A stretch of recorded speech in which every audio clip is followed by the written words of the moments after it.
and record for a minute or two here and see if it just smooths itself out. Tell you what I'll do if I ever get back.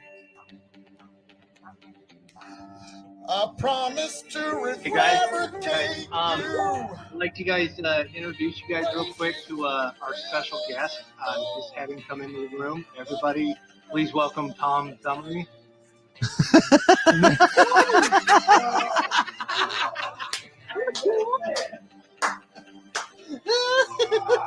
On this episode of Omegle. I'm here, and your white privileges are going to save you tonight, okay, guys?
This is Rebecca DiPietro, former WWE Diva, Playboy model, and Miss Hawaiian Tropic 2006.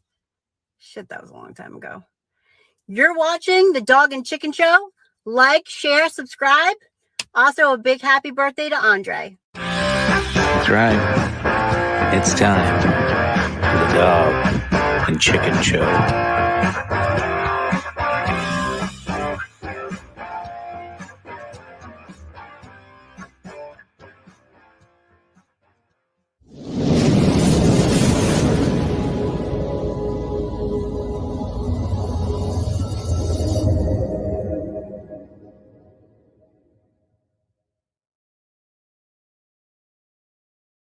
And welcome. Holy shit, the intro actually worked. It was like the skin of my teeth getting that shit in there.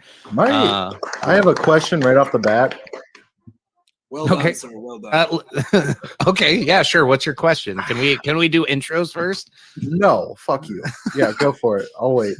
Anyway, welcome to the Dog and Chicken Show. I'm Chicken, of course.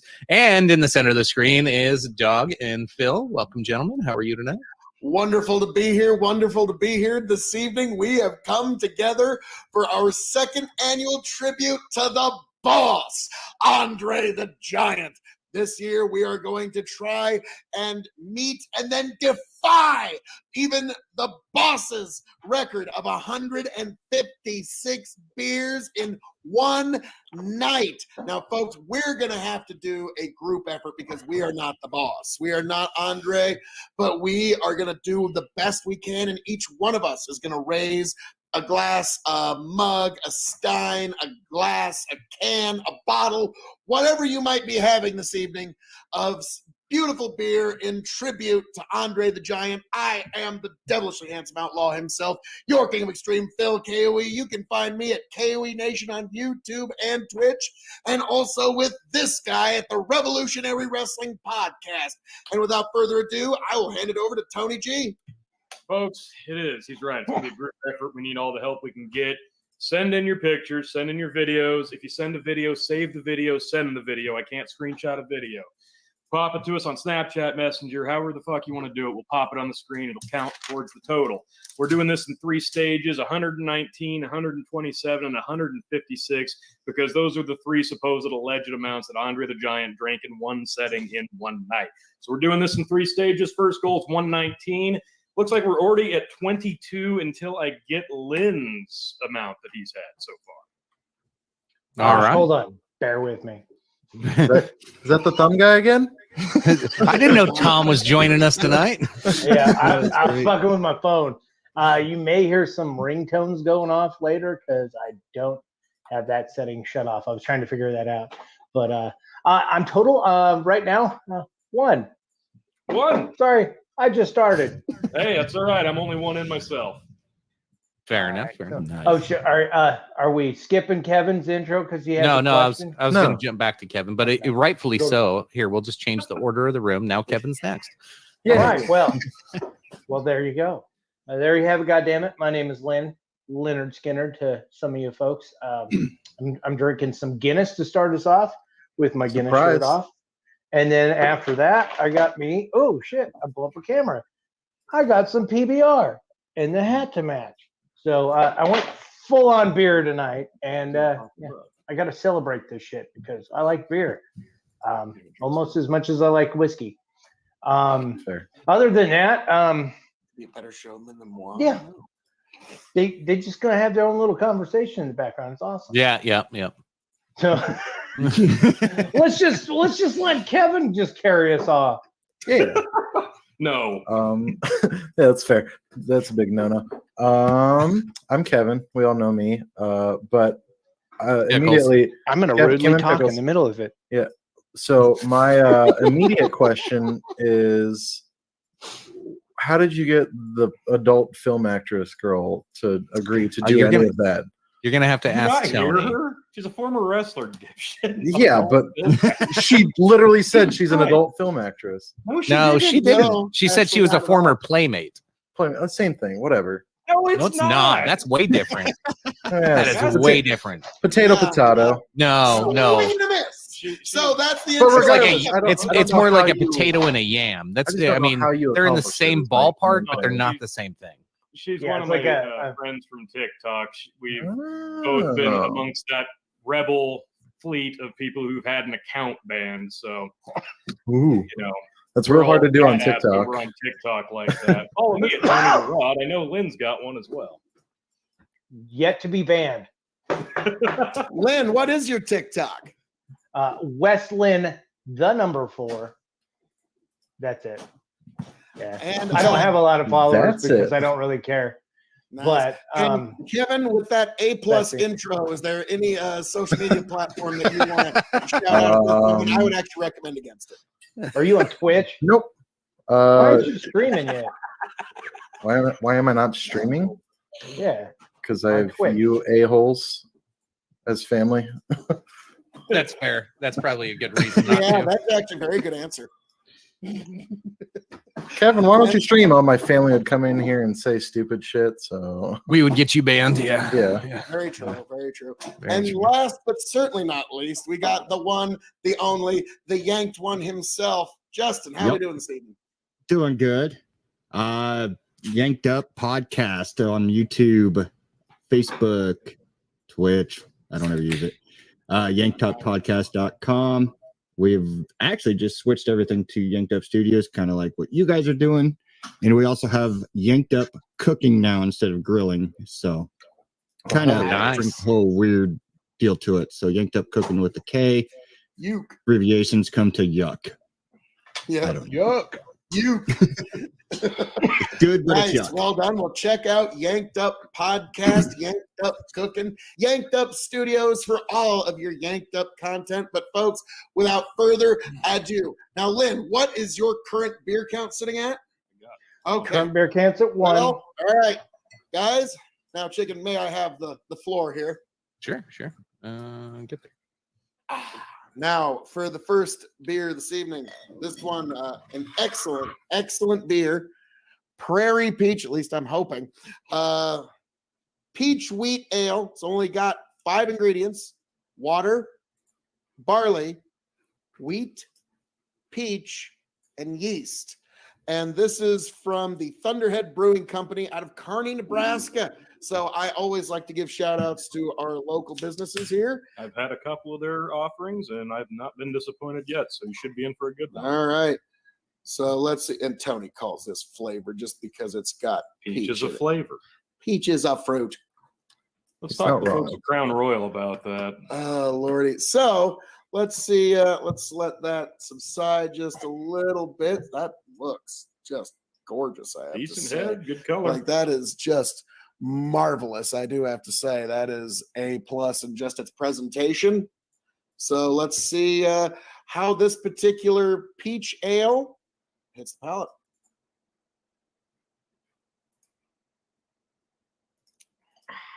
Okay. The wheat does stand out, but in a good way. And the peach isn't overbearing. It's just an addition to the flavor. Excellent, excellent stuff. Boy, I could actually see myself drinking more of this. And in fact, this evening, I'm going to need to help contribute. But yes, this particular one, in terms of a beer, for my nose and my palate,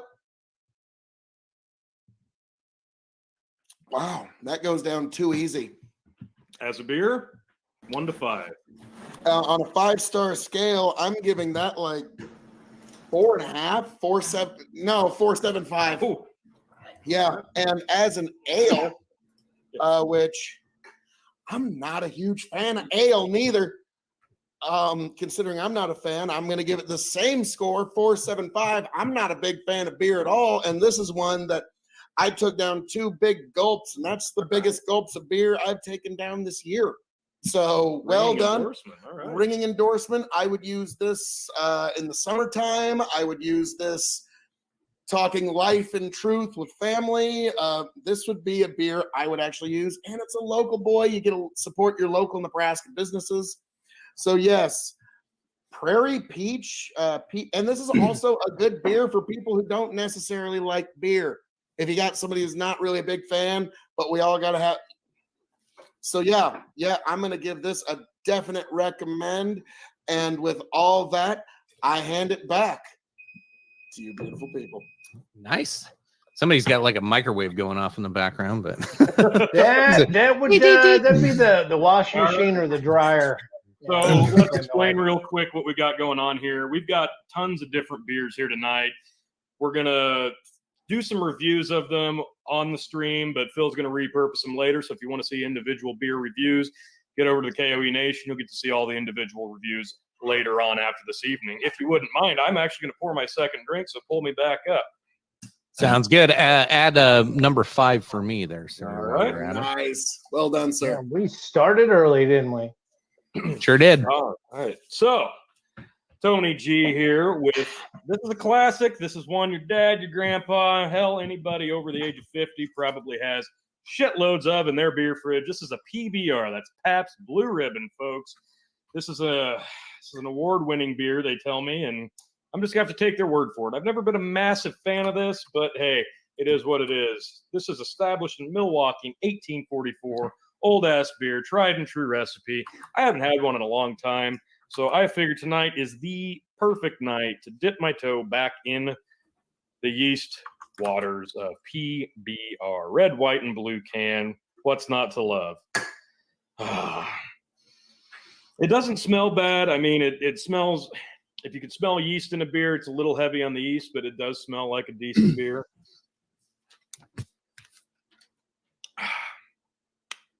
It's crisp. It's fairly clean. It's got an adjacent hoppy flavor to it, which is probably what's turned me off to it in the past. But after trying multiple IPAs that I'm really not a big fan of, this is actually quite refreshing. Much better than I remember it. On a beer scale, it does come off as a little flat for my taste. I'm going to give it a 3.75 on a beer scale. It's a classic flavor, but it comes off as a little flat. And as you can see, I just opened this can. It's not flat. And it came out of my boss's fridge, and I know it doesn't stay long in there. So, yeah, this isn't a flat beer. He likes these older beers. I was going to grab an Old Milwaukee, but unfortunately it was empty. So, now, this qualifies as, goodness. Beer, I suppose. Yeah, it just says beer. It doesn't say ale or Pilsner or any of that. So I'm not 100% sure what they consider PBR to be. So let us know in the comments. I'm going to rate this on a classic scale. And in terms of classic beer, which PBR most definitely is, I'm going to give it a 4-star on a classic scale because this is one that everybody knows, everybody's probably had many of. So it hits home in that regard. But in that, I would probably, this is probably a good day drinker. if you want to have a setting for it. This is a good beer you could have with dinner. So not bad by any means. Definitely better than I remember, and it's been a long time. But with that, I yield back. Awesome. Also, for your question, Tony, it is defined as an American lager. All right. Lager? Okay. Okay. Bring him back. All right. Phil's Yeah, gonna also- back in. Also, Bring me real back. quick, He's gonna have to fuck around on this. Fuck you, Buddha. Thanks, Nick. All right. Here, bring me Corblick back in up the a house. lager scale. Cheers, Corblick. What are you drinking? How many in, buddy? Same with you, Buddha.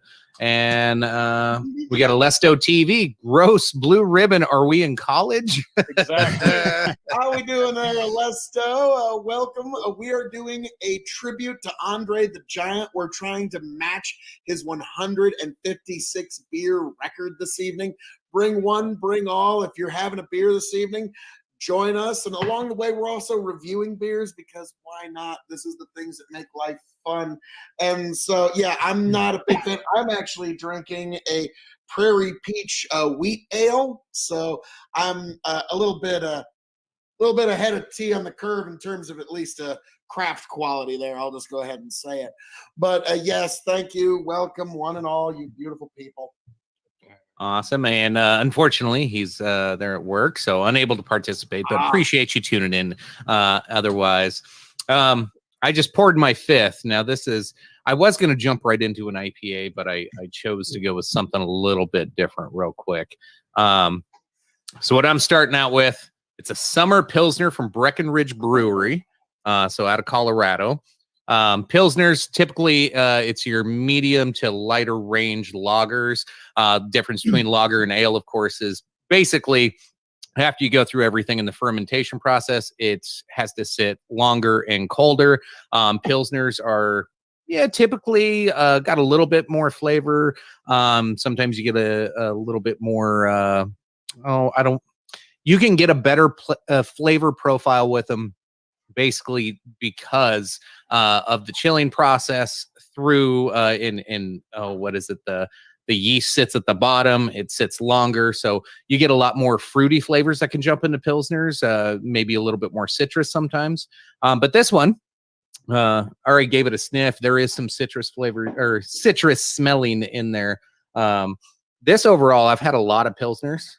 This one says it's a bright Bohemian style Pilsner, so I'm not 100% sure what the Bohemian style is, but I'll encourage it, whatever they're doing, because this is a damn fine Pilsner. Again, Breckenridge Brewery out of Colorado. Summer Pils is the name of it, if you happen to run across that one. It's a nice one. I'd say this is a nice get off work, hot summer day, sit outside type of beer. I don't know if I'd drink 12 of them. It's a different flavor profile. It'd be good with some like white meats, some fish maybe, just with that citrus flavor. It'd go really well. Other than that, I give it, for a Pilsner, I give it probably a 3.75. As an overall beer, I'd give it probably a 3.5. I'm more of a darker beer liker. This isn't too hoppy though. That's usually where I start bringing the scale down. You can definitely tell there's hops in this bitch, but it is damn fine. It's a good balance. So 3.5 overall beer, 3.75 as a Pilsner. Good stuff. Alrighty. Nice.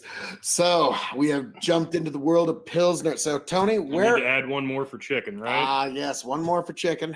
So excellent. So folks, please let us know. Yes. I don't care how you're. What is drinking. that? Oh God, no. Thanks for joining the show, John. Yes, however you got to do it, we need to get to 156 beers tonight. I sent you some more pics and vids. All right. Brandon Well, will be joining us later and helping out in the cause. Nice. Thank you, good sir. Thank you. So yes, there's this is going to be a group. We going to sing Bohemian Rhapsody? Well, we would if it didn't get us taken off of the stream. Yeah, we can't. What, Phil, what did you say? All fun on the internet was gone in 2010 or something like that? 2010 was pretty much last call for fun on the internet. I think that's pretty. That was about the end of MySpace. Yeah. Yeah. Well, yeah, like I think like truly 2012 was when bartender went, last call, and that was it. I'm not a very big fan of beer at all on Lesto TV. Let's see, the last time I had a beer was the last time Last we did year? this. Yeah. Yes. Exactly a year ago. So yeah, I have one chance a year to get into beer because otherwise, I don't know if you know this, team. I kind of prefer wine and whiskey. Yeah, I've noticed that. Which turns out Andre the Giant also did like wine and whiskey. It was well known that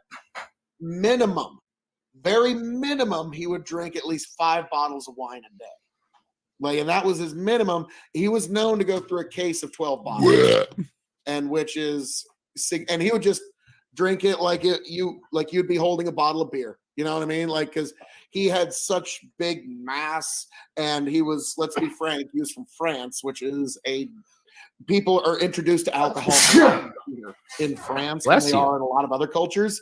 And so his working tolerance is just so much higher than a lot of people that I think, yes, Alesto, as am I am a lover of the vino of all kinds, whites, reds, rosés, I love them. But yes, he literally could. It's funny because he's a ginger. Exaggeration when I say Andre the Giant might have actually been the greatest drinker of all time because he had this size, he had a unique metabolism. He also had an income that gave him access to a lot more booze than most other of us mere mortals ever get the chance to get around. He'd have just bottles of cognac that he'd just suck down like you were taking a shot bottle. So I think the fact that this man could drink this amazing amount of alcohol, I think you do have to, on the pantheon of great drinkers in history, his name has to be front and center. Am I wrong? No, fair enough. I'm going to step away. So that means I don't know if anybody else has access to camera moves or anything. So I hope you guys have thought about that because I need to go have a smoke break. Because the half hour before the show, I was like scrambling to get a bunch of crap done. Yeah. Phil's like, fucking told you, Tony. I fucking told you. Yeah, I don't want to be the one that breaks the fucking. Okay, bring it back. I don't care. You're gonna get a bag fucking echo from the mic, and the goddamn computer's gonna get fucking beer on it. We've already seen Phil try to pop champagne on it, but all right. Yeah, we've already seen that. Yeah. All right. Well, you guys have fun moderating each other. I'll be back. I can spout out like one stupid fact about beer for y'all. Go ahead. Do you know who invented the brown bottle and tall boys? What brand of beer? That would be Schlitz. Really? Malt liquor. I actually believe that. Yeah. That Back in 1911, and the Milwaukee founded brand was the first to block out the sun via brown bottle, which keeps your beer as fresh as possible until you pour it into a glass. Schlitz also invented the tall boy, likely to ensure that people would have something fun to carry around in tiny paper bags. But yeah, there I digress. I read from the internet. Well, another interesting bottle fact is pretty well known though, but the Heineken in 1960s made their brick bottles so people in like poorer countries could use them to help build their houses. That's why they were square. They used them to help poor people build stuff. Also, another fun question to ask people is, out of every state in the United States, which state drinks more beer than any other state? Iowa, Nebraska, Missouri, Kansas, somewhere in there. You're guessing. You just guessed multiple states. Anybody else got a guess? Right. Alaska per capita. Michigan. And what about you, yanking it? Texas. All right, you're all wrong. It is North Dakota. North Dakota. North Dakota. And I cannot, because usually I would say, yeah, I would believe it because North Dakota just gets colder than Alaska because I don't understand why, but just, I don't know. Something about North Dakota is just colder than Alaska at times. I'm not saying all the time or on the average, but God damn, it gets colder, like temperature wise. All right. All right, Tony's looking a little eager. It's like a world like latitude, longitude placement kind of thing because Italy is like level with New York and it doesn't have like as frigid a winters as New York does. Still, it gets winter, but nowhere near as bad. Oh, hi there, Tony. Hey, He's on camera control. He's controlling it. all right. Tony has no Another one. control. This is number 3. So here we go, folks. Another quick beer review. Now I am dipping into Yuengling Light Lager. This is from America's oldest brewery, and this is a marvelous light beer. It's one of my personal favorites. Pottsville, PA. They're finally coming a little bit further west. I believe Texans will start getting this here early next year, if I'm not mistaken. This is America's oldest brewery, 1829, by the way. This lager light beer is a 99-calorie beverage. It's beautiful.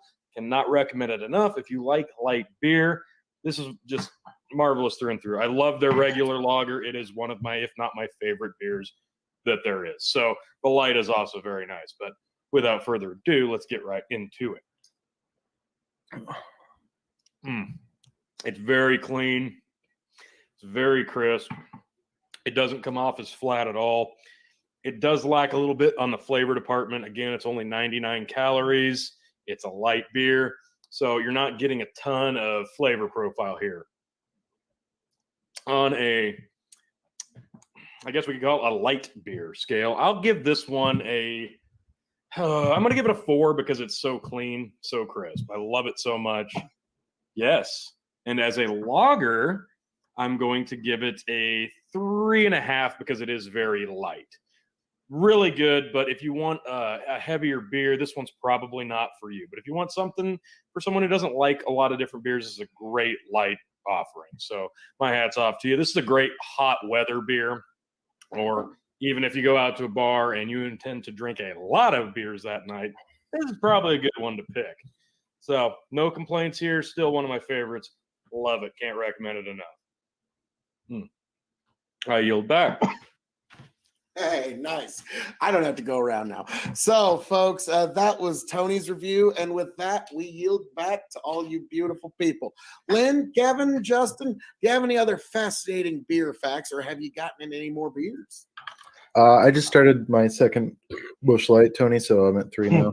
Busch Light. Okay, I'm going to mark it as 2. Tell me when you finish it. I will mark it as your 3rd. Okay, that's fair. All right. I got a recap on the PBR portion of Tony's little segment, because the rest of the beer I drink tonight is either going to be Guinness or PBR, and that's just because that's what I bought, and I was like, fuck it, that's what I'm drinking. I like to review other different types of beers that I haven't drank, but I've tried everything in my community that I wanted to try, and the rest was nothing but IPAs. And in my opinion, IPAs taste like all the same to me. It's just hoppy as fuck, and it tastes like shit. I don't like it. So PBR is more of a nostalgia thing for me. It was my dad's beer. When I drink one, it reminds me of the first beer I ever drank, because that's what it was. It's a fucking Blue Ribbon. I stole it out of the back of the dad's truck, and he had it in a cooler, and I slammed one down, and I thought, this tastes like shit, because it's PBR. It's designed to not taste great. They won a Blue Ribbon in 1893, so that's about as award-winning as it comes. My dad bought that beer so none of his kids would drink it because they didn't like the taste. And he was wrong, because I grown really attached to it. Now it's more of a nostalgia thing. Reminds me of better days and former cool times. And I think I'll probably end up with a blue ribbon tattoo somewhere on me at one point in my life or another, along with a Guinness as well. So I'm just saying, like me? Yeah, he's got a Guinness tattoo. Loving a beer. Nice. Yeah, I love my beers. I have to correct Mr. Korblick here. The earliest dates of beer go back to 9500 BC. In fact, maybe he had a typo. Maybe, I don't know. There's actually a lot of interesting beer facts when it comes to like the history of it. The Great Pyramids were built by drunks. They, on average, were drinking 4 pints of beer a day, every laborer in ancient Egypt. And most beer, in I believe this was true in the Middle East and in many parts of Africa, it was actually illegal for men to make beer. Women were to be the ones making the beer. And then there was actually, I'm trying to remember what country it was. It's slipping my mind. But if you made a bad batch of beer, they would drown you in it. Hell yeah. That was your punishment for making a shitty batch of beer. You would be put to death by drowning in your batch. So people take this shit serious. Oh, so that's why they had that one guy die of drowning in the batch of beer in Beer Fest. Now Yes. it makes sense. Well, Oh I my got God. another Who does not factoid. love Beer Fest? That's literally one of my favorite One of the comedies best movies ever. of all time. I shit you not, that I would watch that every week if I could. That's just one of the best beer movies ever made, if not one of the best comedies ever made. I got home, I was working at a cold storage place, and I got home at about 2 a.m. one night. I sit down on my bed, I pop that on, I start watching it. My roommate comes in, couldn't sleep, sits down, starts watching with me. I look at him about 20 minutes in, I'm like, you want to get shit-faced? He goes, yeah. So we proceeded to get absolutely blitzed until about 6:30 in the morning, just because of watching Beer Fest. So if you need some inspiration, folks, get your boys at Broken Lizard, pop in Beer Fest. It's all you need. Yeah. Great movie, and inspired so many great drinking games. Yeah, Now, Alesto TV. Yeah, you're correct. The men were hunter gatherers out doing a lot of other work. So beer and beer brewing were considered pretty much forms of cooking and baking, and were left to the women to tend to. So yes, and beer maidens. Fun fact about beer maidens: original beer maidens back in like the 1700s had to be attractive.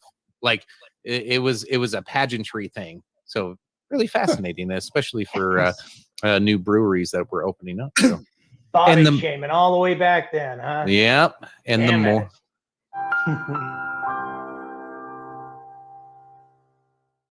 wow. Jesus. God. We threw Chicken- it by this. Now, Chicken, Chicken, you went- I had something accidentally happen. I dropped a bottle and it broke a seal, something I wasn't anticipating drinking. Can Uh-oh. I have the screen here for a moment? Because, oh, dear goodness. Okay, we're gonna have to pause on these after a little bit because this is Chalk another one up for me, bro. Gotcha. Oh, I accidentally broke the seal to. Here we are, folks. Bush Lights. I am going to be giving you my review of Bush Light beer. Tony, what kind of beer would this be? It's beer, Phil. This is the quintessential high school nostalgia, right in the friggin' feels beer, baby. Okay, This is the everyman's I'll drink. put it as beer and then as mainstream beer, I guess. Yeah, we're gonna call this American style light lager. lager. Okay, Yes. as a lager. Thank you. I Okay, was about to say lager. thank you, ethereal voice. But all right, here we go. Best drank out of a can, though. Just saying. He's got Just like Guinness. Yeah, How is it, Phil? yeah. You wanna start off with a Bush Light, bud. It's beer. It is beer. Let's say, like, it's actually a lot more pleasant than I was expecting it to be. I figured this is gonna be but no, this actually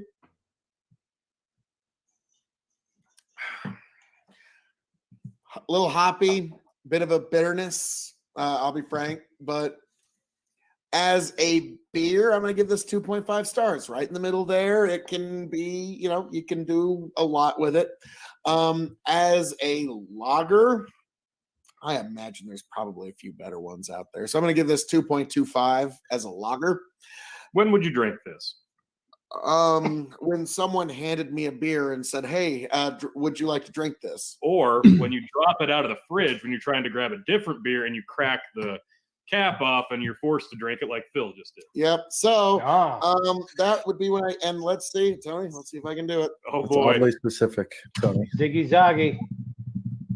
Weeble wobble, weeble wobble. Oh! Yes! Phil did it! Woo! And I yield. and I yield. Oh, that was awful. The pain. Oh, that was fantastic. Oh, Let's catch up on some comments, and then we do have some chats coming in as well of others drinking. So we'll pop up some of those pictures and see what we got here. That's where we left off. Sorry about that. Pop in Beer Fest. You are so old. I am. Yeah. Did you make sure to rewind it first? Hey, I had it on DVD. Fuck you, Kevin. Corblick's got a beer down. Picture of it. Mark one up the code.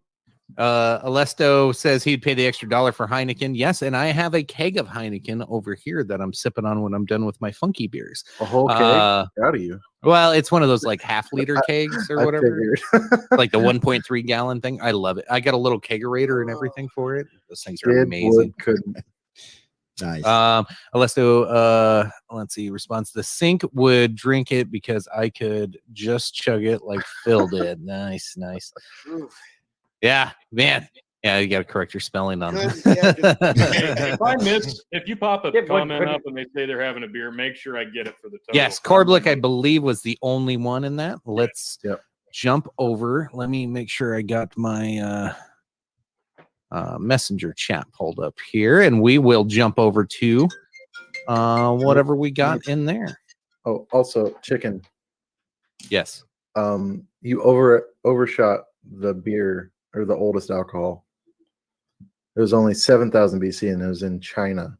Oh, Well, you double did. check. There's arguments I'm out looking there at it. of recipes from 9,500 years ago. I just researched this today, bro. That's what I'm looking at. The oldest in Egypt was 3150, is what it Yeah, shows. that's Egypt. Yeah. But in China, it was 7,000 to 6,600 BC, and it was made from rice, honey, hawthorn fruit, Well, and you know or what? grape. Donald Trump don't BC. trust China. China's asshole. China. Chinese asshole. That's The all I have next to say oldest about that. was from the country of Georgia, and it was made from grapes, so it was basically wine. So what's 7,000 plus 2020? I At don't. 9,000 something. No, he So said I think 9,000 chick- BC, so eat my asshole. Yeah, he that's said what I read. 9,000 years ago or 9,500. That's what I thought he said. Oh, Jesus, Tony. Yeah. So Tony, of course, Tony shared videos of himself with us. It was my first Oh. beer, asshole. I thought it was funny. He's like, Nice. look at me. That's a nice kill on that one too. Damn. Thanks, He Dog. knows how to relax his throat. Let's see what Yeah. Dalton's Too got bad I didn't have here. to use that. with you. The exorcism of Tony. What the- Thanks, Dalton. That's pretty good. I'm gonna have to screen some of these now that I'm pulling Yeah, them I up. was I'm gonna sure. say, careful. Oh, so Yeah, you like yeah. mine? Damn it. Yes, Don't, yes, massa. Let's see. Yeah, don't looks like send we me got- shit on my Brother, phone and I got to That like, many. Who did? there we go. That's I think that's Justin, and then There's there's my dad. Tony's dad. Not sure who's That's this my one. uncle. Gotcha. There's Buddha. Look what I can do. Should be Here he more. got me. There's Jen. Jen's got her first in. What is that? Is that a Bush Light? Bush Looks like latte, yes. Bush Latte. So the This old is bush. Brendan light. right here. Grist Grist Iron That's- Brewing. Maximus. That's the other interesting cool thing about Bush Light when it comes to like, He's on the shitter. I love it. like nice he's pooping. Inside joke, but that's fucking great. Brendan, I love you, dude. That was awesome. I almost missed it. Yeah, that was beautiful trolling. Thank you, Yes. Brendan. This is another one for my uncle. He's on 2. Jesus, Nice. Corb, slow her down. Corb has another one down, Tony. 6 Corb minutes does? later. All right. Yeah. Thank That a you. boy. That a boy, Oh. Corb. We's a racing. Here. And so I don't have to screenshot it. This is Corb finishing that one. With the baby in his arms. Oh, we're gonna get some You know good what? I'm pictures. screenshotting that anyway. That's amazing. That's awesome. Would you guys like some interesting beer facts? Hell yeah. Yes, always down. So we'll start at number 1. I'll do like 5 at a time. How's that sound? Deal. So beer is the 3rd most popular drink on earth after water and tea. So the British are still going strong, and so is China apparently.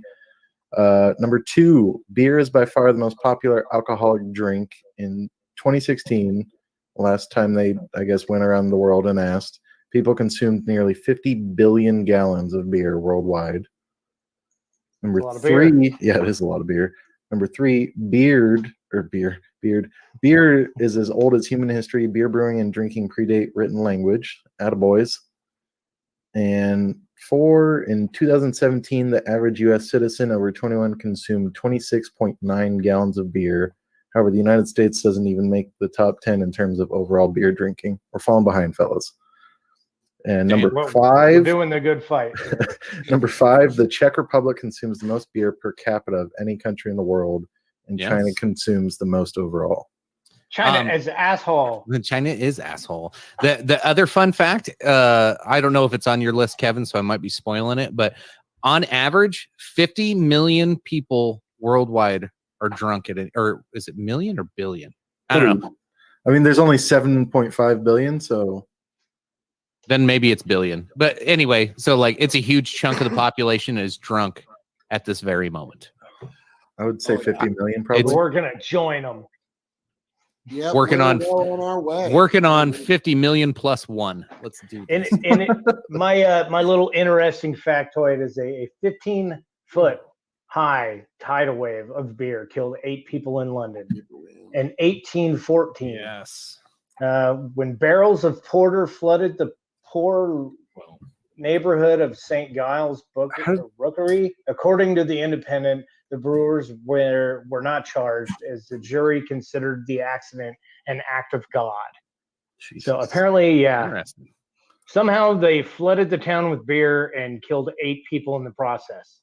How did fucking how awesome. do you release that much beer at once? That has to be like floodgates. Yeah, it's like somebody's like bad. It was either his first day at work or his last day at work. That's all I'm Yeah. gonna fucking say. I was about to say, there's at least one of those people that are like, I'm going to die the way I lived. Ah! Yes. that's like the equivalent of I'm like not gonna. Sorry, I'm not gonna do an official review on this one. We can keep talking about the tidal wave. I just opened this. It's Millstream Brewing Company from Amana, Iowa, because I wanted to go local. It's called Back Road Stout, and it fucking smells like a back road stout. This is gross. smells like a dirt road spit up you on your gotta dash. do that, chicken. It's like a fucking oatmeal. Okay. You don't Millstream- have to drink the whole thing. Oh, I will. I bought it, so I'm not All right, here we a go. I'm not a pussy. So Millstream Brewing Company out of Amana, Iowa. It's called Back Road Stout. It's an oatmeal stout. Ugh. So smelling it, it smells like oatmeal that's been in the trash for like a week. It is awful smelling. Now That's the I typically fermentation. I love stouts. I love darker beers. I love oatmeal stouts, but the smell is just offsetting. It says established 1985, brewers of award-winning beers. We shall see. Let's give her a pour. She's good and dark.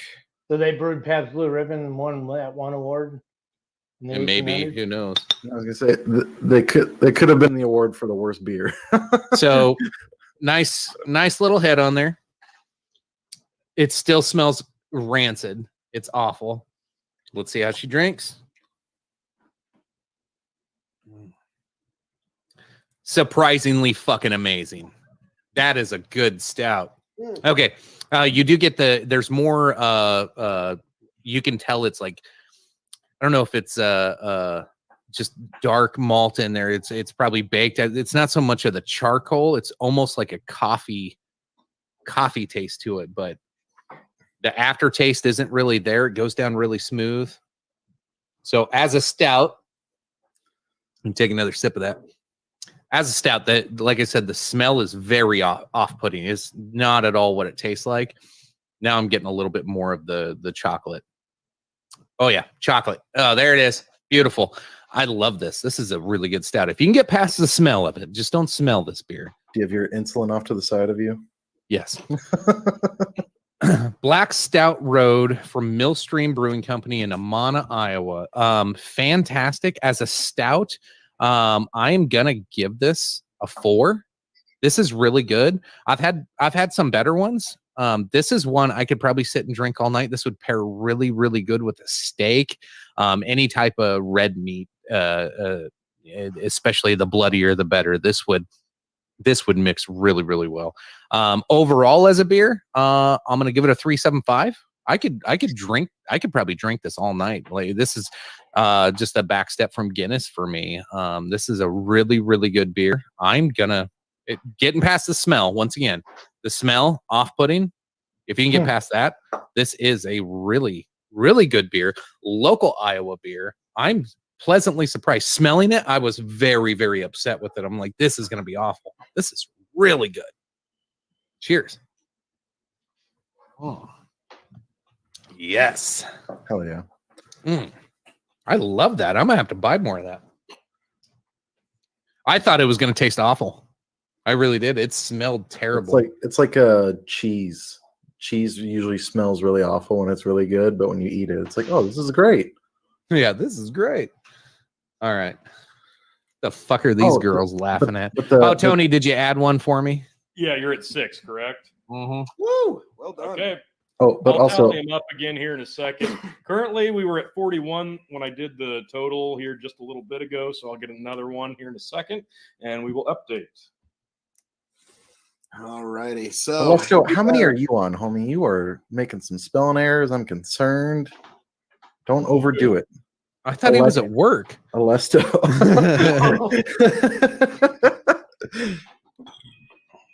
I don't think English is his first language. Oh, that's right. Yeah, you're forgiven then. Viewer I'm thinking of. I don't know. I thought it was Alesto said he learned English. Maybe I'm thinking of a different. It could, well, you know, big hand, small keyboard. Big hand, small keyboard. So numerous that Phil's worldwide. Yeah, I mean, like, yes. So I can understand your confusion, but regardless, all of my fans of the KOE Nation are some of the most erudite, beautiful, big-brained, gorgeous, just well-informed, most beautiful audience that God has ever blessed upon. God, if we weren't sharing the stream, I'd mute him. What's that? I missed it.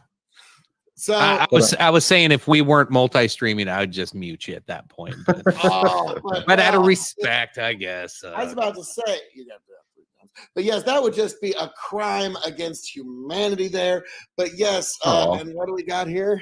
Technically, Spanish was my first language, but I have lost almost all. You know, I've known quite a few people that's happened to, where their first language, like that's what they spoke from like 1 to 5, and then they moved to another. Like then they move here, and English is basically how they think in that language, and it's so fascinating to me that somebody over their lifetime can shift on the language that they speak. So that's fascinating. USA. Well, you know, I mean, here, I'm going to get my flag kiss here real quick.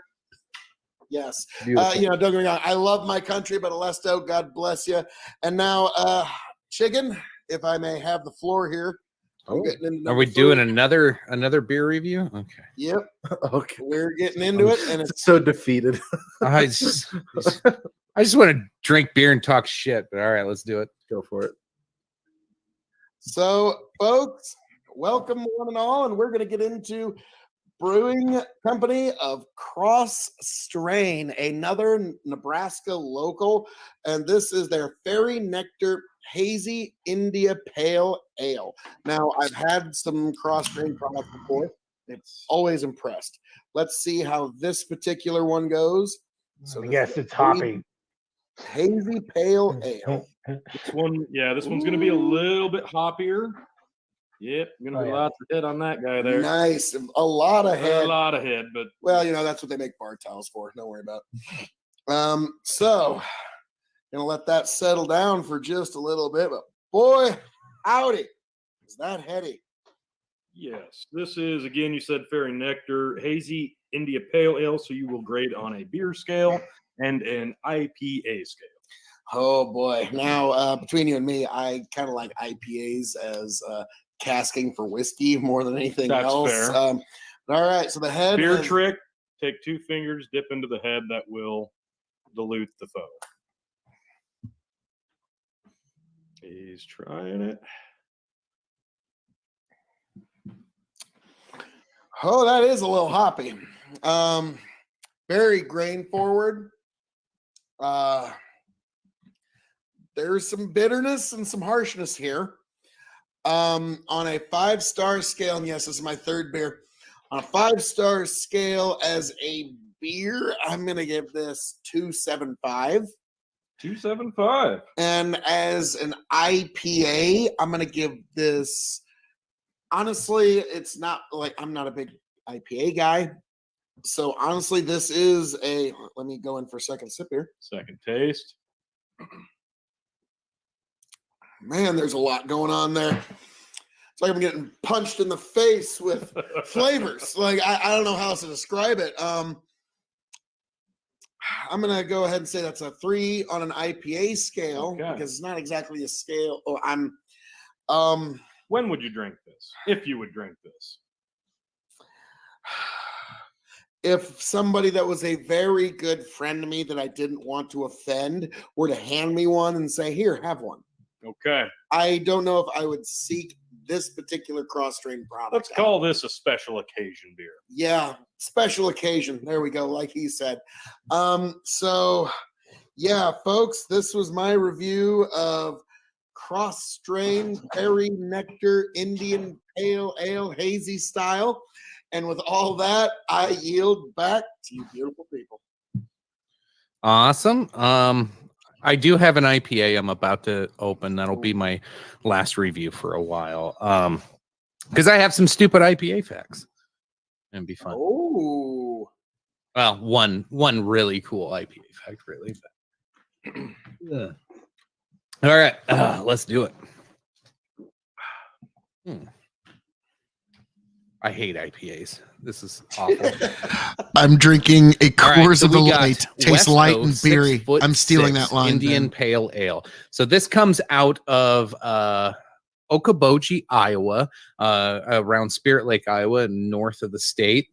They do several different lines with lagers and ales. I've had a few of their other things, so I figured if I'm going to try an IPA tonight, I'm going to go with a trusted local source here. Now, I'm not a fan of IPAs. They're usually way too hoppy. The ABVs specifically super high. The reason ABVs are typically high with an IPA, it goes back to the name of Indian Pale Ale. So what they did in England when they were trying to ship beer to India, which was one of their main exporters at the time, they would over hop it and increase the ABV volume and the amount of hops in there. What this did is it allowed it to travel a much longer time and retain not only its flavor, its profile, but the alcohol content in itself. So that's why today IPAs are, now you see double IPAs, triple IPAs.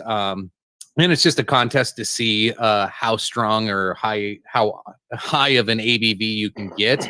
And then there's also, what is it? Snake Bite, I think is the name, or Snake Venom or something like that, is the highest alcohol content beer. I believe it's a type of IPA. It is 60% alcohol volume in a beer, which is fucking insane. I don't know why you'd want that in a beer. That all said, let's have a sip. I hate IPA so much. It smells good. Smells citrusy. I can smell the hops on top of it, which of course the hops are citrusy and smell the way they are. So here we go.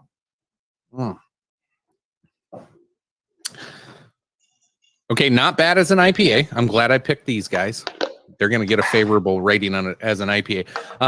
As a beer, it's still an IPA. It's still way too hoppy. It's imbalanced. It leaves that weird, bitter, dry aftertaste that I absolutely hate with a beer because it doesn't pair with anything. It doesn't quench your thirst. It's not good when you're fishing. It's not good when you're eating. There's nothing about an IPA that is worth pairing to anything, in my opinion.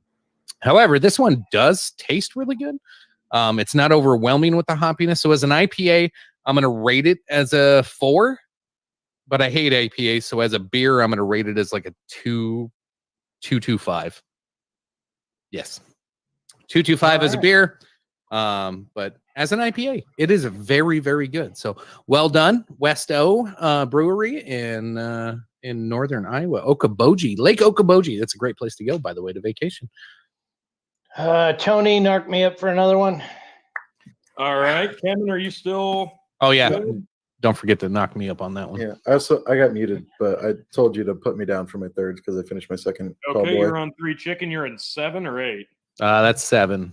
Holy shit! All right. T, Dig Corblick commented another one down. mark me down for 4, T. Brendan Roy, need to try hazy IPAs. They are the best. I almost bought one today. The hazy IPAs. First, I hate IPAs, so it doesn't even sound good. It's like an unfiltered fucking dog wash of beer is what it fucking sounds like. And everything I've read on the brewing process, they don't even fucking finish brewing it. Like they don't let it sit at all. It's an unfinished beer, and people are Lynn, going are you crazy at on 3? these. Excuse me. You're on 3. Yeah. Yep. So anyway, like everything I've read, I haven't tried them, so maybe I'm being too harsh. But the hazy IPAs sound like just an unfinished fucking beer that somebody canned or bottled way too early. So That's because they are. okay, Ouch. And And- they're trash beer. Justin's got another one. Is that 3, Justin? Just to clarify. I believe so. Not sure. I didn't even notice he left. Like I pulled up or got back and he was gone. Yeah, what the hell? All dude? right. So I'm about to crack my 4th. This is one I've never tried, so this is going to be interesting, folks. Ooh. So many beer reviews. Bring it in. All right. Well, it is fitting that we do so for the We're doing. boss. Hey, we're keeping Oops. up on good views tonight. Wrong Everybody person. watching must be enjoying this beer review because we're. Keep Thank you drinking everybody along, for fellas. watching and chipping And in. ladies. We appreciate it very, very much. All you beautiful people. We're almost halfway there. We're going to be a lot closer because as soon as I put that new total up, it started shooting up. So, without further ado, I am Tony G, and I'm about to try. This is one that I don't even know if you can get anymore. This came out last year, and I have not tried it yet. What I hold in my hand is Budweiser Nitro Reserve Gold. This is a extra smooth golden lager. You have to flip the can around a few times to make sure everything that's coated on the side of the can comes down before you pour. I have done that. It has a nitrous ball in it, bro. There Just like we Guinness. go. Yes, exactly. Pours It's a- nice. I actually enjoyed this one. I tried you? it about a year ago. Yeah. I say I bought it last year, and I just never got a chance to get into it, and I was kind of waiting to do a review of it. So this is literally the perfect time to. I mean, get it's into not it. horrible, but it's it's pretty Well, good. it's an for- Anheuser Busch, so it's for not going to be. fucking for Budweiser. It's not bad. Yeah, exactly. It's an Anheuser Busch, so sometimes it's hit and miss with Anheuser Busch. But I've heard good things. I've heard bad things. Lynn said it wasn't bad, so let's give this a go. The head is really, really thick, but not tall. So I think that's pretty standard with these nitros. Let's get into it.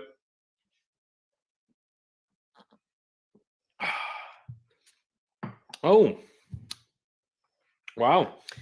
It's not. Surprising, isn't it? It is actually. It's not very carbonated at all in terms of the taste. It's pretty damn smooth. I don't want to call it flat. It's just very, very low on the carbonation, but that makes it extra smooth. I really like golden ales and golden lagers, so this is definitely in my wheelhouse. And I would never guess that this is an Anheuser Busch just based off of how smooth that is. So on a beer scale, I'm gonna give this.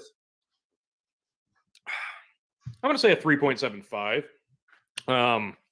On a lager scale, golden lager if you want, but on a lager scale, I am going to say I want a little bit more carbonation, so I'm going to go 3.5. But this isn't bad. Yeah, I'm interested. I like it, and I wouldn't mind seeing it come back, I guess, if it's no longer available. But when would I drink this? I don't know. This is probably a nighttime beer for me, maybe an end of the day type beer. I could probably have this with a steak. I think this would be a decent meal beer. Yeah, not bad at all. Very surprised. Not what I expected. I thought it was going to be a little different, but overall, not bad. Questions on that? Was that sitting in your fridge for a year before you tried it? It's been moved around a couple, 2-3 fridges actually. I had one in my main fridge, my beer fridge, and then my fridge at work, and that's where I grabbed it from today. I'm like, this is perfect time to finally dip into it.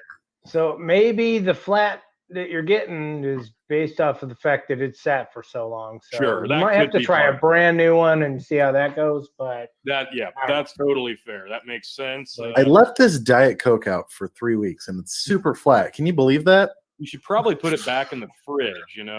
Carbonation. I mean, cold. I got some PBRs in a cooler from like 2 weeks ago that sitting in my backyard. You want to try one of them? I do. Yeah. Said nobody ever. Pee warm. You just don't tell people how long you've had that beer. Here you go, laying crack around. this. Crack this. Dude, fella they're right fucking there. PBRs. Nobody's gonna tell the difference Beer if it's that stunk was or so not. fucking questionable. We would probably be ashamed if we talked to ourselves now. Hey, and if you guys need help drinking a PBR and you just kind of don't like the taste too much, you know what I do? I take a little bit of salt and I put it right on the top, just like That's a my good parents point. did.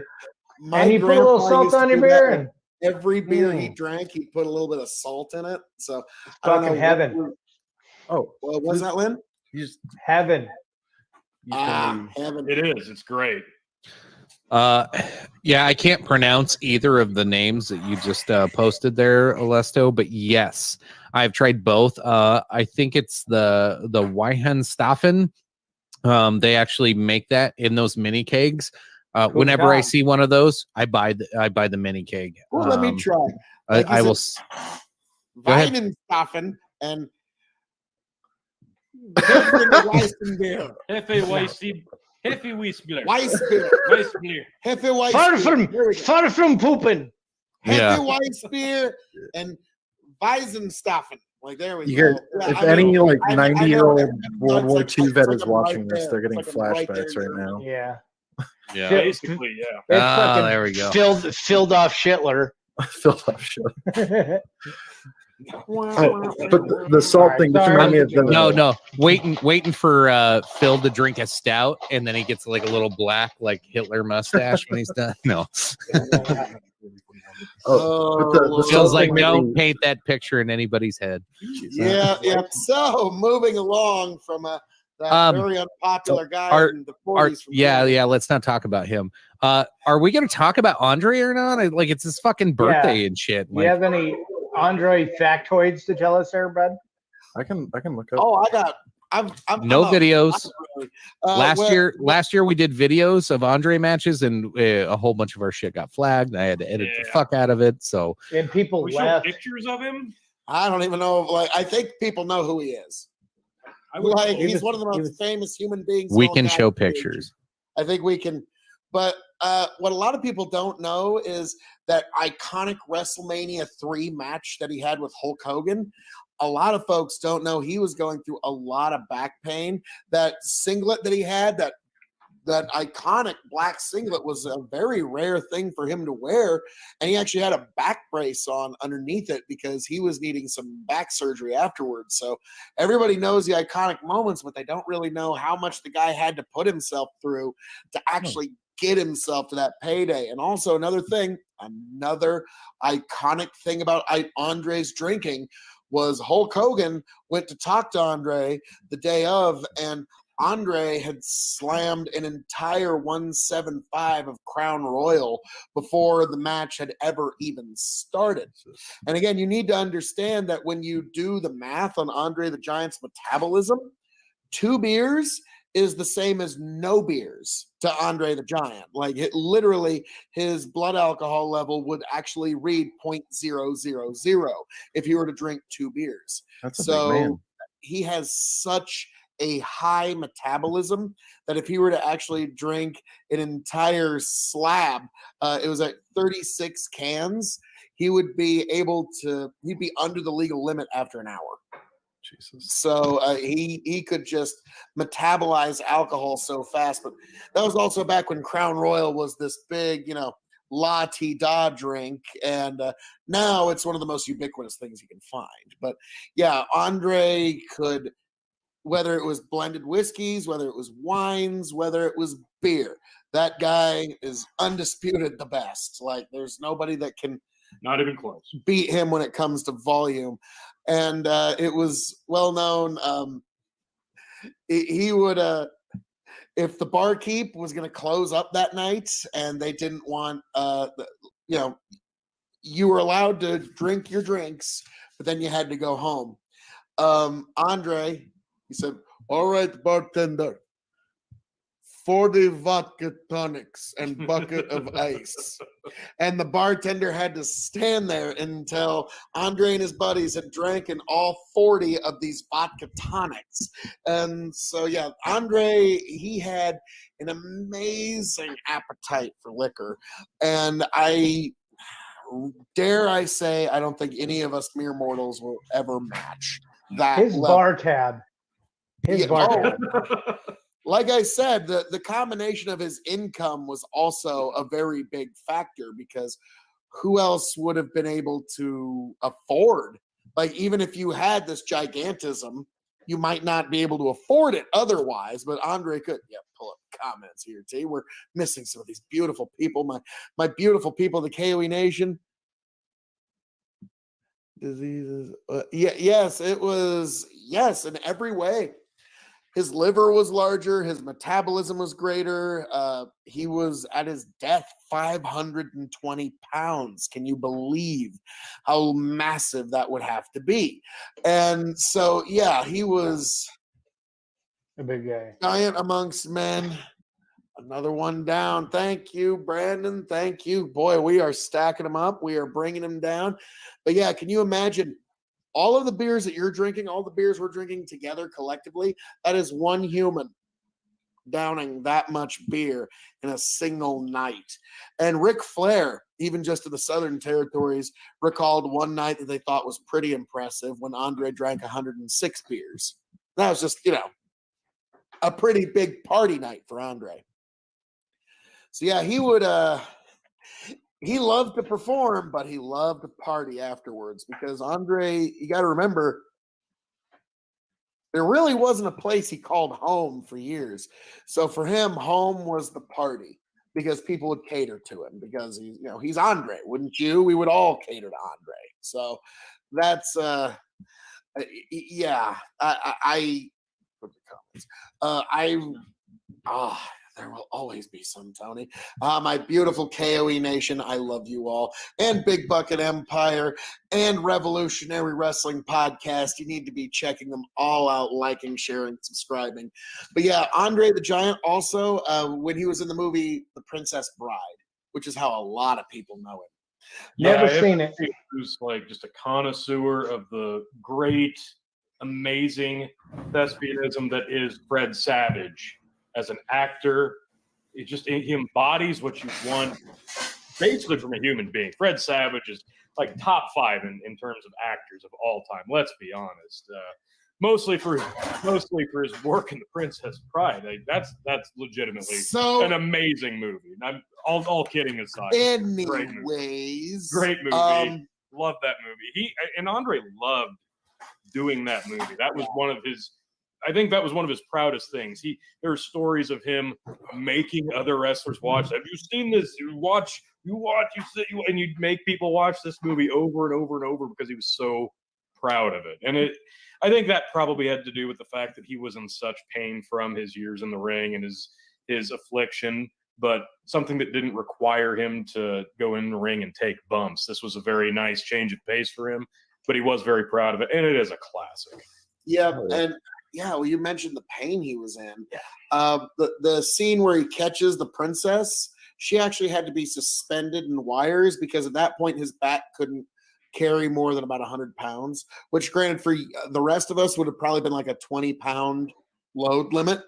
But for Andre, the doctor still said, okay, he can still lift about 100 pounds, but not much more than that, which is still, for as bad as his back was, the fact that he could still manage 100 pounds is amazing. But yeah, that was, and if you notice in the movie, whenever he's doing violent things, he's just like grabbing someone from behind the head, slamming it in. And also there was a great scene where the lady who played the princess, Andre said, she said that Andre, his hand was so massive that when she put it on top of his head, it just completely covered her head. So when it was raining out, he just put his hand on her head, and that was like her little rain cover, was Andre just putting his hand there. And so that was how massive the man's head was. It was just a rain cover for a normal sized woman's head. 1 hour, yes. Princess Bride, That best is not movie bad at ever. all. Oh, it's a great one. Yes, inconceivable. Inconceivable. Exactly. I remember You keep using that word. I don't think it means what it thinks you Montoya mean. had the best introduction. He stated his name, stated his expectations, stated his hopes for the future, and said, "Hello, my name is Montoya. You killed my father, and I am here to kill you." Yeah, that was that was great. That was it was a silly movie, but again, I think, like you said, Andre was so proud of it because he was in the movies. Let's be frank. Exactly. A lot of wrestlers want to break into the movies. That number is going to get a lot slimmer as we go. But so, Tony, I'm curious here. You seem to be gathering a lot of data. Do we have a projection as to where we're at? Yes, we're 1 hour in, and I need to update the screen just again. But first goal is 119. Currently, we are at 57. So we're well on our way. But folks, again, we need your help. We need your contribution. Send your This pics, is send like your a videos, telethon. or at least comment that you are drinking a beer. It's like a telethon for beer drinkers. Just Yes, one beer is yes. all we ask you to call in for. Well, this Please. is also in honor of the boss, Andre the Giant. Yes. So really, we need your help. We need more beers, folks, because all of us, we are mere mortals in the great pantheon of beer drinkers, while Andre is the undisputed master. So we are trying to, as mere mortals, come together and to match this amazing achievement of what was probably just one fairly wild night for Andre. Exactly. So Tony, whose Hey, is this chuck one another here? one up. Chuck another one up, Tony. One for Lynn. Okay, real quick. Let me get that. Lynn's on 4. That's my uncle, who I believe is on 4 himself. Maybe he may not have kept the greatest track. That's Corb finishing, I think, is second from earlier. That's my uncle's 4th, I believe. That is not a beer holder in a car. It is not. I don't know what that is.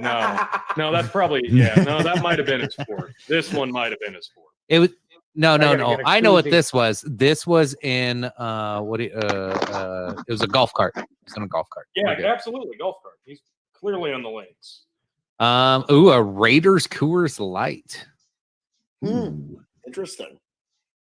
I had no idea that was a thing. That's my wife. Nice. She's 4 in. 4 in. And Corb and Jen both knocking one back. Yep, that was Jen's 2nd. All right. We Are those at titties above Corb's head? It sure That's what- is. it's like the big Billy Bass mouth, the singing fish, but it's boobs. Hell yeah. Oh, so they like dance? Chicken's all let's excited go with now. that. We couldn't put it. Fucking Nate, how we doing, sir? How we doing? I will stop the presses for Mr. Dallin. I'm actually cleaning my house right now while I'm doing this, because this is me promoting the Saturday show, which I hope everyone will be there for, the 4th annual Andre the Giant Memorial Beer Bash Battle Royal. But Nate, God bless you, sir. Great to see you. Great to see you. Now, again, I know you don't have much use for the beer content, but the Andre stuff, that is mwah. But you know what, sir? I'm glad to see you again. And I always, in the mornings when I'm waking up, I check Twitter now, and I always see something you tweeted, and it's usually something pretty worthwhile. So, folks, look up this guy on Twitter, especially because his tweets actually will. I'm not going to say, oh, he's right on every single thing, goddamn, but the general direction he's pointing you in is a little bit closer to truer north than a lot of folks. So, yeah, Nate, I owe you a show. And yes, thank you, sir. Thank you. I'm gonna have to think tonight's just kind of a chill night. Like I'm playing this, and but I am gonna I'm gonna keep that favor for a very opportune moment here. So, like, if the Georgia stuff comes through, I'm like, "Hey, Nate, what can I do? How we doing there, buddy? I'm curious." Like, if some big legal thing, but like, no, dude, you're always welcome here.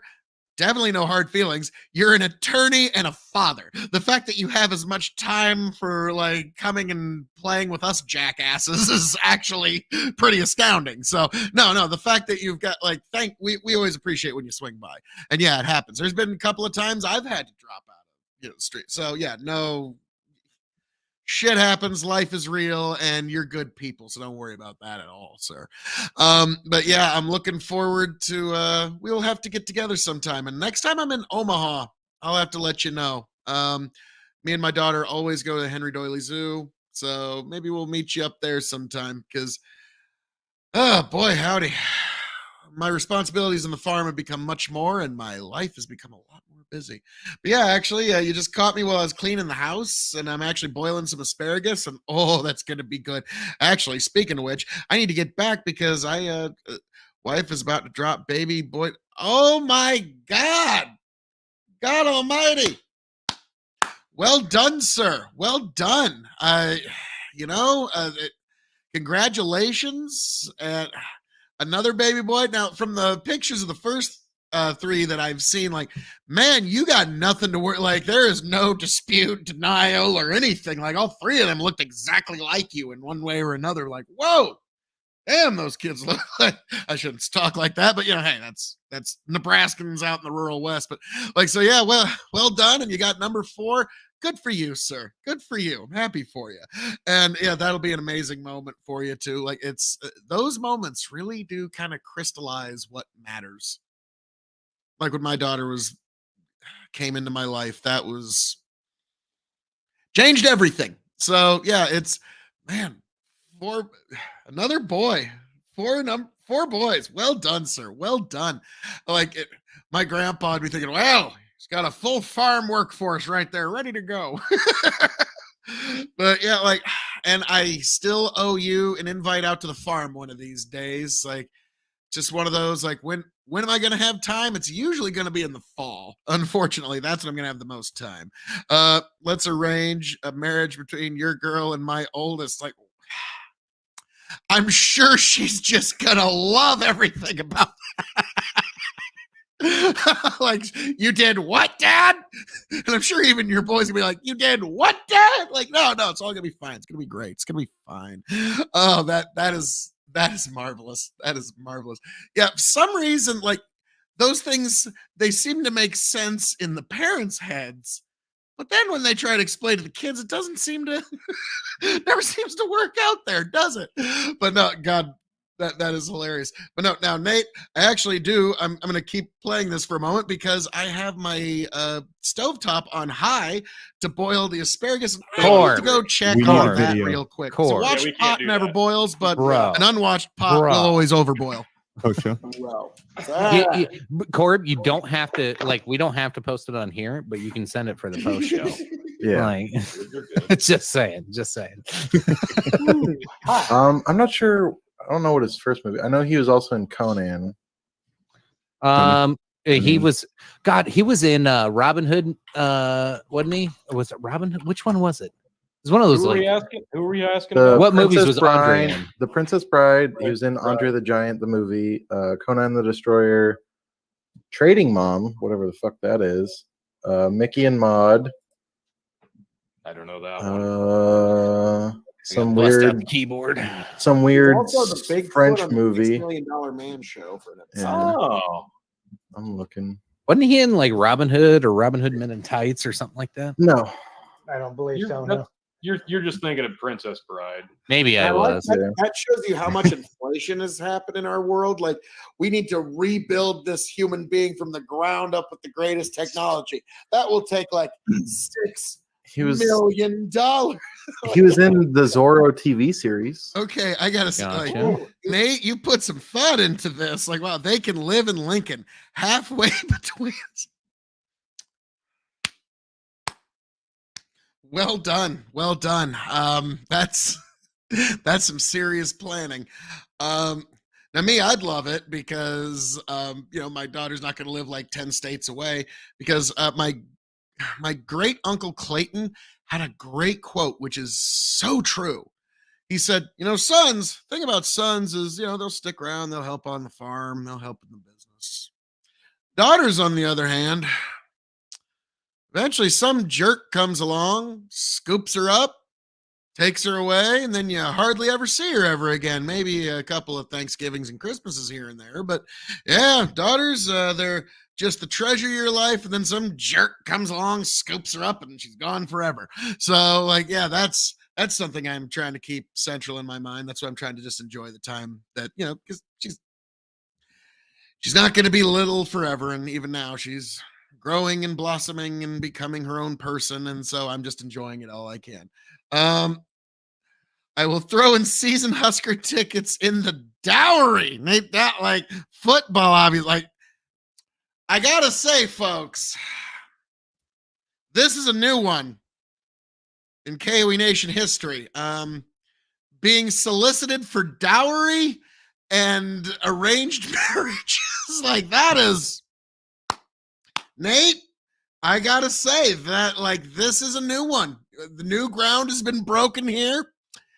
And for the first time in KOE Nation history, I am fucking speechless.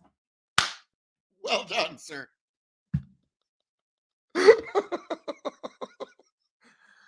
Oh my God. Oh, that's too funny. Like the next time I see my dog, I'm telling her about this.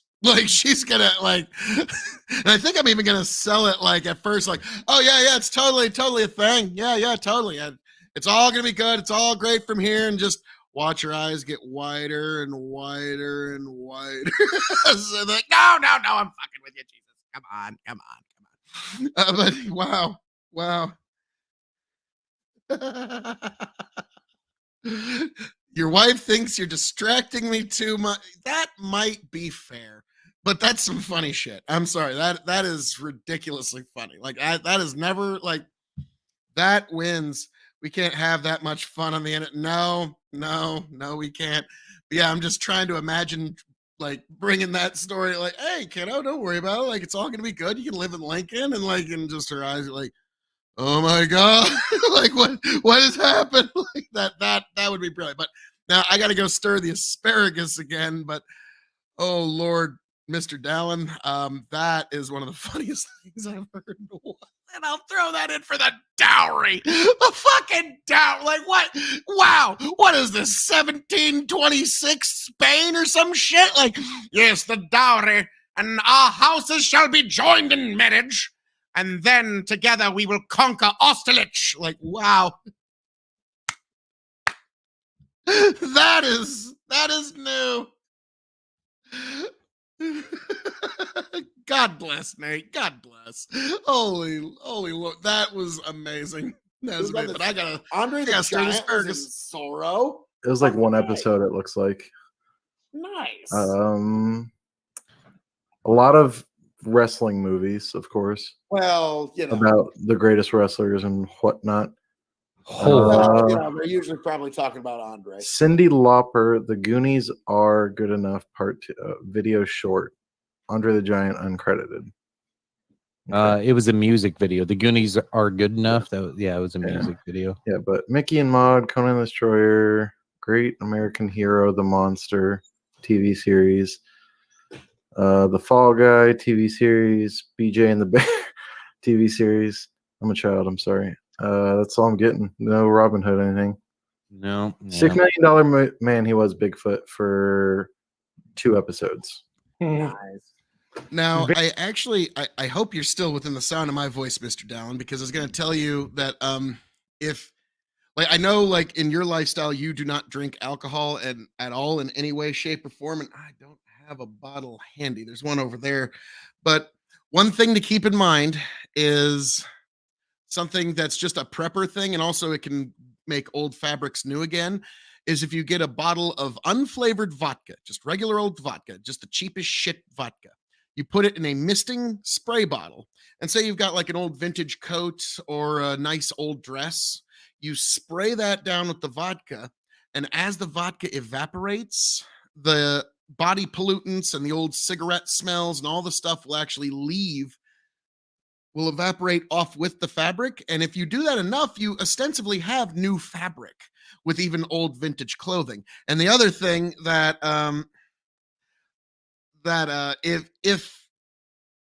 imagine if you did, but like that would be fun. That'd be fun. The other reason that you need to keep a bottle of vodka handy is it's the reason I actually got my first bottle of whiskey that I kept in my house ever, is because I found out that at Chernobyl, where they had the big nuclear power plant explode, the people who survived were people who were drinking alcohol, because the alcohol ions bond with the radiation ions and then it sweeps out in your urine.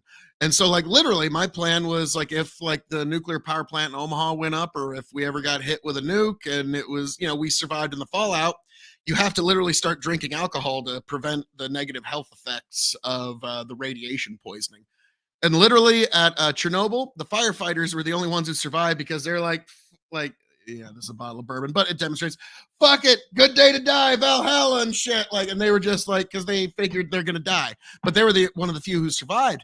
Hiroshima and Nagasaki, the doctors were the only ones who survived, because they were seeing some pretty rough shit and had to, knock a few back. So that's the only time, like, not to be construed as actual medical advice, but that's the only time where that would actually be recommended, is in the event of like nuclear fallout, is to have some of that handy. And like, even like, yeah, I was even gonna like, yeah, all right, my kiddo, you got to drink some of this stuff. I know it tastes like gasoline. It's awful, but it will actually help. Could you imagine me unchained with grandpa's cough medicine? Twitter can't handle a drunk Nate. That would be fun to watch. It would. But no, that's the only reason, like medically, I would ever say, like, if you live near a nuclear power plant, you're ever worried about that sumbitch going up, which most folks in Omaha do. But really just the old, like, you can now go to vintage clothing stores and get old dresses and old suit coats. And normally they kind of smell like, cigar smoke and shit. But if you do enough of that vodka spraying treatment and just let it evaporate enough, you will have new fabric, essentially. So that's the only reason I would ever recommend. I was just thinking that today. Next time I talk to Mr. Dallin, I want to tell him, like, that's the 2 reasons why I would recommend keeping a bottle of vodka handy, even with your very clean living lifestyle, because you can turn vintage clothing new again, and you and your family are at least a little more healthily prepared in the event of any sort of nuclear destruction. And with Biden as president, it's not like that's a problem. But all right, I got some asparagus waiting on me. God bless Bigfoot, and then the sequel, the series finale, and then they had like the next, or the season finale, and then the beginning or something. It was like to be continued. It just said Bigfoot Part 1 and Bigfoot Part 2. Oh, damn. Imagine that. Would you guys like some interesting factoids about Andre the Giant that I found? Let's do it. While having dinner with Wilt Chamberlain and Arnold Schwarzenegger during the Conan shoot, they tried to force him to let them pay, and he insisted on paying. So Wilt and Andre picked Arnold up and carried him outside the restaurant to make sure Andre could pay. If any friend drove a small car, he would sometimes pick it up and move it as a practical joke. What a dick. That's fucking hilarious, though. When he checked out of the London Hyatt after filming The Princess Bride, he had a bar tab of nearly 40 grand. Yep. I've heard about that one. That's legit. His co-stars on The Princess Bride, Carrie Ells and Mandy Patinkin, were often hungover on set because of drinking with Andre the night before. No. He was perfectly normal, like this is another day in paradise. He wore a shoe size 22 and had wrists as thick as a gorilla's. Do they make shoes that size? Custom order, probably. He didn't often order big meals unless he wanted to show off, but he could eat 12 steaks in a single sitting. And then the next factoid is his single sitting beer. By age 12, he was already over 6 feet tall and weighed 200 pounds. He left home at 14. When he returned at 19, he'd grown so much that his parents didn't recognize him. Are you on one of those, you have to click to see the next fact thing? Maybe. Yeah, I fucking hate those things. It's really awful. They're the worst. They are so interesting, though. God, Tell I me don't the understand. thing I want to know. His fingers were so big he had to use a pencil to dial a rotary phone. Oh shit. Yeah, rotary phones, kids. You used to have to like put your finger in a little dial and spin it. My grandma had one. That thing was awesome. Like, but yeah, it was like. Yeah, love I the used to just rotary. play with them whenever I seen them when I was a kid. It was I'm even sure when I was a operators kid, they love were around very often. Oh, hey, here's one for Tony. Yeah, that's my boy. Yeah. Nice. From 2013, Lindsay and Yes. Tony's wedding. How many koozies do you guys have? And do you keep like fuckload. every single one of them? I have every wedding we've ever been to, and every wedding I got like 5 koozies from them. Yep. Yeah, same here. And These I pulled I've this got one out. I was like, literally a ooh, trash Tony's. bag I had to throw away of koozies that we just didn't need, that weren't, worth keeping. And I've still got a fucking whole drawer full. Yeah, Proud my of wife don't like it when I carry or keep koozies or I buy them because she doesn't want them in that drawer. But every now and then she catches herself buying a koozie to give me, and I'm like, "Well, you're What the fuck you contributing doing to the that fucking for? problem, lady. I mean, what'd you expect? You play with fire, you're gonna get burned, son." Justin, did you have a review of Keystone? Yeah, did it. I You do. did. All Did right. I do. You're up, brother. You're up. All right. I Keystone. am Keith Stone. Yes, I love that commercial. That was a great commercial. I am drinking the wonderful light lager from Coors Brewing Company. That's all it says. Keystone Light. The taste, Hold my the first stone. sip is usually the worst. Then after about 2, you don't remember it. So, as for cost, I'll rate it a 5, just because it's cheap and nobody drinks it when they come over. So what about It was- taste? Taste, 2.5. As a beer, 2.5. Yes, Okay, and does that qualify as a lager? it is a light lager. So on a light lager scale, how do you grade it? I give it a 3. Okay, and when would you most likely be excited about drinking a Keystone Light? Never. Okay, I drink it because it's cheap. I drink it because it's cheap, and it's That's great fair. for camping, and that's it. Give it a sip for the people. give it a sip. Give it a sip. Ooh, the big. I'm sorry, Ah, the big nice. Husker glass that I got. How's this Keystone taste, Justin? By the next one, it'll be better. Okay, that's a good review. That's It an gets better as you drink it. There you go. There is one fun thing. I found something on here. It's about who you are from the beer that you drink.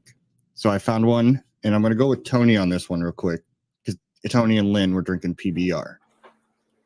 And it says, probably look, hipster, my right? guy. Yeah, look, my guy, PBR does not make you different. Yes, you have probably seen a PBR can spray painted in Brooklyn. And yes, I'm sure people that read Vice also drink it.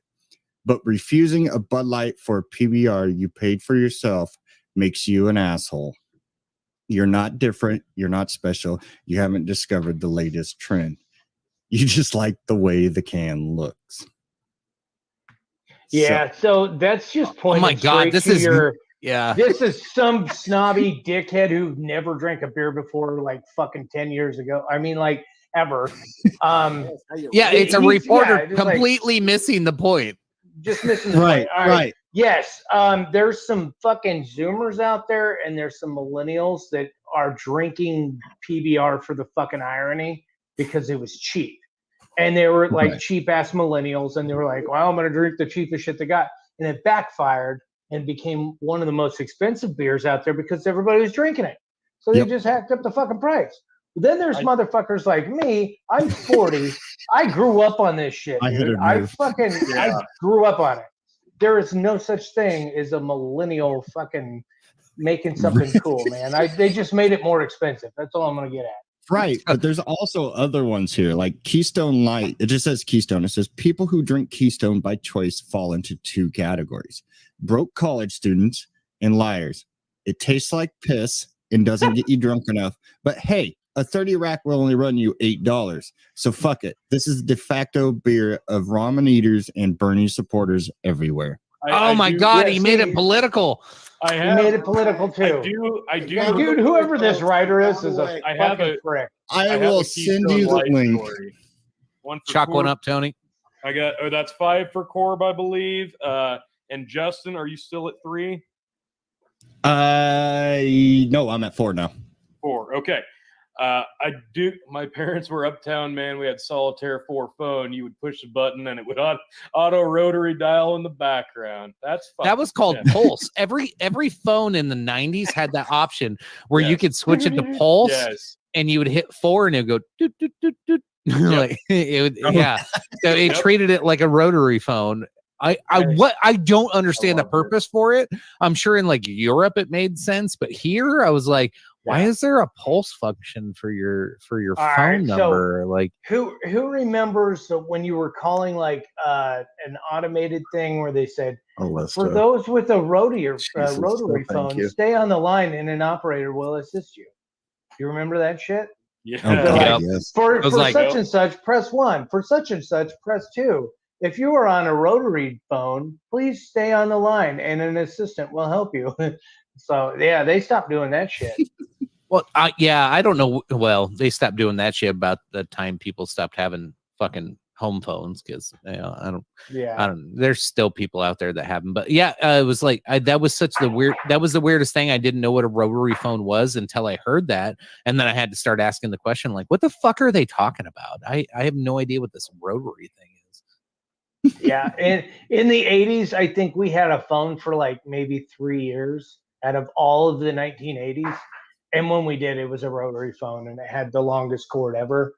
But it's like, yeah, I just had like kind of type of parents that didn't like paying the fucking phone bill because it was an arm and a leg anyway. It was like your normal cell phone bill now. But I don't know. Sometimes you can run that fucking phone bill up to $300 because of long distance and shit.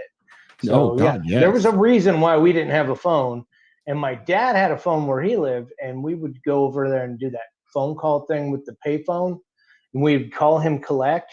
And he said, would you accept the charge from Dad? Call me back. And he would call the payphone back and be like, what do you want? The tricks of the trade back then. Right? Yeah, there was a way to get away from the collect call shit. All right. I've got my No. number 5 beer. If you would give me a moment, please. Oh, Sure. Please. All look at right. the list I have. Fuck Bring it Tony. in. Fucking Tony. Fucking Tony. Here we Hold go. on, Panther Tony, Piss before- 8000. Before Tony gets started, do I show the picture that Tyler sent you? You can, yes. Okay, let's see here. Just say we've got. I think Oh, I my sent a few goodness. more in Oops. there. Right back. Pull me off.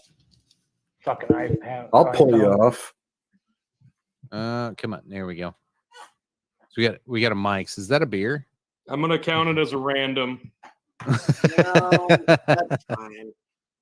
It'll What work. and Welcome to the the hell? party. We love you. Thank you for joining. All of you. We love beautiful you. people. You're very special. Yes. Well, I mean, if you're part of the KOE Nation or Big Bucket Empire or Revolutionary Wrestling Yes. Podcast fan Just fucking base, with you. you're really Or some of the West most Lynn beautiful, number 4 well-informed, on TikTok. erudite, gorgeous human beings to ever walk God's green earth. So, I mean, what can we really say? All right, bring it in. This is a good one. I'm excited. Bringing You're it welcome, down. Tyler. Just fucking with you, bro. Oh, we All got right. Let's see. All right, Tony, you're up, sir. Let's hear a beer review. Tony G back again with another beer review. Now I am going to be enjoying a Leinenkugel original beer. Leinenkugel since 1867, folks. This is 12 ounces of goodness, and excuse me, 6 generations of family brewing tradition. It's 4.7 ABV.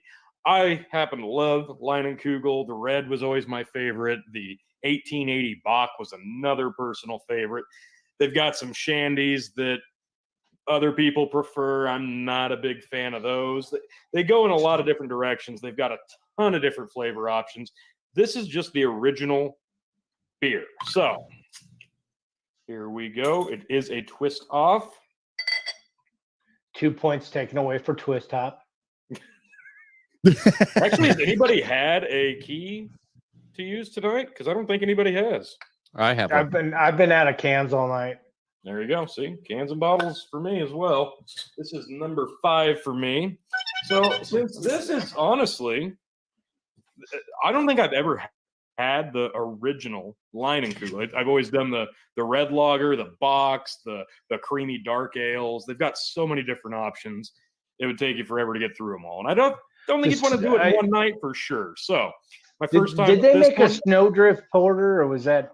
I think that was. I'm sure Leinenkugel, they didn't it? do, because Sam Adams and Leinenkugel kind of. Leinenkugel had the Snowdrift, yes. I think they Yeah. kind of trade shots back and forth on who can come up with the most flavors first. Snowdrift is the better one. Leinenkugel's got a head up on. Yeah, it. Snowdrift Porter is the pretty good shit.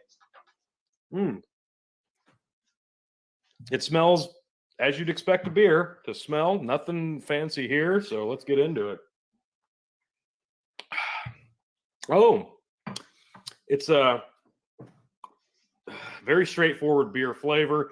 It comes across as a little bit extra cold, maybe fruity a little bit, but nothing that stands out in terms of flavors. So it's extra cold. Maybe that has something to do with it. But I'm not getting a ton of different flavors here. Just maybe a little bit fruity, not super hoppy at all. Very clean. There's a slight aftertaste, but it dissipates like that. I couldn't put my finger on it if I tried. Since this is just a beer, I'm gonna give this a 3.75 on a beer scale. I do like it. I would definitely pick up a 6-pack of this at any time. In terms of a Leinenkugel, I'll put it on that scale since this is just a beer. I'm going to give it a 4 in terms of a Leinenkugel. This is definitely one of their better offerings. If you've never tried it and you just want a straight up beer, pick this up first chance you get. I got a 6-pack of it. I'll be dipping into the rest of it for sure. I would pretty much, you can have this anytime you want. Anytime you're in the mood for a beer, there's really not a bad time to have this. This would be a good day drinker as well. This would be a good one with a meal. Not a special occasion beer by any means, but this is going to get the job done. So I'm a fan. I enjoy it. Like it very much. All right. Oh, yeah. Hey, While we're on it, I got one to start here pretty soon. Go ahead, Lynn. yeah, I was gonna kind of dive into the Tony getting banned from TikTok situation. Oh, okay. And Okay. all right, so I have an opinion. You have no idea why you got banned, right? It just happened. I have ideas of why. My last video I posted up was there was like a chef. He had like a squid or a sea cucumber or some weird thing, and he squeezed it and it shot something out of it.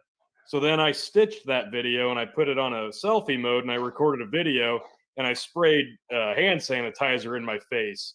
And then I said, hey, you should have warned me. And within like 20 minutes, I was no longer on TikTok. I think you did some alcohol reviews, didn't you? I'm doing that on my new one. I'm starting to do some alcohol. Yeah, I reviews. think you got to steer clear out of that. I think you got to delete those because I think they don't want minors to see people drinking on TikTok. Some of the biggest channels And I follow. you are see them and then urban they and disappear. beer. They disappear after a bit. You don't Some of see the them smaller again. ones do, yes. I followed a lot of them. Some of the biggest ones I follow have tons and tons and tons of followers. I think they got big enough that they're like, okay, we can't just boot them off just because it's alcohol. But that's the thing about TikTok. It's so minor friendly, but so not minor friendly. They should have two versions of TikTok, in my opinion. But that's I think like two versions of Twitter and Mhm. Two versions of the Instagram, algorithm which we're trying. will kind of point Twitch. adults towards more adult oriented stuff. But if a kid likes a bunch of shit that the adults are doing, the algorithm's gonna point them in that direction. They're gonna see nothing but old drunken middle-aged guys drinking. Yep. So, well, that beats the alternative on TikTok, and I'm not going to say what that is, and it's disgusting. Oh, Let's, Lord. So anyways, moving right along. Let's return to that conversation in a milder form. You guys reform that conversation while Oh, we got lots to say about that. while I pour the next one. Tony, In the post show, folks. In the The post. stuff that's too hot. for Oh, YouTube. speaking of the post show chicken, do you have that preview? I'll get there. Okay. Okay. All right. Here, let's do another beer review real quick because I don't think I'm gonna like this one. All right. Hey, you got to do what you got to do, bud. Got to do what you got to do. This is from Wasatch Brewery. This is a nitro polygamy porter. Everybody loves to use the polygamy porter because it sounds fucking cool. It's overdone, and they have a whole bunch of shit on the back of this. Anytime you buy a beer that has a whole paragraph describing the beer, it's probably wrong. Usually they totally fuck this up. So on here it says, taste like chocolate, creamy, toasted. She's on nitro. Meet the sister wife of our classic brew. The nitrogenated version of is our chocolatey and easy drinking as the original, but even softer and creamier. It's okay to love them both. This is Wasatch Brewery, Salt Lake City, Utah. I'm so glad they gave you permission to love both of them. Oh, I know, right? So this is a porter. I like porters, so I usually do too. This is Hold nice. it to the light. Hold it to the light. It's good and dark. I don't know what light you want me to hold it to. They're all up above my head, but Yeah. pour it right on your head. No, I'm just kidding. So when I smell it, there's nothing. Very, very subtle, like coffee-ish, burnt oat. Very light though. You can hardly smell anything. No nitro ball in that can? No, Even yeah, though they that's said the other nitro? problem. No nitro ball. Can't hear anything. It's just nitro. Why do they call themselves nitro without any nitro? I don't know. Anyway, let's give it a sip here. The smell, it's just nothing there. So I don't expect much here. It's supposed to be creamy, toasted, and chocolatey.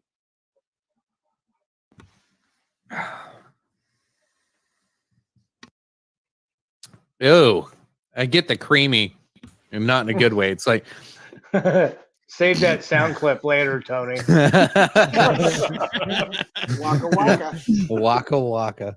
I get the creamy. I get the please creamy. Send me that sound clip. Okay, so for a porter, surprisingly, it's as dark as it is, and it gives you the creamy flavor, but it seems watered down. This actually, and Lynn, I'm glad you said something about putting it to the light. As I put it up to my monitor, you can't really see it. I can kind of see through this darkness for a porter that tries to look that dark and talk about being that creamy. This is You shouldn't super see any light through it. right. This is super weak. It is super weak. I can see the light bulbs on my ceiling through the glass. Now porters don't have to be that dark necessarily, but preferably. But the good ones are. The good ones typically are. The smell sucks. This tastes super watered down. The only thing you get is the creamy on the first sip. As soon as you do, you notice how quickly the head went down. It looks like there's some head on my camera, but it's actually super thin. The head is completely gone after that first sip. It just shrank. It sticks to the glass, so it looks like there's head there, but there's not. Now, I'm really disappointed in this one. So this is out of Salt Lake City, Utah again, Wasatch Brewery. As a porter, I'm going to give this a 2. Fucking Mormons. As a beer, it's still better than an IPA. It's still way better than the IPA I drank earlier tonight. I would still drink this over that, so I'll give it a 2.5 because I think I gave the IPA a 2.25. But no. That's This is pretty not a generous for an nitro. IPA. It's not a nitro. The polygamy porter thing is overdone. Stop it. Nobody cares with these stupid fucking names. It's cheap. It's redundant. Just get over it. Well, Spend the time. Utah. Spend the time making a real name. The time you put into this shitty beer, you should have just got rid of this beer, made a better name, and created a new recipe. And maybe you could have created something. I've actually had that one a couple of different times, and it's been years. And I'm glad you kind of echoed what I thought years ago. It's lame. It's boring. Yeah, there's not a lot going on there. It's water. I slammed it pretty quick because there's not much there. Okay. If I were to describe it to anybody at home, if you've tried Guinness and you've drank a glass of water, mix Guinness and water, and that's polygamy porter. What? That's it. Three quarters water and quarter Guinness? I'd say 2/3 water, 1/3 Guinness. That's kind of what it tastes like. Damn. What was the rating on that? As a porter, I gave it a 2. As a beer, I it's gave better it than an IPA. it's better than IPA, so I give it a 2.5 as a beer in general. Like if somebody handed this to me, I'm not going to be pissed. Like I'll drink it if this is all that's left. Now what would I? What? Yes. What would I do with this? I would probably stick this in the bottom drawer for when a guest comes over that's kind of a cunt. I would give it to them. And then talk it up like it's the best beer you've ever had and make them drink it. And they'd be like, yeah, man, this is the greatest beer ever. Tony at 4 a.m. Yeah, that's Tony shows up at 4 a.m. I'm like, Tony gets this beer. Well, we're all familiar with the fridge shelving prioritization. That's your top shelf is going to be your everyday drinker. Your bottom shelf is kind of where you get your special occasion beers. And then, of course, the drawers where you put the special occasion beers that you tried and thought sucked ass. And when somebody asks for a beer, you're like, yeah, help yourself to the bottom shelf there, my man. Yep. And you put That's all the where it fruity- goes. It's that bottom shelf in your beer fridge that where all your crap beer goes, that your uncool people that show up that just so like the mooch off you, that's what they get to drink. Yes, someone hammered so will like take it. in my garage in Fairmont, at the bottom shelf, I had 6 fucking pumpkin beers that nobody would fucking ever touch. But I tell you what, we had a party. We had a party there one night, and everybody got down to all the beers that they drank, and the only thing I had left was 4 more of those fucking pumpkin beers. And I was like, all right, who's gonna try it? Who's gonna try it? And I had a few, and a few people that tried it, and they were like, this is the grossest shit. Who would infuse pumpkin in a fucking beer, for one? Fuck you. Whoever decided that, you're an asshole. I like If you're watching tonight, you can go to hell. Alesto TV. I love this. So the beer will have 2 mates, polygamy beer. That's fair, actually. Ooh, hey, I want to try a new experiment here, and I don't know if it'll work. Can I? Is try it this appropriate real for quick? children? Yes. Okay. It's gonna be called. I have to ask these questions. I have to ask these questions ahead I of. don't like that reaction there, I have to ask these. Lynn. It's beer related. Lynn, I have and to ask it- these questions ahead of time because we are streaming on Phil's as well. So I just got to remind, this So- isn't just the Dog and Chicken show, so we got to be a little nicer. I know this is. I just got to make sure that the volume's up because I'm gonna ask my my Amazon product robot lady an interesting beer factoid and see what she comes up with. All right, I'm down with it. Let's try it. All right, so you guys ready? Without further ado, Let's roll. hey Alexa, tell me a fun fact about beer. Here's a fact about beer. According to Wikipedia, the shape of the glass from which beer is consumed can influence the perception of the beer and can define and accent the character of the style. Oh, so the glass thank you. matters. Rock Yeah. and roll. Nice. GLM, Glass Lives Matter. Yes, for sure. Let's see. Chinchilla says, I've been a bartender in England for a lot of Irish and Scottish people. They wanted their Guinness, grape juice, apple juice, name it, on top. Interesting. That would actually be pretty good. I would do that. See, and then there's also a debate in Europe. There are a lot of people that say that the folks He's drink asking the Guinness. CIA. Yes. Nice. A lot of folks say that they serve Guinness warm, but other places say that they do chill their Guinness in certain places as well. But I was also told that Guinness in Ireland tastes so much better than any Guinness, no matter where you get it in the United States. And I'm like, yeah, it's my bucket list. I need to go. And sooner or later, I will take a trip to Ireland and I will try some Guinness. Cold and warm, like right in that middle area. So Phil, Tony, and I have been talking about making a trip to the Highlands to go try Scotch. Scott? Scott. Well, Scott lives there too. Waka but- waka. Waka waka. So we could probably just Detour. like extend the trip and go to Ireland too, because there's Irish whiskeys, there's Well, Guinness, there's. it's like 20 minutes. If we're drive. gonna You gotta do go it, to- yeah. If we're you gotta go gonna to do Ireland, it, I gotta get Well, my damn bottle of Jameson triple. Now, granted, remember, guys, I was the guy that always went to the geography bowl at the end of the year. You actually have to get That's on fair. a boat to get from Scotland to Ireland. Okay, so it's are a there drinks? 30-minute Are there boat drinks on ride. the boat? 15 if you've got a motorboat, I'm sure. Yeah, but 20 if you definitely have. understandable. But yes, that's on the bucket list. Definitely. And actually, we found out. Okay, Dalmore Distillery is here. In an hour and a half drive, you're at Loch Ness. And then an hour and 45-minute drive from Loch Ness, you're at Glenfiddich. Like, it's just like, wow. So that's kind of on the Oh, bucket it'd be list now. amazing. So yes, but that's a podcast for another day, folks. Definitely be sure to check that one out. Got some drink updates.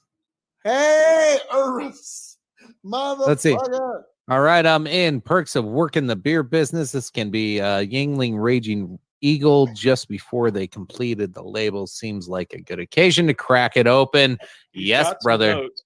He's got some notes. He thought the mango was going to be really strong, but it's actually not bad. They blend it really well into the beer flavor. Yingling's one of the only beers I really like. This is one definitely makes the cut. High endorsement from Urasama, and I am jealous, and I really want to try that. Hell yeah. Right. Rumor has it that Yinling is going to start distributing further out into the United States, and like certain states like Missouri should be getting it here pretty damn soon. So I'm looking forward to that. I don't know if that's a rumor or a fucking factoid, but Tony, three more. I'm down with Yinling showing up, like in my neck of the woods. It'd be fucking nice. All right, we are Evan, you're on which one? surpassed the halfway point. I'm on We've number slowed 5 down. of my tall boys, so 3 total. Or We've 1.5. slowed down quite a Or bit though. Shit. They're too worried about Three, the three reviews, more. man. So, Just yeah. slamming So beers 6 total on number 5. Okay, I'll We- get a we- new total up here in just a second. All right, so the telethon is back on. Hey viewers, we need you to get out there and drink some damn beers for the rest of us. Come on.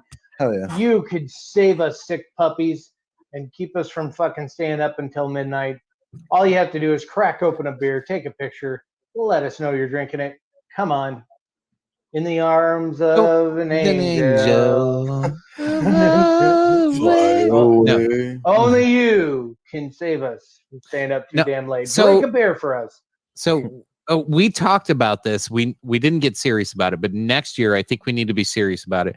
So we're eligible to do like fundraising and stuff on our Facebook page. I think we should drink beer for fundraising next year, and get more participation. Like if we can get people to donate $1 instead of drinking a beer, because I get it. Not everybody drinks. Not everybody likes a beer. So if they can participate, we can donate everything to charity. Every beer we drink, we donate $1 to charity. I think it'd be a really cool thing. And maybe we would surpass the 150, 160 beers. Maybe we need to lower the bar. Maybe it's I don't know, raise the dollar amount, lower the drinking. I don't know.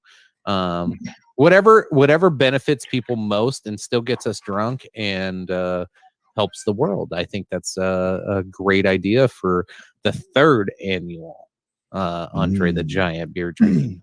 Hell yeah. Nice.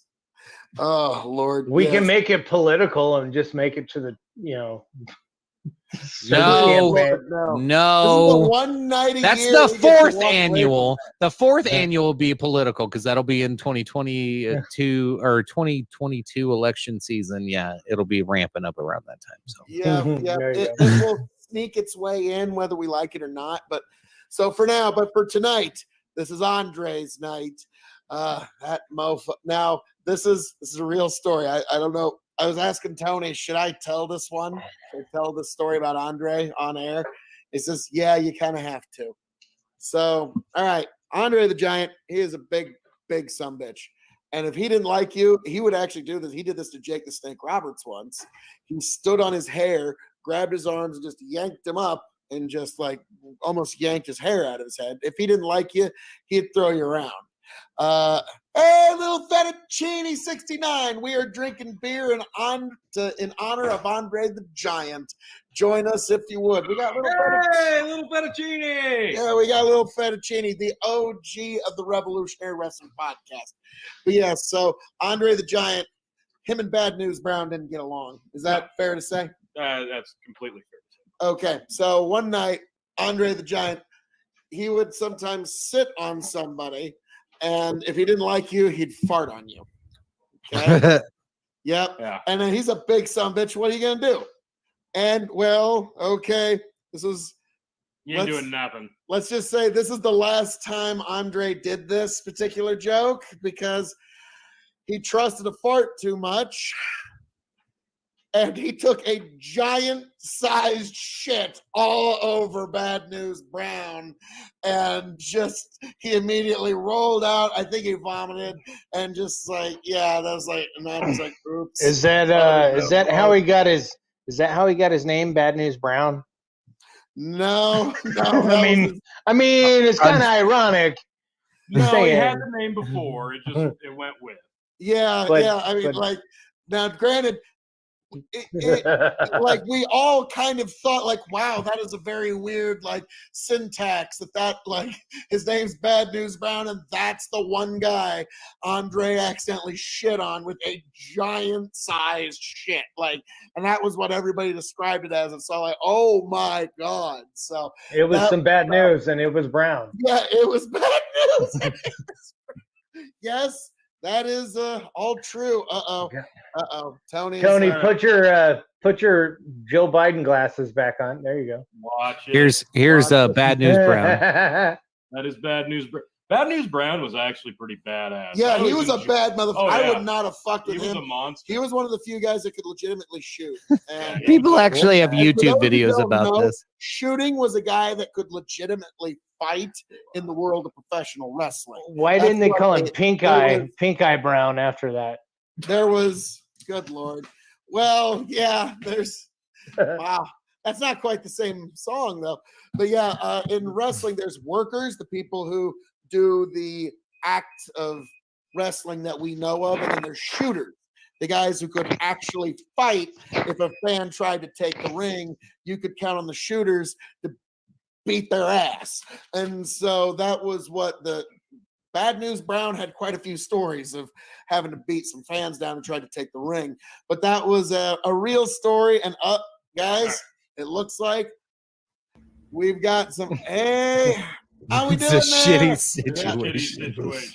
Waka waka.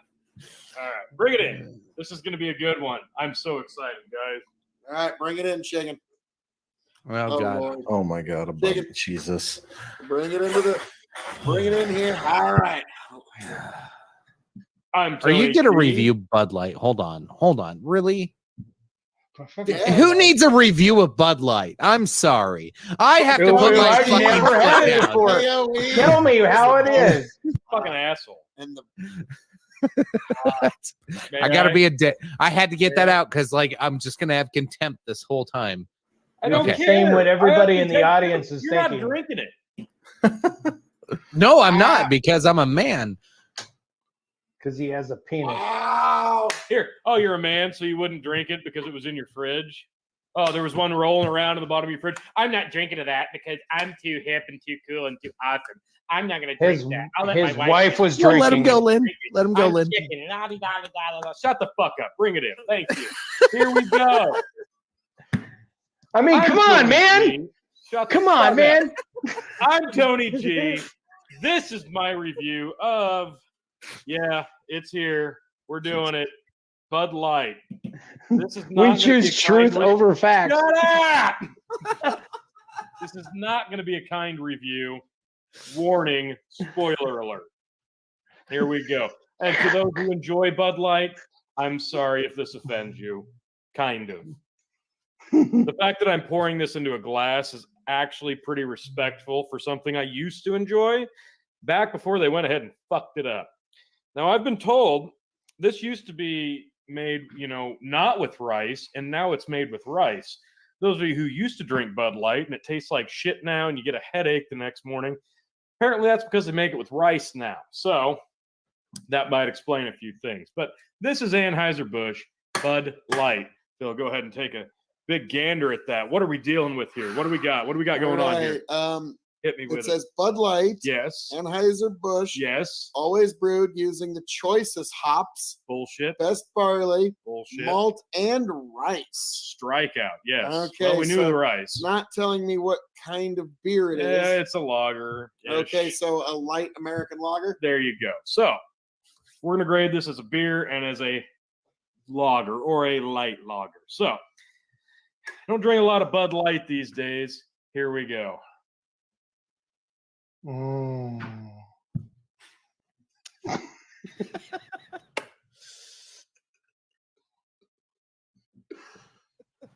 the best beer I've ever had. I don't think that's going to be the review. Yeah, that sucks. So Bud Light on a beer scale, I'll give it a 3 on a beer scale because it is a beer. It is a beer. It doesn't have a good flavor. It doesn't taste great. It finishes like shit. Remember it being a lot better in high school. That could be part of me being, nostalgic, and could be part that they changed the formula. Either way, it's not great. 3 is a beer. In terms of a lager, 2. Yeah, I'm going to go with a 2. I could be a lot harsher. Luckily, this one's cold, so it gets a 2. When would I drink this? Basically, I'm going on a tube float trip here in a few weeks. It'll be hot. You're floating down the river in an inner tube. That's a perfect time to have a Bud Light because, frankly, it drinks easy. It's kind of like drinking water. And if you don't care what you're drinking at that point, great time to have it. If you don't care about flavor, this is your beer. But me personally, not a fan of Bud Light anymore. I prefer Busch Light myself if I'm going to drink the cheap stuff. If I'm going to drink Anheuser-Busch and I'm going to drink a light beer, I'd rather have a Busch Light. So that's my honest to goodness review of one Bud Light. Whew. All right, tell us how you really feel. That is how Yeah, I really I had to throw some of those comments in there just because you were shitting on it, and it kind of went along. And with everybody it. likes Bud Light. All right, so that brings up. No, a they were telling you it question. was going to make you poo. There's Oh, well, there's great. there's 2 beers. There's 2 beers that I can come to mind that have changed their recipe in the last like 10 years. One for the better and one for the fucking absolute worst. And so Like with the better, Newcastle. with the better, I'd like to say that Schlitz went back to their original fucking recipe. Schlitz is And legit now. Schlitz is good. Now, Newcastle, fuck. That was my beer. That was my jam. That was my shit. I used to drink it all the time. You changed the fucking recipe. Goddamn piss water, man. They fucked it all up to the point where you get on their Facebook page and talk shit every now and then. That's what I do. The review of Travis Sierra Cannell does Nevada the same is thing. actually going to drop really soon on KOE Nation on YouTube. Kasha. So I've keep your eyes. I've on that. never been like a huge fanboy of Sierra Nevada, but I like it. The Sierra Nevada Pale Ale is one of the first pale ales I ever had. It's and I good. have never tasted anything else like it. But I think they're another company that changed that damn recipe, and it doesn't taste as good anymore. It tastes like all the other IPAs that are out there. But the Sierra Nevada Pale Ale, the original one from like fucking first one I had was with my buddy Jeff Peskoff, who may or may not be listening tonight or watching. But yeah, he He got rid of first. Facebook. I hope he's on. No, he's back. He's back. Okay. Yeah, he had a little trivia. I quit trying to reach out to him because like. I'll reach out for him for you. I'll reach out and touch someone. Because we still got to have the Peskov Phil KOE debate. Oh, wouldn't it be called a debate? It'd be like a grown-up discussion with no rules. Not with Phil. Not with Phil. It's not. I was about to say. I mean, You don't know Phil well enough. It's going to turn into a debate. Phil, you're a wrestling guy. No holds barred. Ooh. My shirt off. Times when I've been up against like Hell yeah, brother. 7, 8, 9 liberals on a panel versus me, and I really don't like those odds for them. It's very unfair for all of them. But one-on-one? Yeah, well, yeah, one-on-one. That's like it's kind of like Chael Sonnen said. It's like, well, if I was going to fight Lyoto Machida, then sure, I'll just like not do any training. I'll just kind of hang out on the beach, fly in 2 days before to have a UFC match. Yeah, sure. That's a level of training and commitment. You're saying you don't want to punch down, huh? Oh, yeah. Basically, in so many words. So Tony, who do we got here? That's Whitey having his first. He's Whitey. Here's Whitey. Hey, and then before Justin that- Page, RXW alumni. Exactly. And I think that's and then- Tyler's second. Nice. Sending the Mike's Hards. And I think we had one more before that, maybe. Did Another you? one from. I got Whitey, that one, and Okay, another one from my uncle. There you go. Nice. All right. We are rocking it. So Tony's going to compile that, but at this at 69. We're at 69. Everybody Oh, finish we're your beer. back. We're at 69. 69, dude. I feel like we should pause for a while, not finish. Okay, that's fine. Mm. Andre didn't pause. And actually, to give you an idea of his Yeah, metabolism, an 80-mile drive he made with Jake the Snake when Jake first got to the Northeast Territory. The New York territory was WWF. His first job was to drive Andre around. So it was a 70, 80-mile drive. Andre goes, get 2 cases. It's like, oh, okay, boss, what do you want? I'll get you 2 cases, whatever you say. And so that is 48 beers. Chuck me And up there, Tony. I don't know if you. Jake's driving, and that's Add all me he's one, hearing too. back there.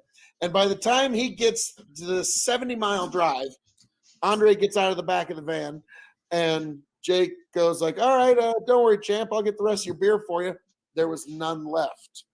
And Jake was like, this guy drank 48 beers in a 70, 80-mile drive, and he didn't have to get out to piss once. I had to stop in that drive to go piss twice. And like, what the flying fuck? So yeah, Jake's got a that weak was- bladder. Tony, Well, another one for you know, Corb. teach their own. But yeah, Andre drank 48 beers and didn't even have to stop to piss, which is pretty amazing. Yeah. Tony, did you get Corb's? Yep, got it. You can pull that Yep. off. I got it. Send pics and bids, Corb. Damn it, we want some more. Yeah, streams you here. shit house. Okay, so the fun thing about Andre, if you want to hear more awesome stories like that, definitely check out the Joe Rogan podcast when he had Jake the With Snake Jake on. the Snake. Yeah, that shit was good. an amazing interview. He tells that story. He also tells another story about when Andre does the infamous sitting on you in the ring corner. I believe Jake put it this way: Andre did this thing and he jumped on me, he sat on me, and man, it really hurt. And I felt my arm. I thought I was having a heart attack. That he hit me just right. My arm was vibrating. And I look up and Andre was laughing at me. And the referee asked him, "What's funny, Andre?" "I'm farting." Great, yeah, great Andre stories on that one. All right, review time. I have no idea what this is. So It's a beer. Let's do it. it is a beer. We are gonna jump into Oberon or Oberon Ale. This is a wheat ale.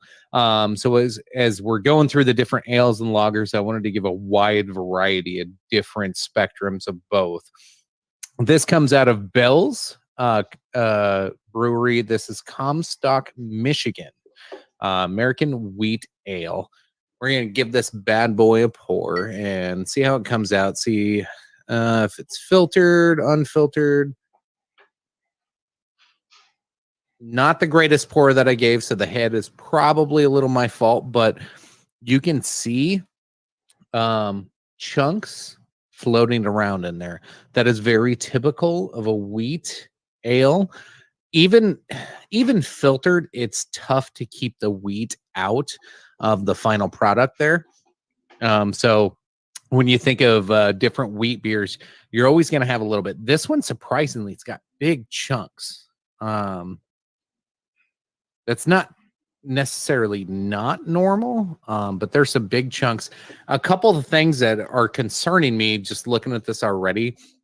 is the airflow. Typically, you see the bubbles like going down the side of the glass, and bubbles going up through the middle. I kind of see some trying to shoot up through the middle, so I wonder how the carbonation level is. Maybe it was my pour. That was not my best pour. So I'm assuming this is going to be kind of flat, just the way it's acting. This seems, yeah, I don't know. Let's give it a sniff. Very fruity. It says it's mildly fruity, I think, on the bottom, but it smells really fruity. Maybe it's just the spice making the fruity. You smell fruity. You're fruity. It's a little sip through the head here. Let's. You're used to sipping through the head. Thanks, juvenile jokes. Yes, always good. Always good with it. Actually, not bad.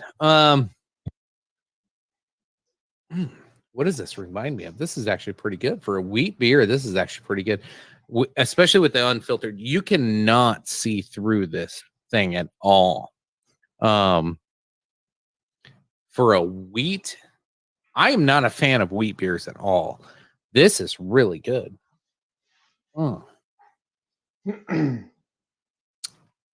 Okay, couple of things. Wheat beer.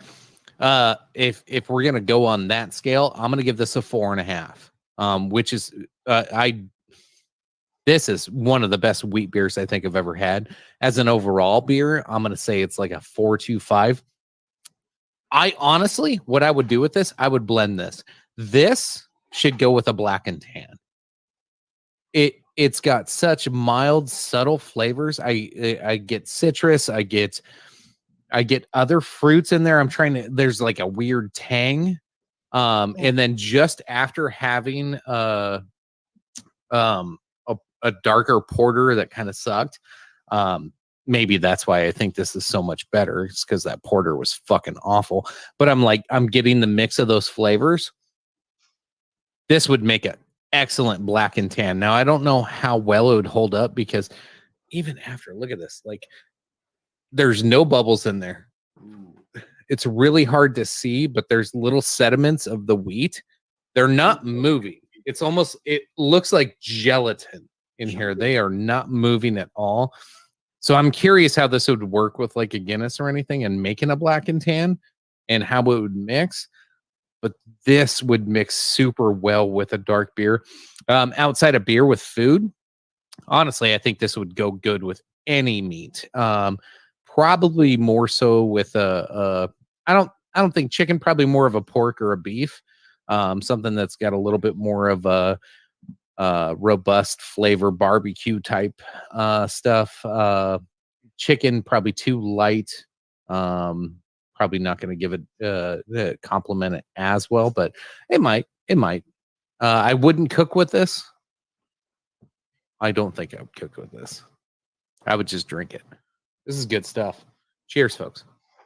All right. Hey, I gotta show off my little Guinness and PBR black and tan. Nice. Look at that. I mean, I always kind of have a good idea of pouring my fucking black and tans, but look, right at the pint line is right where my head's at. Okay. And it did a pretty damn decent job. And I'm gonna give it a nice little salute to everybody. Salute. Well done. Well done. Jesus. Well, There we go.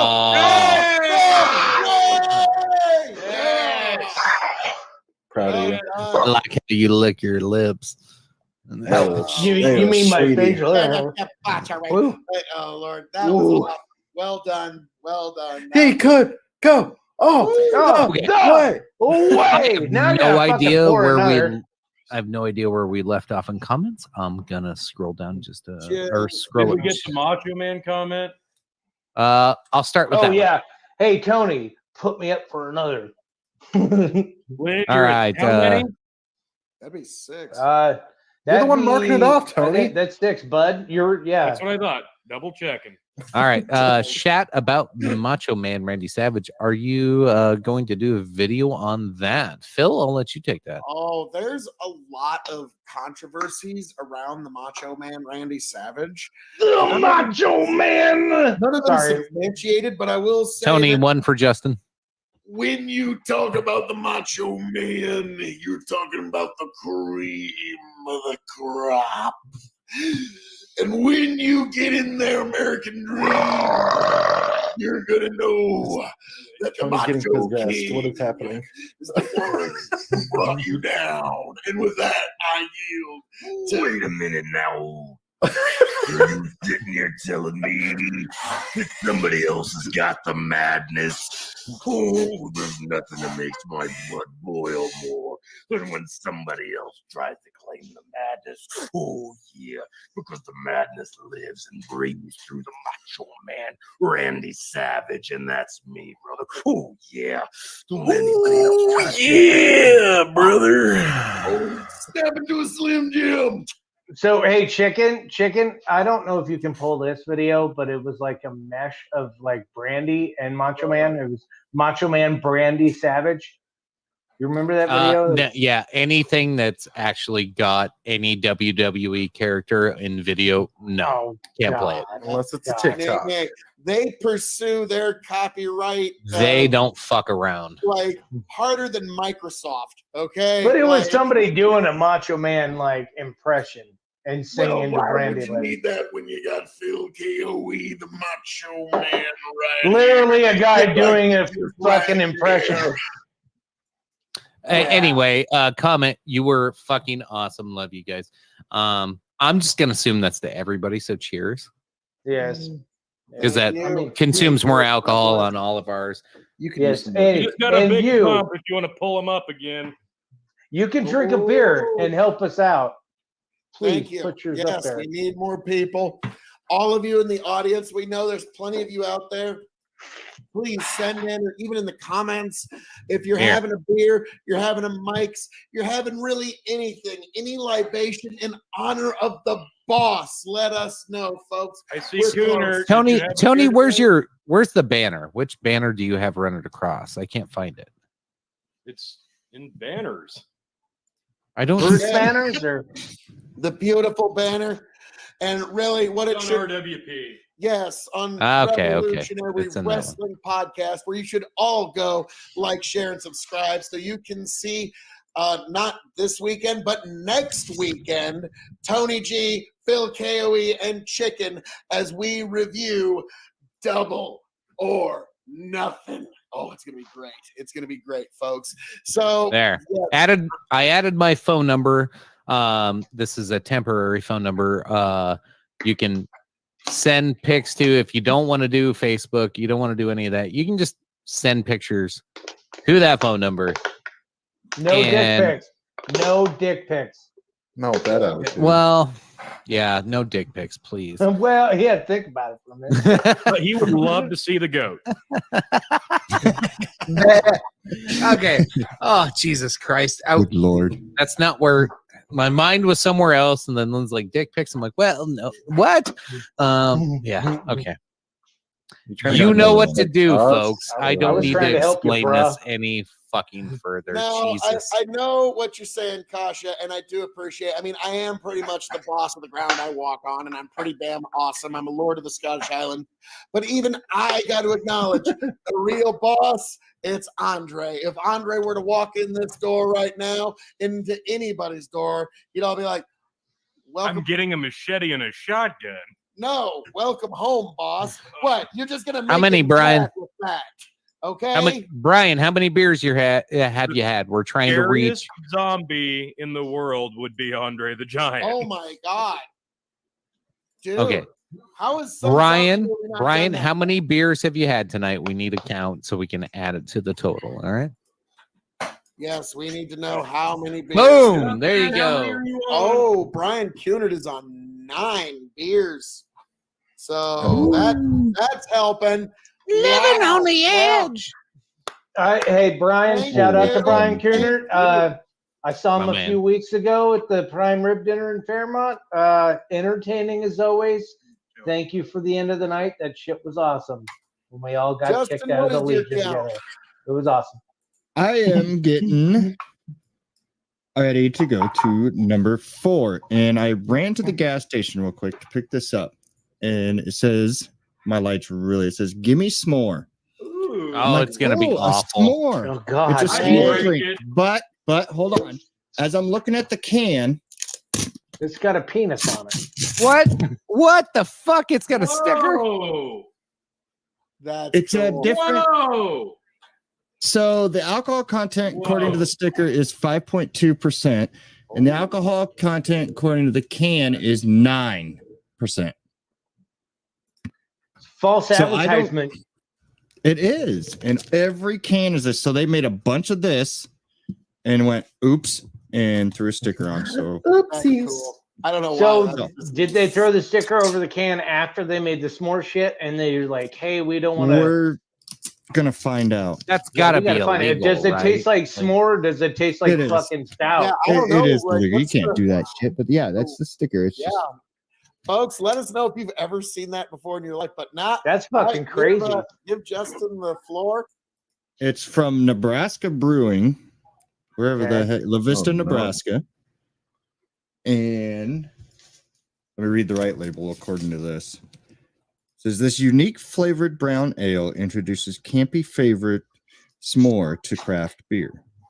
The aromatic flavors marshmallow, chocolate, and graham derived from malts and vanilla transport you into the time to the last or future outdoor excursion. Wonderful at any time. But this says our take on a robust Americanized Russian style imperial stout, moderately hopped to liven up richly malted classic.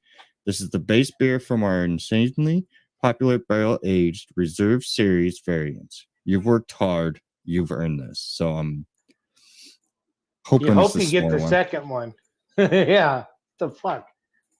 I smell the marshmallow. Oh, you got dicked. I did. Damn it. Well, then So- again, you didn't because you bought it because the package said s'more on it. So you get what you paid for. Yeah, that's Right. very fascinating. I'm gonna have to do some research on that one. But so, how do you rate that as a beer, good sir? I have not drank it yet. I'm just smelling it, but I can smell like Alrighty. campfire. So Nice. Actually, yeah, it's a s'more. It's a s'more all the way through. Okay, so it's what the sticker Yeah. says. It's exactly what the stickers say. So first taste, I give it about a 3.5. It's actually not bad. Nice. You'll get diabetes if you had a six pack. I did get a 6-pack. Shit. So, Six what pack of was dick. that? An ale, a porter? What was that? It Yeah, you're gonna have to go by the a sticker. brown, a brown ale. So, as an ale, how would you rate that on a 5-star scale? It's like every other brown ale I have tasted. So probably about 2.5. It's always got that aftertaste that you can always taste it afterwards. Yeah. And when would be an occasion you'd want to have this if you were to go back to it? Probably a couple just at the campsite, but that's it. I wouldn't want to eat any s'mores after that though. Fair. It's a camping beer then. Yes. It's actually really, once you get about third drink in, it actually really it's like a s'more with an aftertaste of brown ale. So Phil, Sorry, I got shot. you were Sorry. drinking earlier. You were drinking something from fucking Thunderhead that was another fruity beer, right? You're one of your first ones. It's actually what I'm drinking right now, which is Prairie Peach Wheat Ale. Yeah, from Thunderhead, from Kearney. All right. So excellent My stuff. place. So my sister, when she come down to see me here a while back, she brought me a 6-pack of fucking Thunderhead Brewing Company Mhm. grape something rather. And I don't know, dude, it tasted like fucking grape soda Wow. with beer. And That was oh my pretty good. God, like I couldn't drink. I took one sip of it and I gave it to the wife. I said, "That's yours." And she's like, she's like, "Okay, I understand why." And she didn't want to drink it. And then we had a couple of like of her friends from work or prior workplaces that she, was at. They came in and I was like, "Hey, girls, how you doing? Would you like to try some of this great beer?" And they took God. one sip and they're like, "Oh, this is not bad."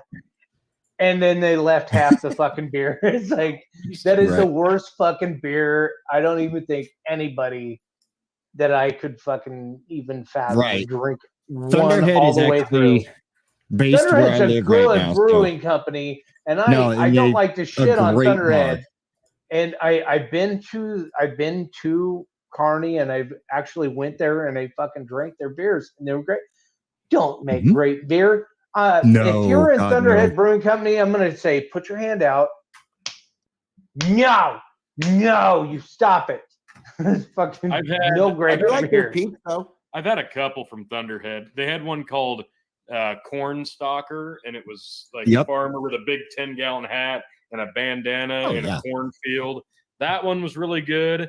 And then there was one with an airplane on it, and I can't for the life of me remember which one it was. That one wasn't quite as good, but I think that Corn Stalker was like a red lager, and I really liked that one. All right. So, hey, so another beer related fucking object that has something to do with Milligan, Nebraska. And every year, right about the same time that Fairmont does their prime rib deal, either a week before or that week, no matter what, they usually have the Beers of Nebraska tour come to the Milligan Auditorium. And all these brewing companies like Thunderhead and whatnot will all show up, and you go in there and you pay money and you just drink beer all fucking night, and you throw quarters in and you just sample all these new beers. And it is amazing. Have you been there? Have you done this? I've done it. I've done this a couple of years, and I I've loved tried it. a couple of times, and for whatever reason, the weekend it ends up being I haven't gotten a chance to do it. I've wanted to do it the last several years, but there's always something going on, and I haven't been able to make it down there. But everybody that's gone has had really good things to say about it, because this is how you find Dude, really and the interesting, polka, good craft brews. the crazy polka music and the food, it's worth it, dude. Everything about it is fucking awesome. It's like I'm definitely have to get there soon. You I get a definitely taste wanna of check it out this year. you get a taste of Milligan for what Milligan is, and then you get beer. And so I could tell you my little story of like going there. I went with my cousins, Jeff, Ben, and Scott West. They're beer drinkers. And they brought their mom, and their mom's a beer drinker, and it was pretty fun. And we get up there, we're sampling shit, and they had this jalapeno infused beer. Oh, dude, don't fucking knock it till you try it, because I took a shot. I took a sample of it, and I said, "You wait a minute. I'll be right back." I went across the street to the other bar. I bought a big ass bottle of fucking tomato juice, and I came right the fuck back. And then I got some olives from the fucking people, and I had celery, and I had spices, and I made the biggest red beer you could ever think of. And I threw this jalapeno beer in, and then some fucking tomato juice, and then I just threw in all the other things, and I had the perfect fucking red beer. And then everybody that was there was like, "Why didn't we think about putting tomato juice and making a red beer out of it?" Like, Nebraska's like home of the red beer. Yeah. And they had a jalapeno why. beer, and nobody fucking put tomato juice in it. I was like, "What the fuck's wrong with you guys?" So I started a whole craze, and everybody was doing it that night. And I like brought like 2 more bottles of fucking tomato juice, and everybody started doing it. It was I started a whole thing. It was cool. I got like a basket of different beers for my birthday for my aunt and uncle one year. There was, I can't remember all of them, but the 2 that come to mind, you reminded me. One was called Ghostface Killa, and it was some obnoxiously high ABV proof, and it was like made with ghost pepper. We cooled this thing down as much as we could, but we're like, I don't know, maybe we should try it kind of lukewarm because that's probably how it should be had. It was better than I thought it would be. I definitely didn't expect it to be good, but it wasn't bad. And It then would be another it wouldn't be one- bad with tomato juice, huh? Right. It probably would have made a great red beer. The other one, I can't remember the name brand, but it came in a big, like 20-ounce pink bottle. And it was like a maple bacon donut beer. Oh God, And that sounds this was, amazing. I shit you not, the worst beer I've ever had. I sat at a bar with Jeremy Clift. We both poured this thing in even amount glasses, and we sat there and watching football, mind you, while we did this. I don't think either one of us finished half of our glass. He's like, I'm not going to fault you if you don't finish it. I'm like, thank God you said it because I didn't want to. I can't drink this anymore. We both had to pour it out. It was the worst tasting thing I've ever called a beer. That's my worst So, beer. To recap this whole experience of that fucking beer tasting festival in Milligan, the top the night off, the polka band played a polka version of "Sweet Child of Mine" by Guns N' Roses. Oh, God. Nice. And I tell you what, until you heard "Sweet Child of Mine" in polka, you haven't lived. Yeah. You have not lived until you heard. Yeah, that it was fucking great. Let's I'm not a polka guy, but god damn, they had me hooked that night. You know, I've always kind of joked that if you are in the state of Alabama, whether you are like a symphony philharmonic or if you are a polka band or whatever you are, I think it might actually be state law that you have to perform some version of Sweet Home Alabama. Yeah, that's Like fair. That wouldn't It's even kind shock of a respect thing at a certain point, isn't it? Yeah. Yeah. Let's catch up on drinks real quick. Brian Cooner's up to 11, so that's Got him. +2 for him. God, Corbelick turn said him he's up got to another 11. one. Yep, I got them, and I sent some more pictures your way. All right, let's bring up some photos. What do we got on drinking? Can't remember if we posted this one already. No, this is my brother. He's put. No, Bandit, these kind of updates are always appreciated. Kiev launched like 30 plus Iron Dome like missiles. Sounds like estimated cost if guess the system is accurate is 100 million. And oh my god. War, folks, isn't it fun? But we move onward and upward. In the work right here. He just had twins here several Multitasking. weeks Come on ago, and congratulations to him. He's Congrats. continuing the new tradition of having twins in the family. I started it. So He's continuing it. So the go down dads are dominant when it comes to the twins, or what? Is that a go down Apparently, book? who knew? We didn't know. Damn. This is Mika. Okay, this is Mika. Mika just made us jump way the f up. He's been busy here. The two unopened beers you see are what's left from the 18. Gotcha. There you go. So 16 in for Mika. Corbelick, that was his another one. Go Mika. Still want to see them titties jiggle. No, I've got the video. We can't play it. Maybe on the Okay. post show. Okay. Oh, I've got God. the We need to video. drink up so we can Join get to us the on the post show. post Come on now. That's Jen finishing her second. She's now on her third. Nice. Jesus, And this Jen, is catch Whitey. up. He's up to 3. Whitey's up to 3. Oh, And- Hey, board number 5. This is the first time I'll ever yell "Let's go Whitey" on a fucking podcast. Oh, Let's and go, we got Whitey! an Oliver Strong shirt. Hell That's yeah. right. Yes. God bless. Oh, wait a minute. Hang Got on. another Oh, one? wait, hold In on. real time. Real-time photo coming. Here we go. Just put me up. Maybe. What is that? Oh, the kitty's drinking. Waiting for it. I put it on it's on the camera. Oh. Well, god damn it. Blow it up. Just do the camera. I'm trying to get there. Here you go. That's Mika, I think, on his 17th. There we go. Mika's Nice. feeding his cat some beer. All right. Oh, That for a works. For a moment, we Nice. were a bit blurry there. so Are we you were- ready for the beer review of all beer reviews for the night? Let's do it. Oh, wait, sorry. Hang on. Mika fell behind. There it is. The 18-pack is dead. Wow. 18-pack is dead. Way to go, Mika. Mika, you fucker.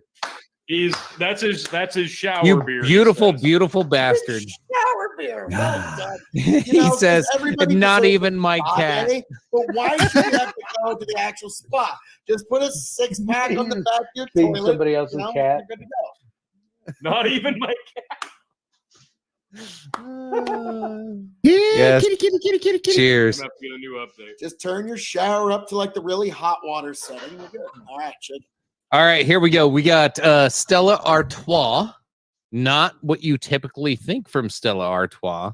However, thanks to the bar in McCool Junction, Nebraska, they gave out free Stella Artois glasses whenever Lynn and I went in there and ordered one. I think you had to order 2 to get a free glass, but whatever. I got a bunch of these now because I drink a lot of beer. Anyway, so Stella Artois, this is Midnight Lager, special limited edition. They only did this through the winter time. I actually had requested Tony and Phil, anybody that came to visit me, if you find this, bring it to me. I am down to my last 12-pack. I think Tony and Phil brought me a case and a half. I found 2 cases myself. I'm super low on this stuff. When it's gone, it's gone. Let's watch this beautiful pour. This is one of the best, most beautiful beers ever consumed by man. Perfect pour. Beautiful, beautiful head. This gorgeous chalice. Okay. And give it a little sniff. Dark oats, chocolate, coffee. Oh, everything you want in a dark beer. Tell us how you really feel, chicken. Oh, this is the most amazing. I was actually pretty blown away how much I liked that, and we brought that up and tried it. I loved it. First sip, super smooth. The fizz goes down, as you can see. It's gone down significantly after that first sip. Drops it way back down. Now it's just a nice malt drink. As a dark lager, 5. This is this and one other beer have ever topped my scale of a black dark lager. This one, and then Guinness had another one called a Guinness Black Lager. They quit making. Stella Artois. This is as close to that as I've ever found, and it's just as good, if not better. This pairs perfect with a not necessarily a this is specific on a steak. This has to be like a tight steak, like a New York strip, something super firm that has to be cooked just right. This is perfect on a New York strip, or with a New York strip. You can actually cook this with the New York strip. However you want to blend it, this is perfect. That dark malt is just, and it brings out any aromas. It mixes perfectly with the blood, especially when you have something that's like a medium rare. It's the perfect beer. I could drink this nonstop for days and days, just sipping on it. ABV, I'm not 100% sure. This isn't super high. Usually dark lagers are kind of low alcohol content. And actually they're higher in nutrients and in vitamins than most people would believe. Your darker lagers are actually kind of nutritious for a beer, surprisingly. But yes, this is one of my top 5 beers of all time.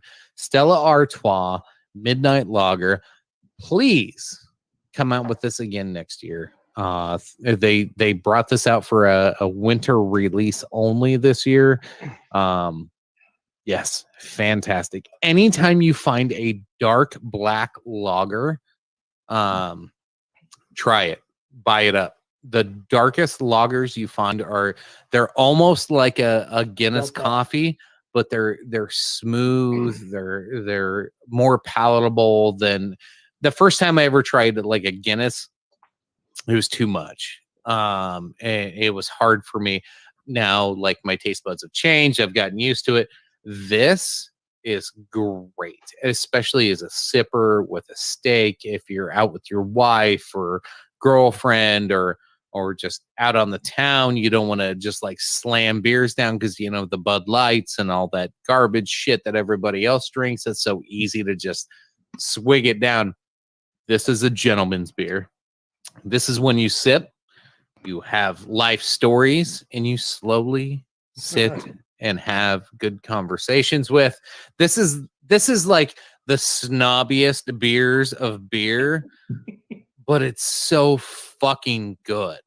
I could sit here and chug this shit all night. You shouldn't chug it because it'll fuck you up. But yeah, great beer. Love it. Cheers, folks. Yeah. Find yourself some. Yes. All right. So Great I gotta Wait, did beer I for give you you guys. ratings as a beer? As a beer, I give it a. Wait, go back in. Go back in. Zoom in. Oh yeah. They have to edit this and do a video. Sorry. As a beer, I rate this a 4.5. As a black lager, a 5. This is one of the best you'll ever have. Cheers. Dude, he likes it. A++. Skeet. All right. Hey, I got like a kind of a beer review. It's just a beer mix. Rocket. All right. Do it. So Get on the floor. so what I have here in the what do you call this? Tombstone glass that my wife made for me.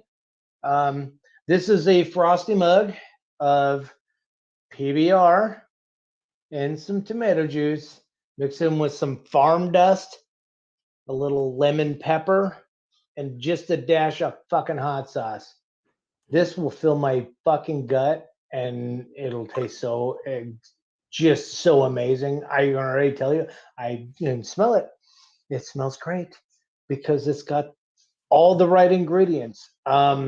If you ever tried any of my red beers, you will know that they are the fucking best red beers you'll ever have. And I've got a shitload of olives floating in the top of this thing because, yeah, normally I put celery in as well because I like fucking filling my belly up with fucking everything while I'm drinking my red beers. But to everybody here, sorry, I had to enjoy a red beer in front of everybody. And by the way, Tony, did you add this one to my tally? Chicken, you're at 10. Lynn, you're at 7. Yes. And when Is I Kevin rate a is Kevin red still beer, drinking? Yeah, when I'm at. I rate, Add another 3, Tony. I've had 2 more tall boys. all right, You're where at would what I number? drink? He's at Where would 2 I drink a red beer? I would say I would drink a red beer I'm at when I'm 9. doing a I should be. podcast, and then also when mowing the lawn. When playing Rocket League, I would drink a red beer. When playing Call of Duty Black Ops, I would drink a red beer. When people come over, I would drink a red beer. I will give it fucking 4.5. Yeah, we're All right. Doesn't matter so, what beer you put in it. My red beers are awesome. So are we gonna do a Ziggy Zoggy here? here. Hang on. Before we do I'm that, not gonna chug this one though. no, don't do that. We do need to do a Ziggy Zoggy, but first I did have a note about your midnight lager chicken. The first time I tried that was at your house. We brought it up to you.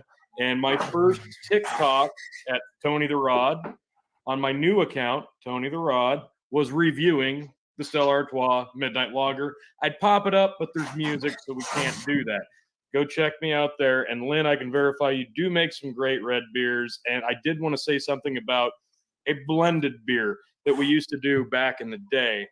And that was when we would take, also made by Guinness, we would take half a Harps and half a Smithwick, and we called it Harpwicks. And it was, I love Smithwick. Harp left a little bit to be desired for me personally, but if you took half and half, If you mix them, absolutely incredible. I went to a bar in Omaha called the Dubliner, And I sat down and I said, give me a half and half Smithwick and Harp.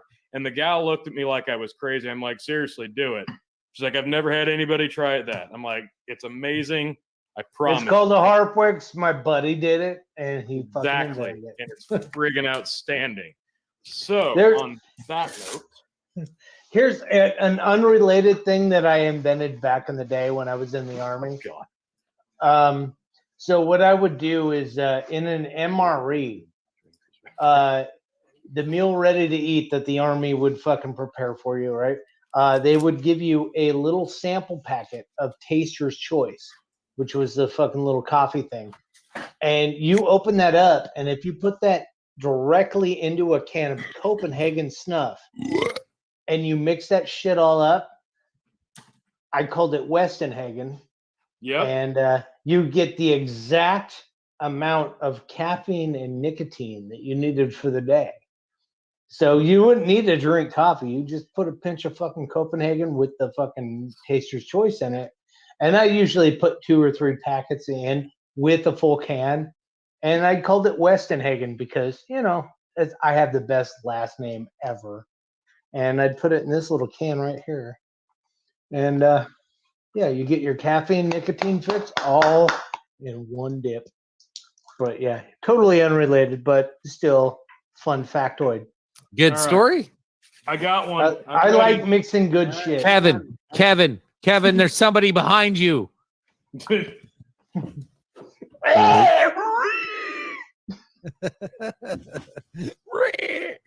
right. Bring it in. I'm ready for my next, Mr. DeVille. All right. Bring it on in, chicken. You guys doing a review? I got a review. Okay. Review on that Goddess shit. Seltzer. Let's bring it in. Should we bring it in, folks? Should we bring it in? All right. Bringing in the water's fine. All right. Tony G here once again with another beer review. Tonight, I will be enjoying, we'll find out, St. Archer Gold. This is a 95 calorie, 2.6 carb, ultimate light beer. I tried this for the first time last year, a couple of different times. Was not blown away by it. Honestly, I was a little disappointed. So thought this was a perfect time to give it another go. I usually like gold beers, but this one left a lot to be desired. It's in a taller, skinnier can. Not that that makes any bit of difference, but this is one of those beers that they tried to promote alongside like your Michelob Ultras and your Select 55s, your ultimate low carb beers. And that's kind of the market that this is geared towards. It's not exactly my cup of tea, but I figured, hey, it's a golden beer, and I really like golden beers. So I got to get this. I got it when it first came out. It wasn't exactly what I hoped, but we're going to give it another go right here and right now. Obviously, it pours very, very well because there's not a lot of head, and it's very clear. Again, there's not a lot going on here, so let's get back into it for another try.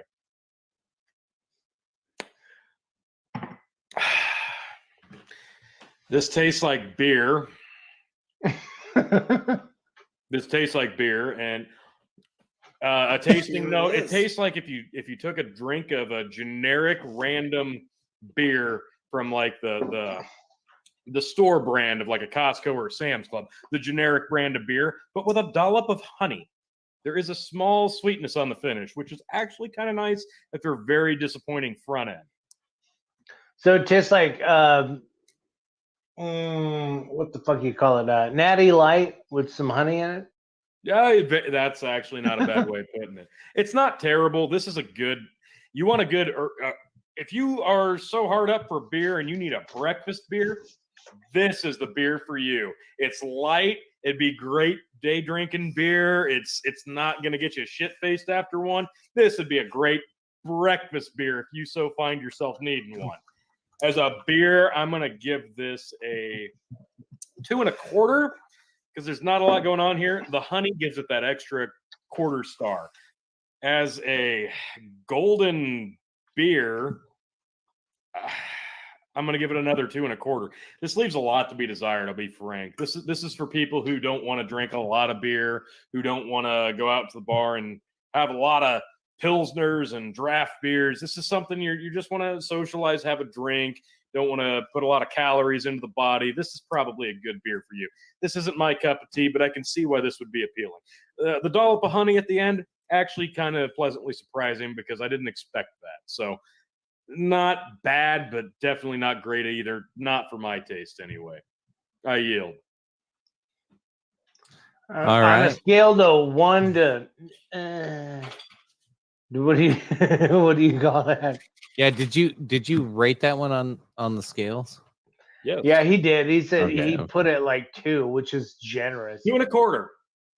Yes. yes. Brandon Roy wants to know how's it feel how's your vagina feel when you drink it, Tony? I know, right? Wow. It feels like a warm summer breeze, but right when the clouds set in front of the sun, there's a slight chill. Okay, so moving right along. Block of body sound, couldn't he? Bill's got his mom watching again. Corblick's got a good point here, and you know what, Corblick? Stay tuned because I just might have that up next for you, bud. Oh. no. And I don't know if you can't. Brendan said he was on 4. It was like I got his that, and I'm last. about to get another total count. All right. While he does that, my goodness, can you imagine how deep?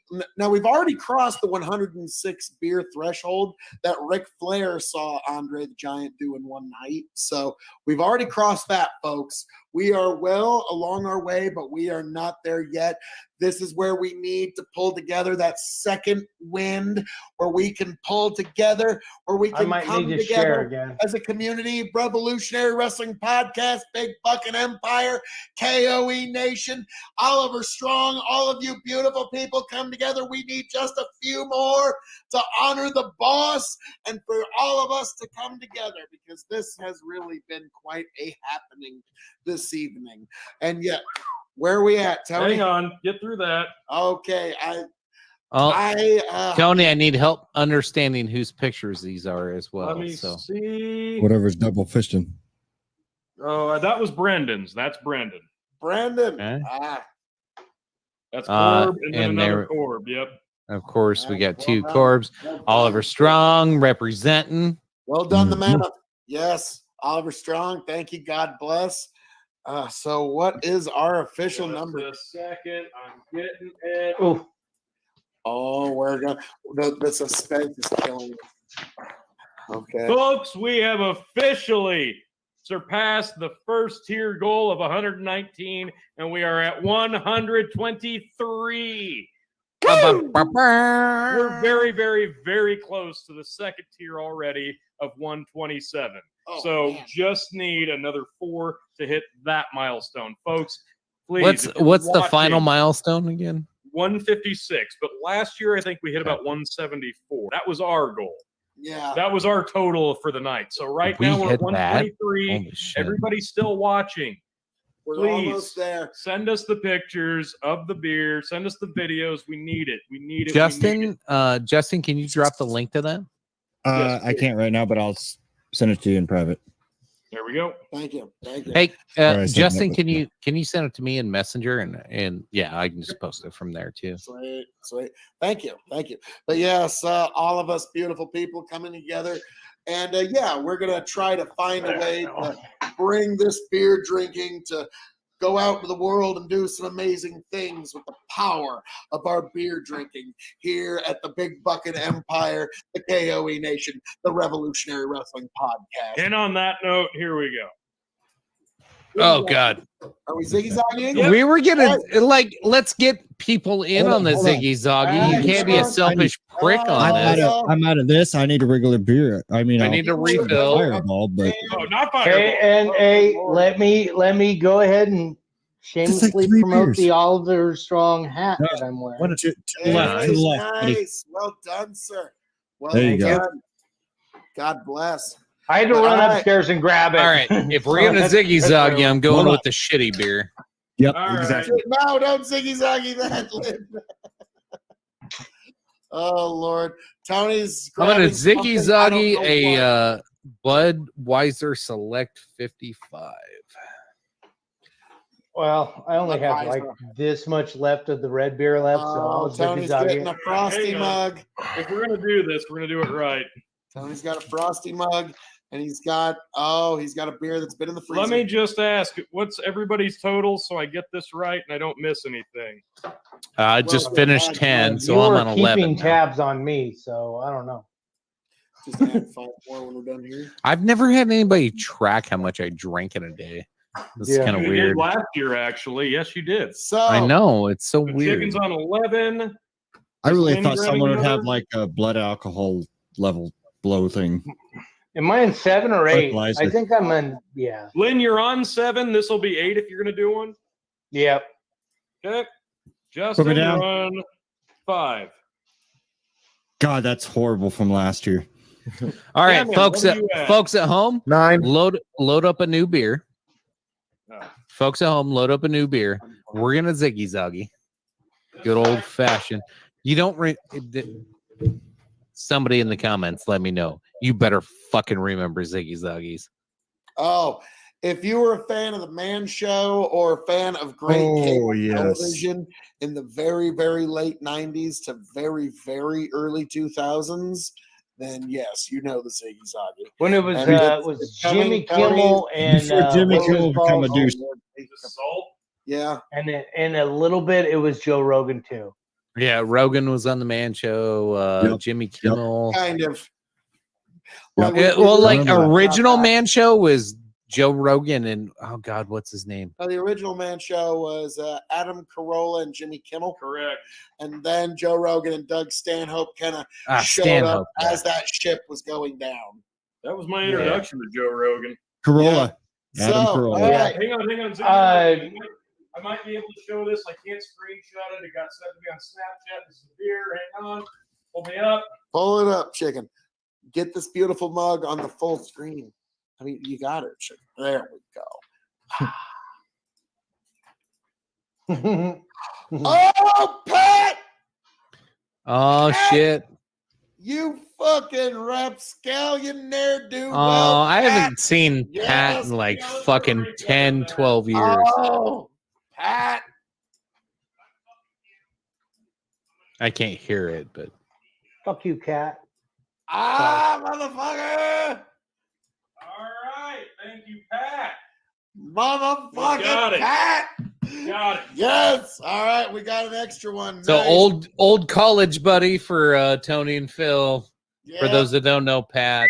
fucking um, Pat. For those who are not lucky enough to know Pat. Yeah. All right. So, guys, ladies, gents, all y'all folks in the audience, raise what you got. We'll see about that, Pills. No. Shaniza. Yeah. All Well, right. Raise your glasses. Oh, this Head is a on tough one. screen. Ziggy Zuggy, Ziggy Zuggy. Ziggy Ziggy Zuggy, Ziggy Zuggy. I hate it.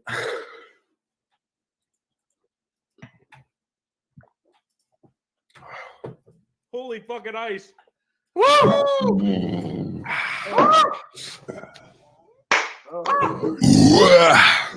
Lord. God damn. God, that was good. that's a bad idea.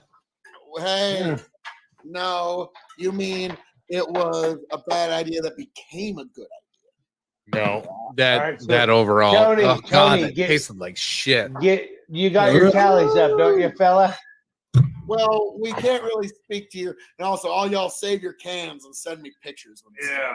all done. Ugh. But, oh, Lord Almighty God. So, yeah, this has been quite an Insane. experience, folks. So, Tony, we are. So Well- dial me up for another one here, Tony. I'm going to a Warsteiner Dunkel. That's 12 for chicken. Lynn, you're pouring number 9. Well done. Well done. Justin, you're another. That's like a 1.5. So the last one, you just add another. So Hey, 6. Keith Stone. Gotcha. There you go. Oh, hey, another stupid fucking thing. God damn it. Fucking Never mind. Pat. I fucking lost it Beautiful. already. Never mind. Never mind. Never mind. Beautiful. Oh. What are you drinking there, chicken? Oh, this is a Dunkel. Well, bring yourself in full screen. Here. Mm. Hey, another word for dunkel is when Well, Your dad, yeah. No. No. your dad and your dad and your uncle are the same guy. Oh, yes. So we are on a Warsteiner Dunkel. This is a roasted barley malt. This is one of the darker brews you'll get. I usually enjoy a good old fashioned Dunkel. Let's give it a quick smell profile. Very, very deep in oat, like roasted oats. Some of these will have a chocolate flavor. This one specifically, I don't get the chocolate as much. This is very, very like it's roasted. Like you can tell it's roasted barley. This is roasted oats. Very, very dark. It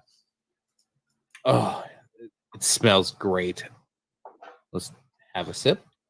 Just like dad and uncle.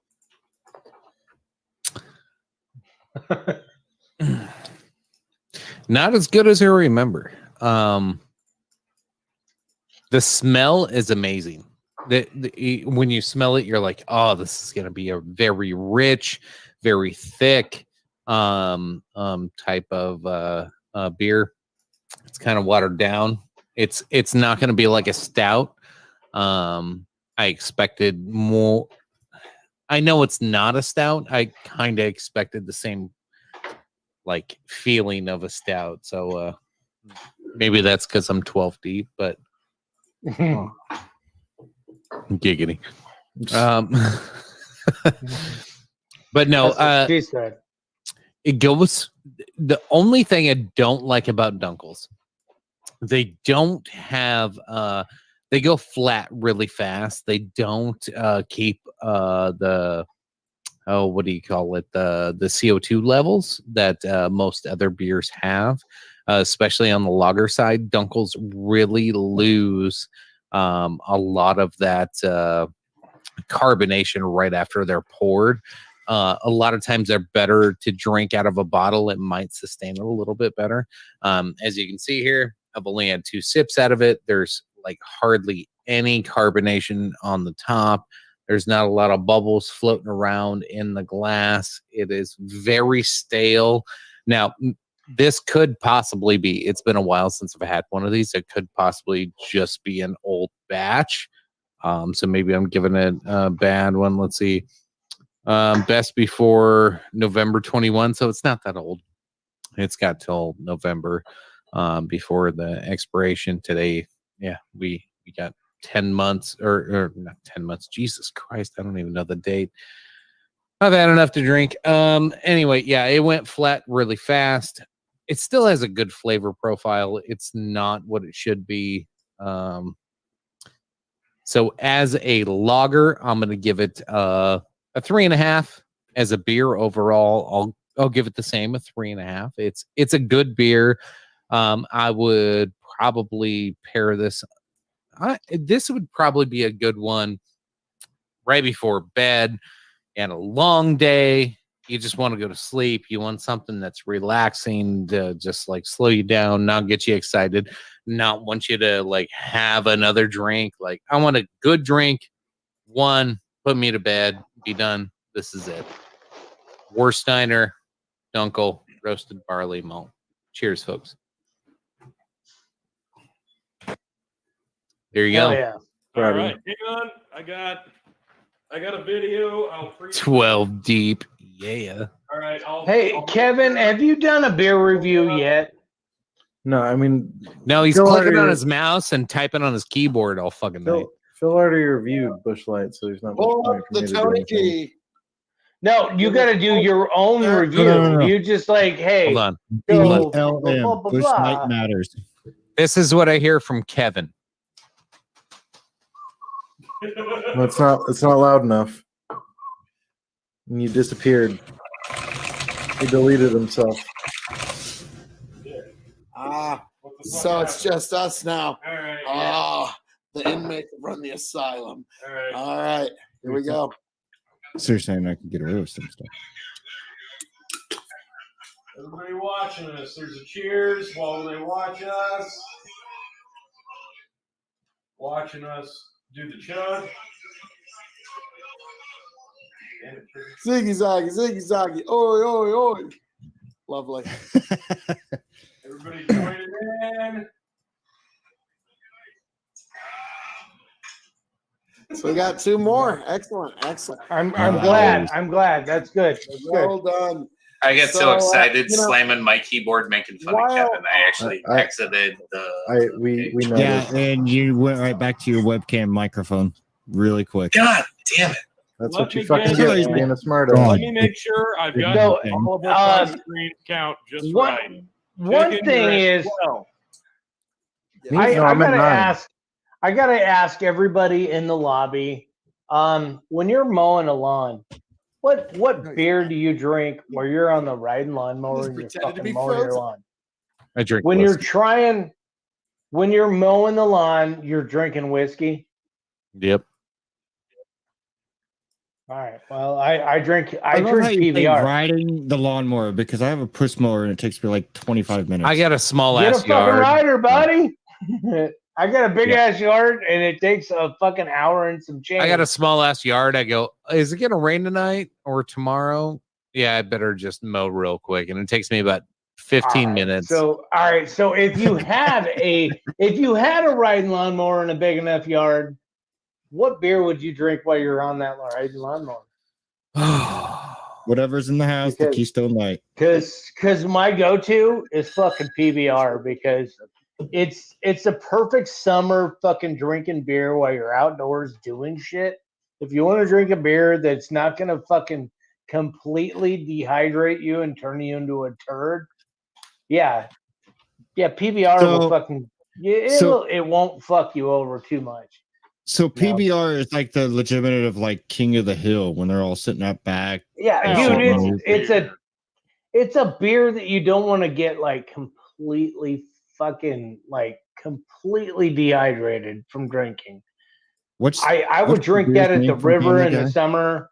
I'll drink that on the lake, fishing and shit. I would be fucking down with PBR all fucking time. All right, why? Because it's kind of more water than anything. I don't know. It hydrates me. I would personally, for me, if I'm mowing the yard and it's the middle of the day, I don't want a straight lager. I'm probably going to reach for a light. I'm probably just going to grab a simple Busch Light. But real quick, here we go. We've got the Oliver Strong thank T-shirt you, guys. designs. Yes. Pull this up. What do we got going on here?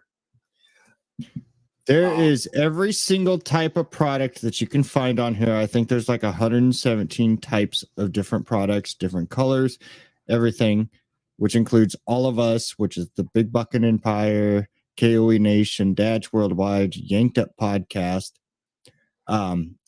Everything on there, you buy it, all the proceeds will go to Oliver Strong. As of today, we are at $56.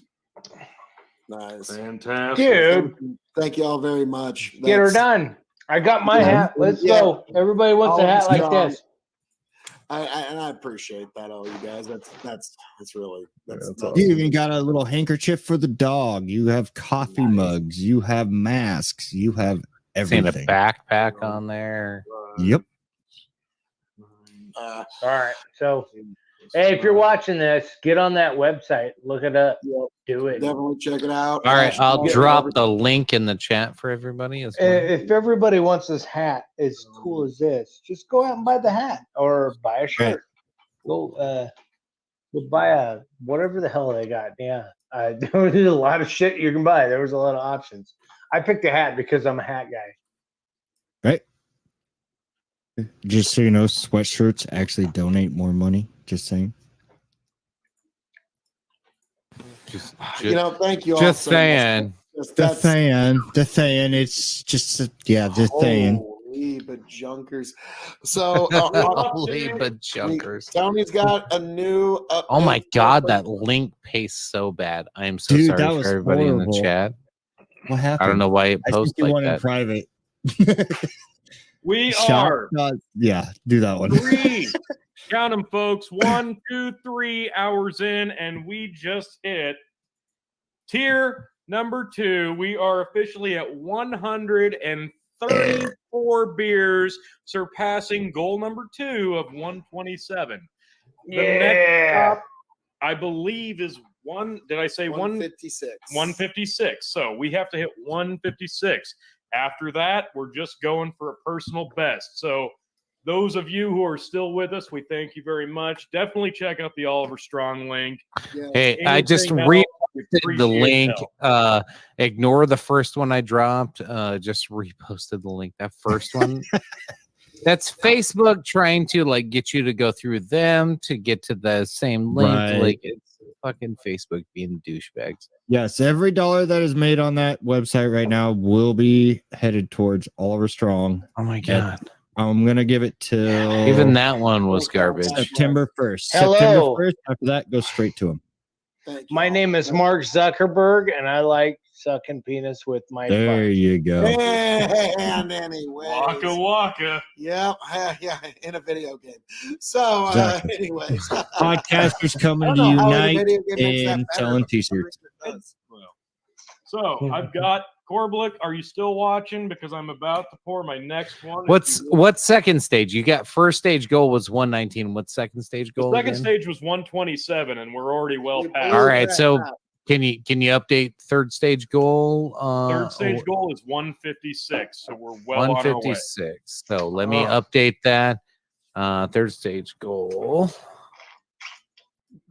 I'm eating more olives than I am drinking beer right now. All right, third stage goal is what? 156. The third stage goal is 156. We just blew past the 127. And let me get a quick recount in case I don't have the numbers right. Chicken, you're at 12. Yes. Okay, Phil, you are at 5. Thank you for choking those down. Kemen, I've got you down for 9. Yep. I'm about to do 12 in a little bit. Okay, let me know when you hit 12. I'll get you to 12. Justin, you're at 6. Getting ready to go on number 7. There's Sparky right for the I'm review. just going to mark it now. Lynn, you All are at right. 9. Make that 10, buddy. Hey! All right. And 3 olives. And 3 more olives. Don't choke. I gotta go get more beer, bro. Phil, question for KOE Oh, Nation. well, I think I might have made him just a little bit upset. I think because when I was on one of his streams, we were having a debate, Royal Rumble, and the rules were, well, you can interrupt. So If they Phil didn't like KOE it. is the king of interrupting. Oh, He's also I am the KOE KOI. I am the impresario of interrupting, sir. Okay, there's few in this world that are better than I. And also, let's be frank, I'm a little to the right, and I just don't know if he agrees on my. Like, I'd love to come back on, but like Danabo, Mr. Geek, I actually will probably be on a Danabo panel tomorrow. God willing, if I'm able to get on, if the weather allows and I'm not out irrigating all day, yes, I will definitely be on a Danabo Mr. Geek panel tomorrow.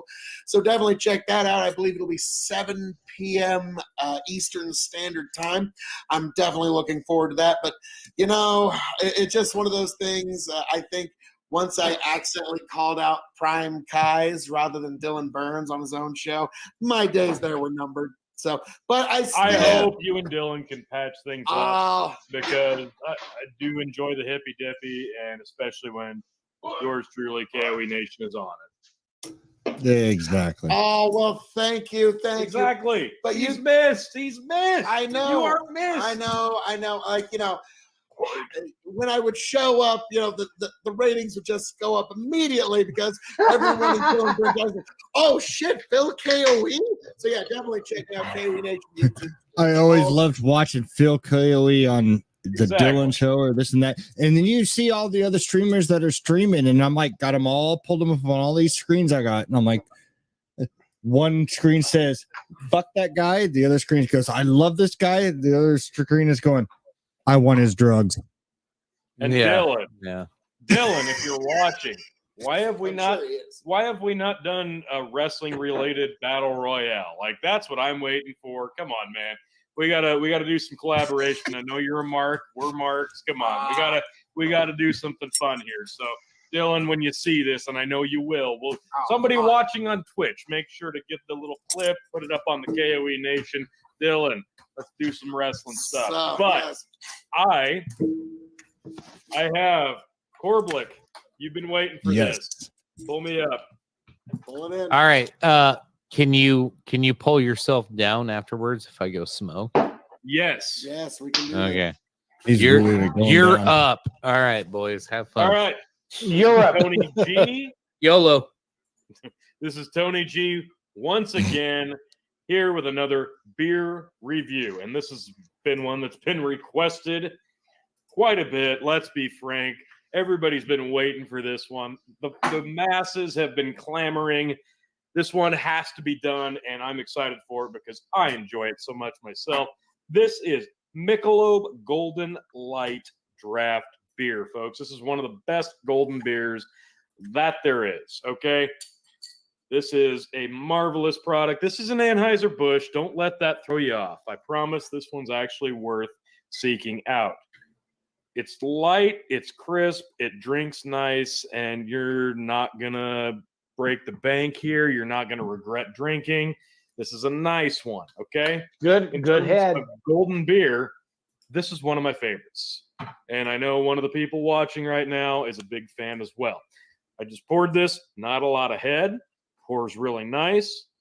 Very, very crisp, very light, very transparent color. So, you know, this is a light.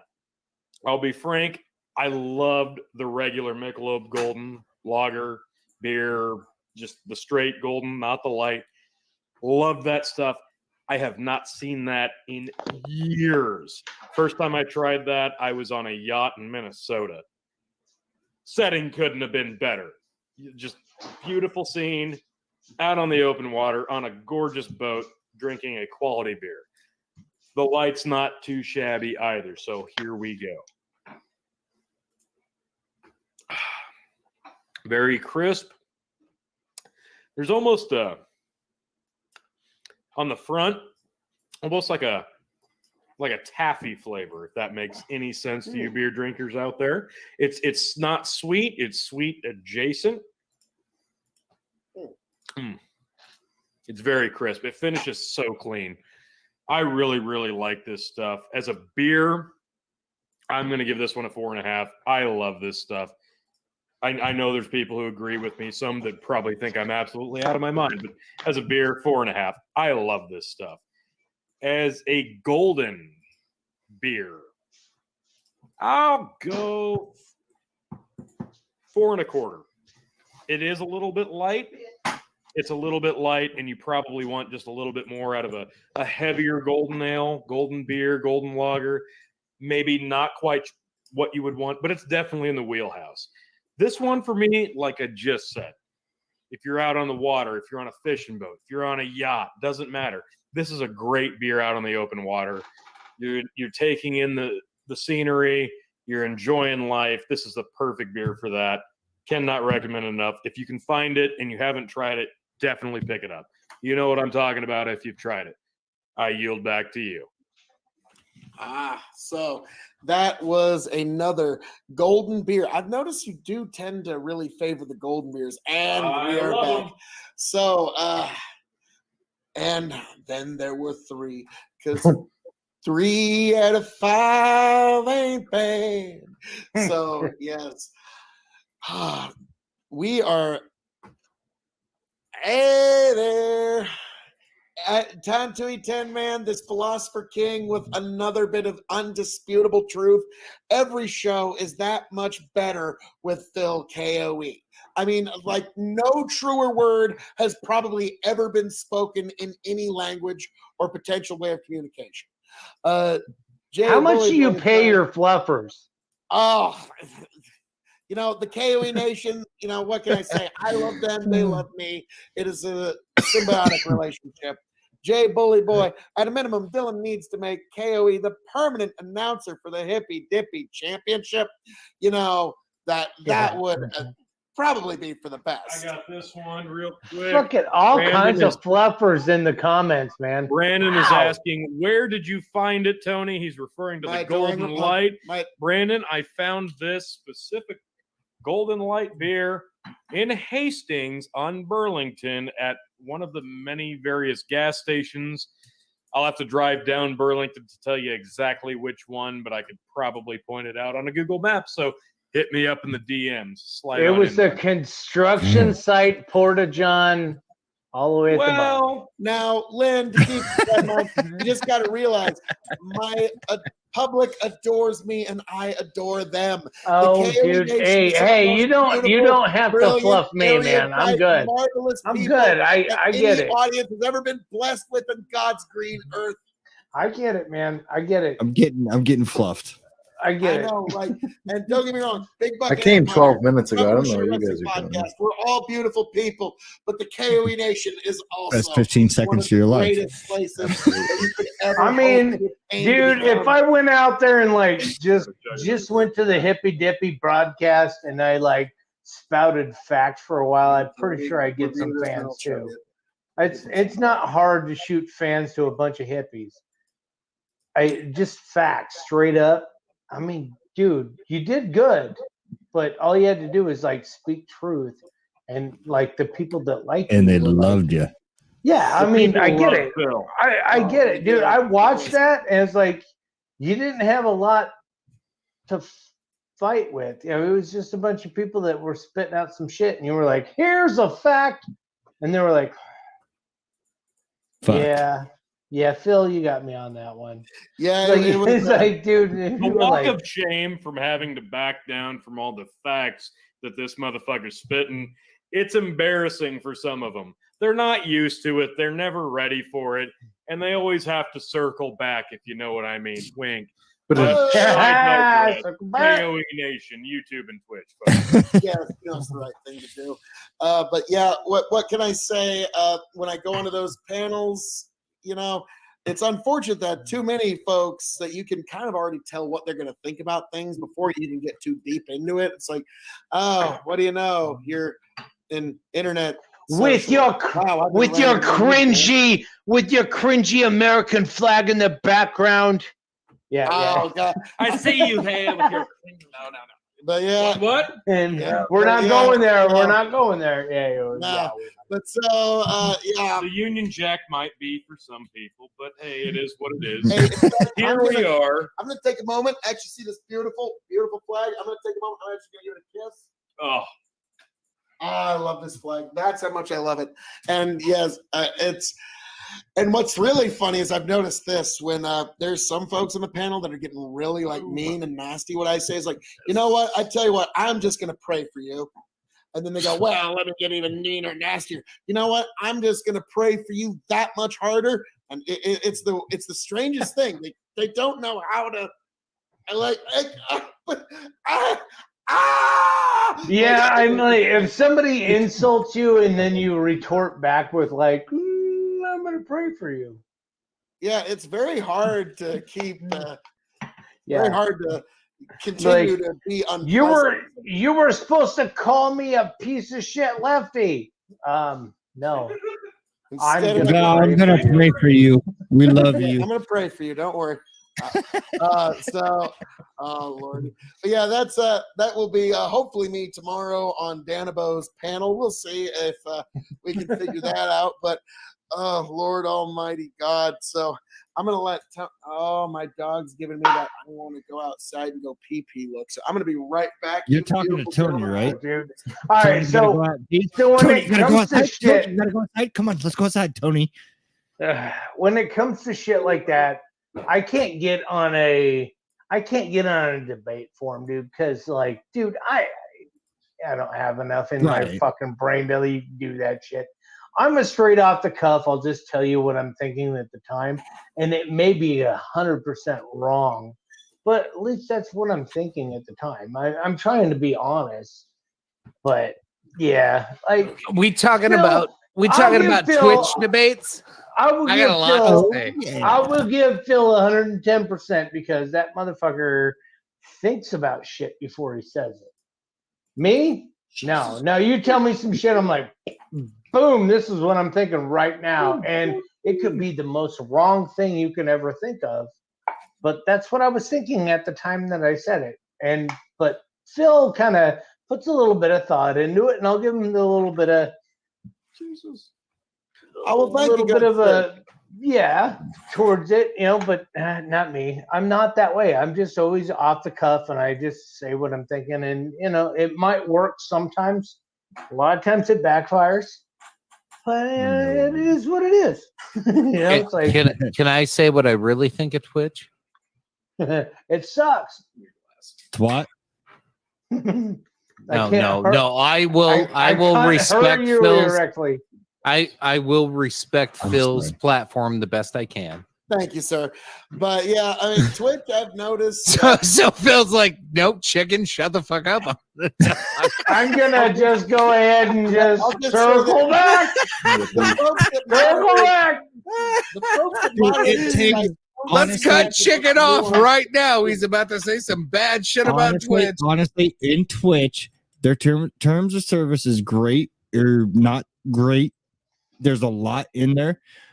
But when you see It's the horrible. Their streamers terms of that service getting are the worst. 20,000 views during the stream, and they're saying the same shit we are, it's okay as long as you're getting paid and you're making views. Anybody got a It's hot okay. tub? Dude, I Yeah, farted. you're gonna It have to smelled get on to amazing. OnlyFans to see this beautiful body in a hot tub. I'm afraid. We got. I'm just we gonna got do a something hot up tub to stream, here. guys. Oh, yeah. Oh Hang my on. god! No, you get the guy that's like, I've been living in a bathtub for the last Oh 2 weeks. fuck! Thank I'm a you. guy. Nobody wants to watch Hey, this. Chicken, Give us the screen here. we got to do a chug to get another chug from another viewer that Pat just said, hey, Phil's got to chug one and I got to see it if he wants me to chug another one. So the pain. I gotta get Pat, this in. You beautiful bastard. But Phil will be at. This will be 6. This will Yes. be 6, a full 6 and pack. I'll be at. Hang on.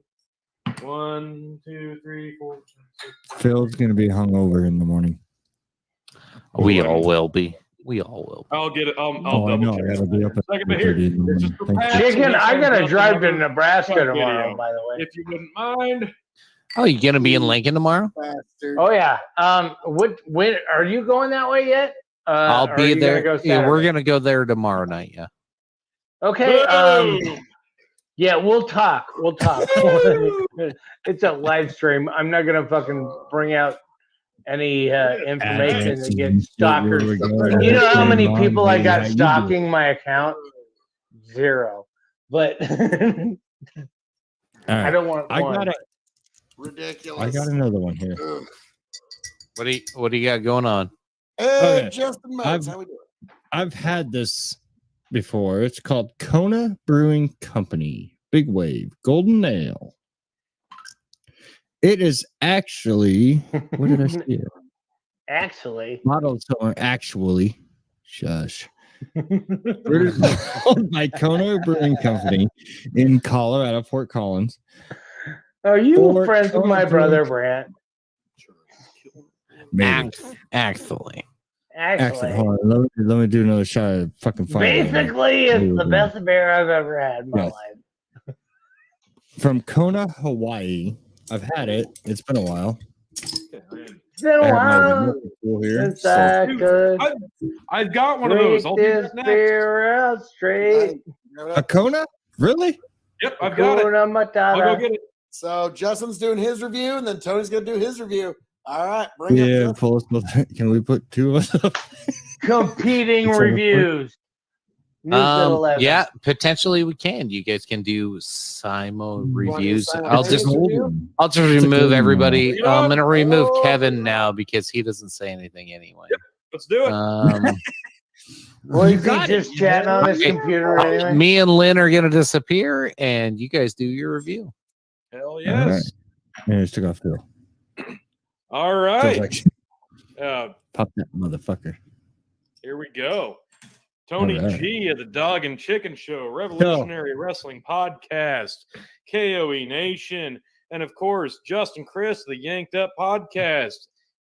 Yes. Here we are. Another beer review. We are simulcasting here tonight, folks, and we have got an interesting one. This is Kona Brewing Company Big Wave Golden Ale.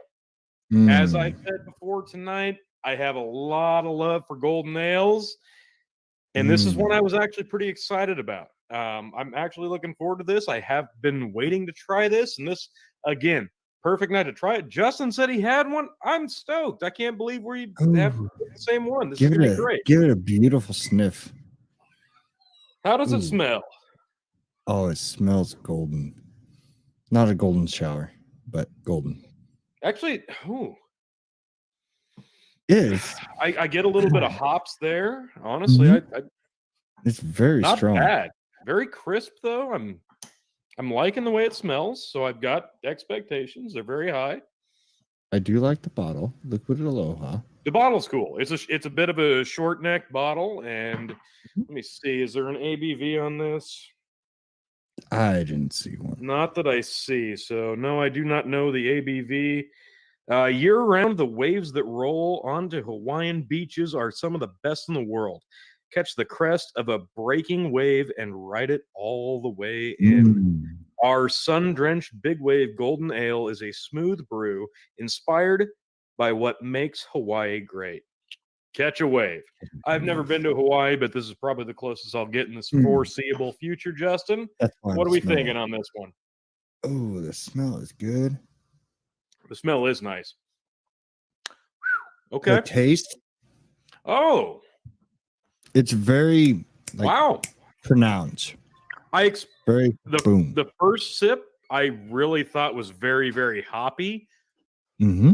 Kind of like an IPA, but honestly, yes. that dies really, really quick and it turns into a candied sweet. Mm-hmm. I feel like I'm reviewing a whiskey here all of a sudden because oh yeah, there's so much flavor into it. There's a lot of flavor here. I thought this was going to be overly hoppy, like some of the worst IPAs I've ever had. But as soon as I thought that, it turned a corner and it turned into just like a candied sweetness. Mm-hmm. Oh yeah. I'm blown away. I really like this.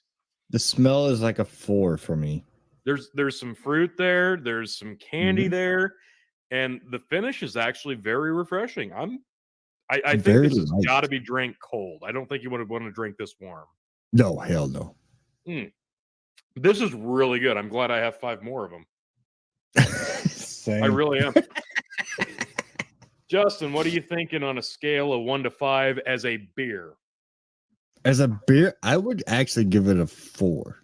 Because I see myself drinking this a lot. You're reading my mind. I was thinking exactly the same. I'm going to give this a 4 as well because it did surprise me after the initial flavor. The middle was so nice and the finish was really, really good. So I like it. This is a solid 4. I'm glad I waited for this. This is really nice. As an ale, what do you give this? After what I've tried tonight and what I've had to, I'd probably give it about at least a 4 again. A 4 on an ale scale. I'm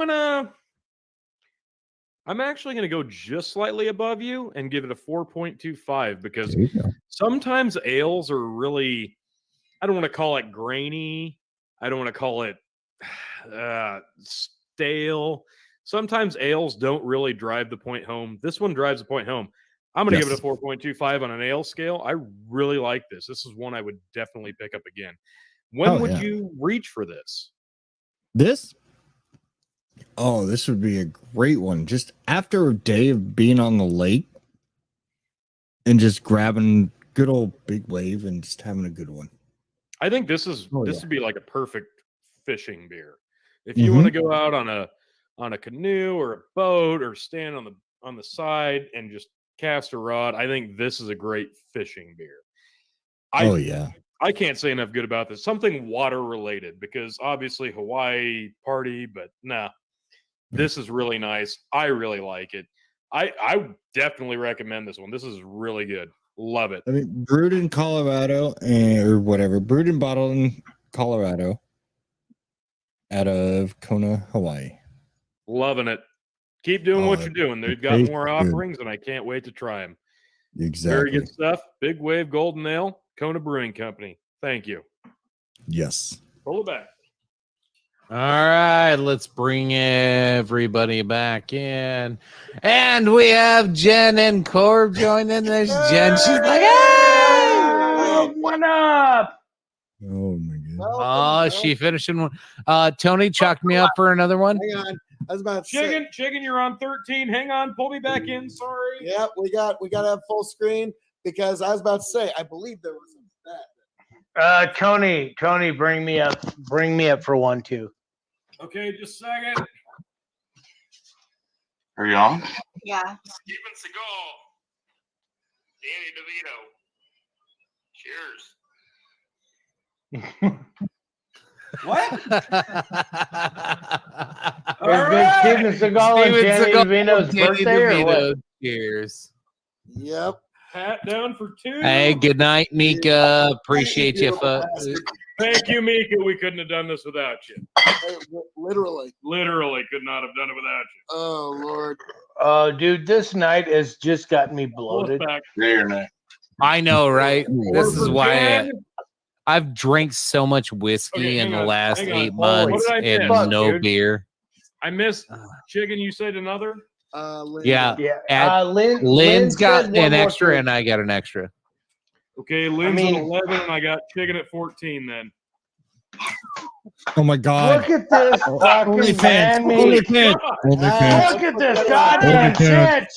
I'm just Son of a bitch. saying. OnlyFans. Oh OnlyFans. no! Go back to it. Go back to Get it. it. Oh, Do yeah, it. yeah, Do it. yeah. Sunshine. Come on. Oh my god. God damn it. Wow. Actually, Holy shot. I don't want to plug products.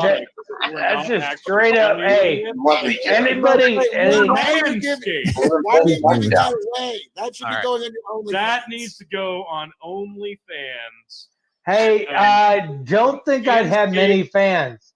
Manscaped I don't think so. dropped the 4.0 Speaking of Manscaped OnlyFans, I got to get that shit ready. Cannot recommended enough.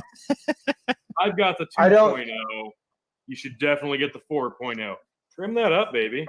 But So- goddamn, dude, the No, gut's not getting just for big. fellas. Genevieve, you would probably So appreciate it moving as well. right along. So Tony, what is the tally at? Oh, I'm probably fuck gonna you. get that- Fuck you, Phil. Let's see your goddamn belly. Come on. So moving right along. Come on. Folks, Come on, Phil. Come on, The Philly. pin comes on the OnlyFans page. That's And what I'm folks, saying. when It's the Big- advertisement. for Big that. Buck and Empire is going to be on OnlyFans soon enough where you can get the unedited, unpitched, deranged I'll comments. get the preview ready here in just a minute. Okay, thank Uncultured swine. uncensored material that we have to keep to the post show will be on our OnlyFans. Too hot for YouTube. And Too we hot for Twitch. do have a preview ready to drop for you. I edited this myself, so there's nothing too spicy, but it gives you a good sample size of what's to come if you want to jump over to the OF. I'm going to tally this stuff up. Does anybody else need me to add another to their total? I just got Lynn and Chicken, What do you got me Kevin at? and Justin. I just finished one. I'm about to be at 12 here.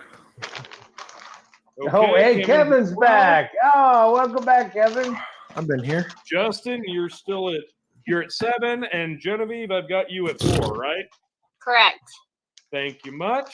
Phil's Good at job, What a Genevieve. year does Let to me get a me. count on myself. Hey, Kevin, don't be getting a boner looking at my wife. Who? Hey, no, that's Dalton. Oh, is that Dalton? Yeah. That was Dalton. Dalton had the hot for your wife. You really just can't keep this. He was in the comments earlier. I don't know. I was Wrong deeply number. confused. I was like, what just happened? Like, you know what? We held a very good viewership all night, and I cannot express enough how much we appreciate everybody watching this Now, deep in. It really does mean the absolute world to us. We're not quite there yet. I'm going to tally up the current total, and I'm going to see exactly where we're at. I will update you in just a minute. So Kevin's the one who used to call you Burger King. What do you mean? I still call him that. That's right. He still does, but he used to too. It's a lifelong deal. It is. Yes. It's something else to wake up with the king. Ask Bert- Jeff. I was only 15 at the time, but he just rocked. Oh Lord. Allegedly, in a B- joke. B- So, B- my BK is going to Lord, prison. Tony is about to have the final totals. Allegedly. All the final tallies and totals here. We have passed the 126 beer You're gonna barrier. need another. Oh, I'm about to. Okay. This is 12. So yes, as soon as Tony's done tallying, I'm going to do another beer and a beer review while we're at it. 11, So that's going to be 14, interesting. But You're Ignore- always interesting. well, the suspense is killing me. But I so got it. we've all. Oh been shit! together on the I got a amazing beer we can review. Oh, you got a beer to review, Corey? Let me go inside and get it. Hold on. Try something good. As soon as Genevieve he's ready, sounds we'll so pull him up. excited about this. I'm not doing it. No. No. 7. Genevieve's like, And it was the oh, last fuck." time we were ever I'm on trying to think Twitch. what we have. I was about to say, I chicken, think have it's your the hand. Sam on Adams Hey, thing. chicken. Did Oh, Amber have any more? Oh yeah. Well, this is like a big. 3 more for Here, Amber. Let me switch 7? it. Ooh, Amber, where you at, girl? She's going to bed. 7? Aw. Yeah, she Chicken? said, "Fuck that noise." Chicken. She's probably Give it smart. 10. Amber's Fucking final 10. total will be 8. She's on her 8. last beer and then she's going to bed. Here, let me. Hi, Amber. Thank you. Hammer time. So, All right. is Corb getting ready for a beer review? Bye, y'all. I am. I'm right here. Seven, That's like a big beer. It's not even 13, a regular size. 2.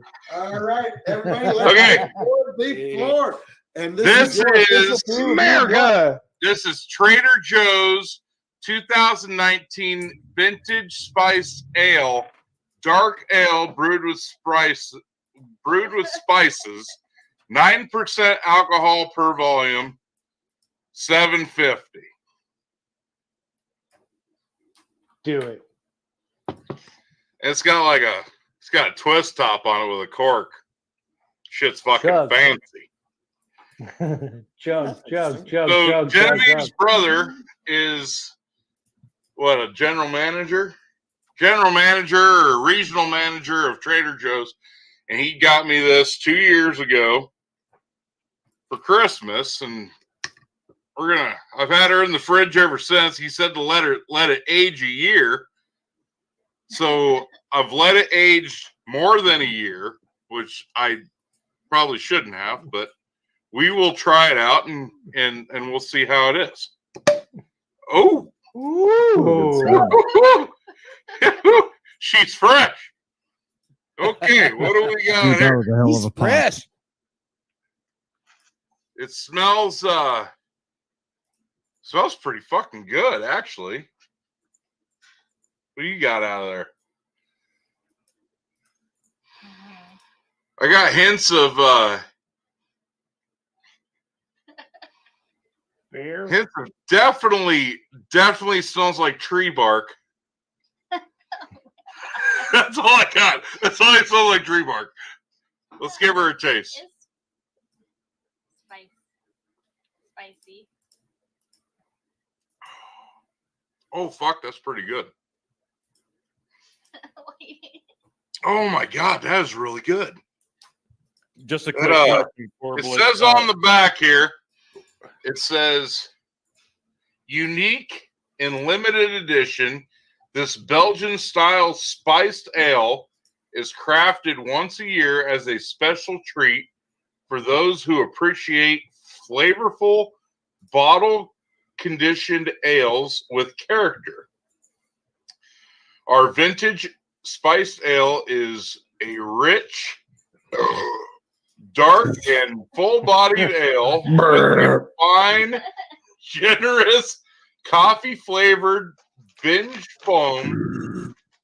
It's ready to enjoy right away, and you might also wish to cellar a few bottles, which will evolve expressively well.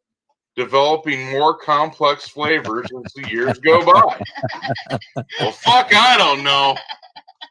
I think Corb had a stroke, or I had a stroke. Either way, my eye twitched a little after he started talking. Yeah, I know, man. You're probably still jacking off to my wife. I get it. I get it. Paul. I get it. But I know you're working down the street from me now, so stop by. Stop by and let's do lunch someday. What's the total? How do What's you, the total, Tony? bring Corb back Tony, how up? you doing Jacking there, off Sparky? to his wife. Bring Awesome. Corb back up. Bring Corb back up. Let him finish. Yeah. That's a really good beer. On a 5-star scale, how would you rate it as an ale and as a beer? As an ale, I would have to put it at a 4. Okay. That's pretty good, right? That's spicy. Oh yeah. Yeah. At an ale, I'd put it at a 4. Wow. As a beer, All right. It's like cinnamony. yeah, it's got a cinnamon. Cinnamon. I taste like cinnamon, Yeah, it's very. and I taste like like a coffee. No. Oh yeah, like here, take a drink of that, and then like the finish. Chug. Wait, yeah. Now wait till the finish, and then breathe it. It's like a coffee finish. It's. I don't. Kind of. All right. All right. Yeah, Now, she just got done tasting my balls, so like she got a clear palate out. Is this Like all that. right. Now, Bud Chug it. Bud Chug it. Tell me what you think about the Bud Chug. Hey, I gotta ask you. Butt chug here, bring your ass over here. When Let's would butt chug you? this shit. When, I'm gonna run it down Look your over titties, here, Corb. and I'll run it down your titties, and then lick it off. Push it. Corb, Push it. Jesus Christ, man. Okay, You guys asked for that's on this. the OnlyFans. Bring it back up to Corb. Bring it up to Corb. Put him on. Put him on. Let's finish this review. Okay. When would you specifically reach for this beer? We had to If really. I kind of had get him just, if I had just got home from a long walk, from being out of shape, and my wife was like, "Hey, you need to fucking exercise," and I walked like 5 miles out of the gate just to prove I wasn't a bitch, and I was really thirsty, I'd be like, "Oh my god, give me that motherfucker."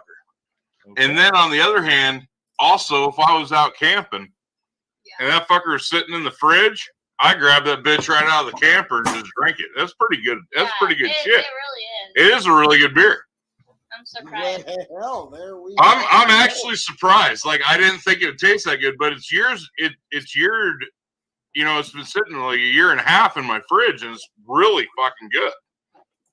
It's But it was aged now. supposed to. Especially, I've been drinking It Busch was- Light all it night. was supposed to. I don't know what my tally is up tonight Corb, on the is that Busch Light, but like that's this is another one way on top better of than your that Busch previous Light. tally, right? It What? was supposed to. It's supposed to age that much. That was Yeah. another one on top of your previous tally, right? Yeah.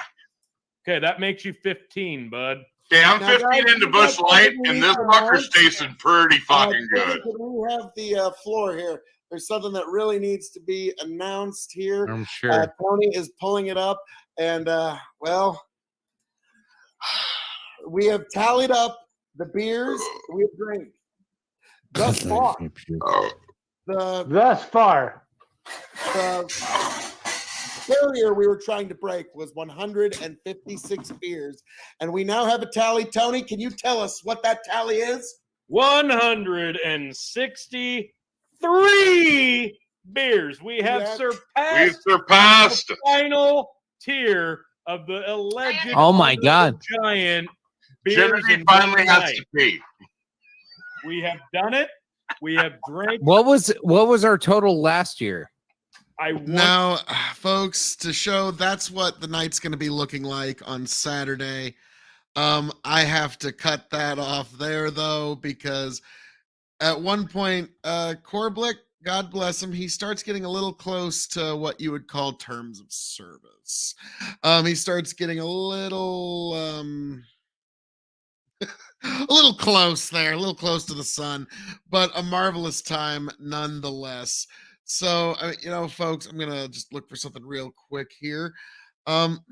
You know, actually, I've made an executive decision on this show. It's my show, and the last thing we're going to show on tonight's show is a couple of things that I want to show. That's awesome.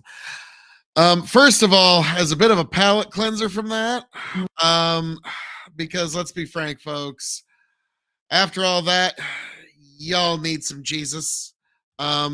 This is another one of my verses of the week, so we're going to play that real quick before we get into the next topic. This is just sort of a palate cleanser from all that. And this is one that was, my mom just accidentally sent this to me, and since Mother's Day was just yesterday, I figured that is quite apropos. So this is for you, Mom. How we doing, all y'all? This is another biblical verse of the week. This is one that was accidentally sent to me by my mother. She was meaning to send something else, but she sent this to me, and I thought, perfect. 1 Chronicles 16:34-5. Oh, give thanks unto the Lord, for he is good, for his mercy endureth forever. And say, yea, save us, O God of our salvation, and gather us together, and deliver us from the heathen, that we may give thanks to thy holy name, and glory in thy praise. 1 Chronicles 16:34-5. Well, folks, if there's a biblical verse you'd like me to read, or something that just means something to you, or you find uniquely profound, please let me just know in the comments or any way you can get a hold of me. God bless every last one of you. That was this biblical verse of the week. God bless. Travel well. Okay, that's a nice palate cleanser. Because, folks, that was a little preview of what we've got coming. But you know what? Because it is the evening and because I haven't gotten into it yet, and again, because you're here and it's my show, we're going to have ourselves a little fun here. And something that, as a lot of you know, I like to play here. And it's something that just means a lot to me. So I'm glad that you get to take a small part of it with me. And it's the latest preachings from a very nice man that runs Sutton Community Church, Pastor Bill. And so, folks, I mean, you're here for the King of Extreme and you're here for the KW Nation. Well, this is part of it. So we're going to enjoy this. And then, folks, we might get into the poem of the week. But without further ado, let's get into this week's sermon from Pastor Bill. God bless. Good morning. For all of you in Sutton, Nebraska, what a pleasure it is to be in front of you this morning to share the Word of God. To Philip and his group, I believe the correct term is, I send you a shout out from California to New York. In Cuba, ¿Cómo está usted, Michelle Mingo? To you and me, to everyone who hears this message, may we bring glory to Jesus Christ. It is truly a privilege, an honor to share this message with you this morning. Let me read to you 7 verses out of John's Gospel, chapter 13, verses 31 through 35, excuse me. Although it says 36.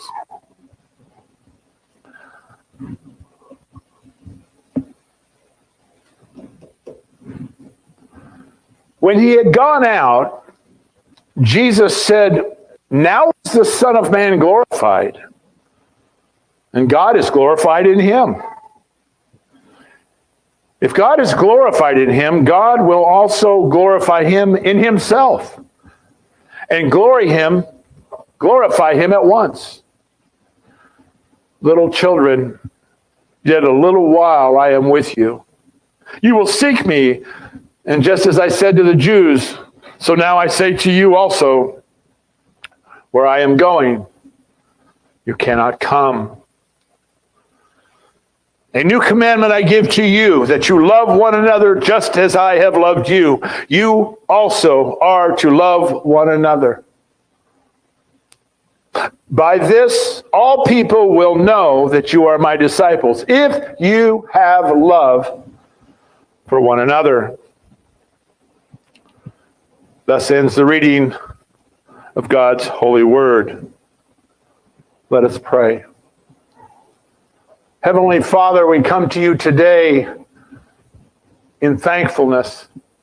We ask, Holy Spirit, for you to lead this message, for you to bring glory to Jesus Christ, for you to speak to each one of our hearts, that in thought, word, and deed, when we walk out of here today, we are better equipped to serve you, Jesus. We can see faults in ourselves in what Jesus is telling his disciples, and we give us the power, Holy Spirit, to help us rectify them so that we truly can love one another, as this passage says.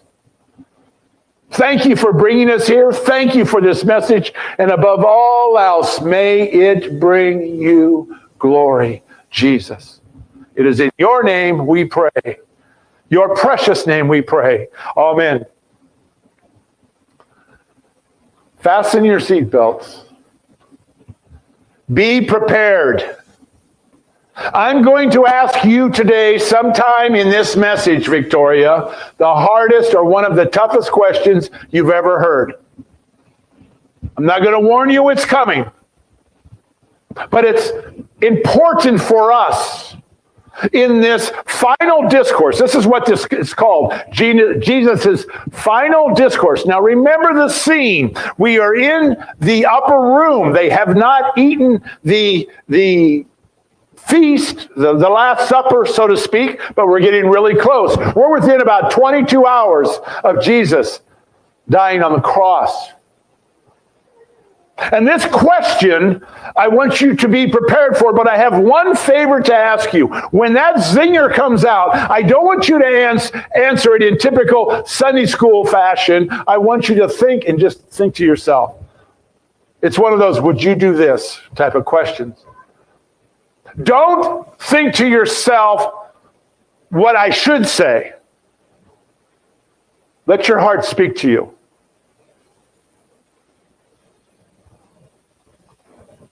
The final discourse. Let us begin your message this morning called The New Commandment. The New Commandment? Let's find out. Verse 31, when he had gone out.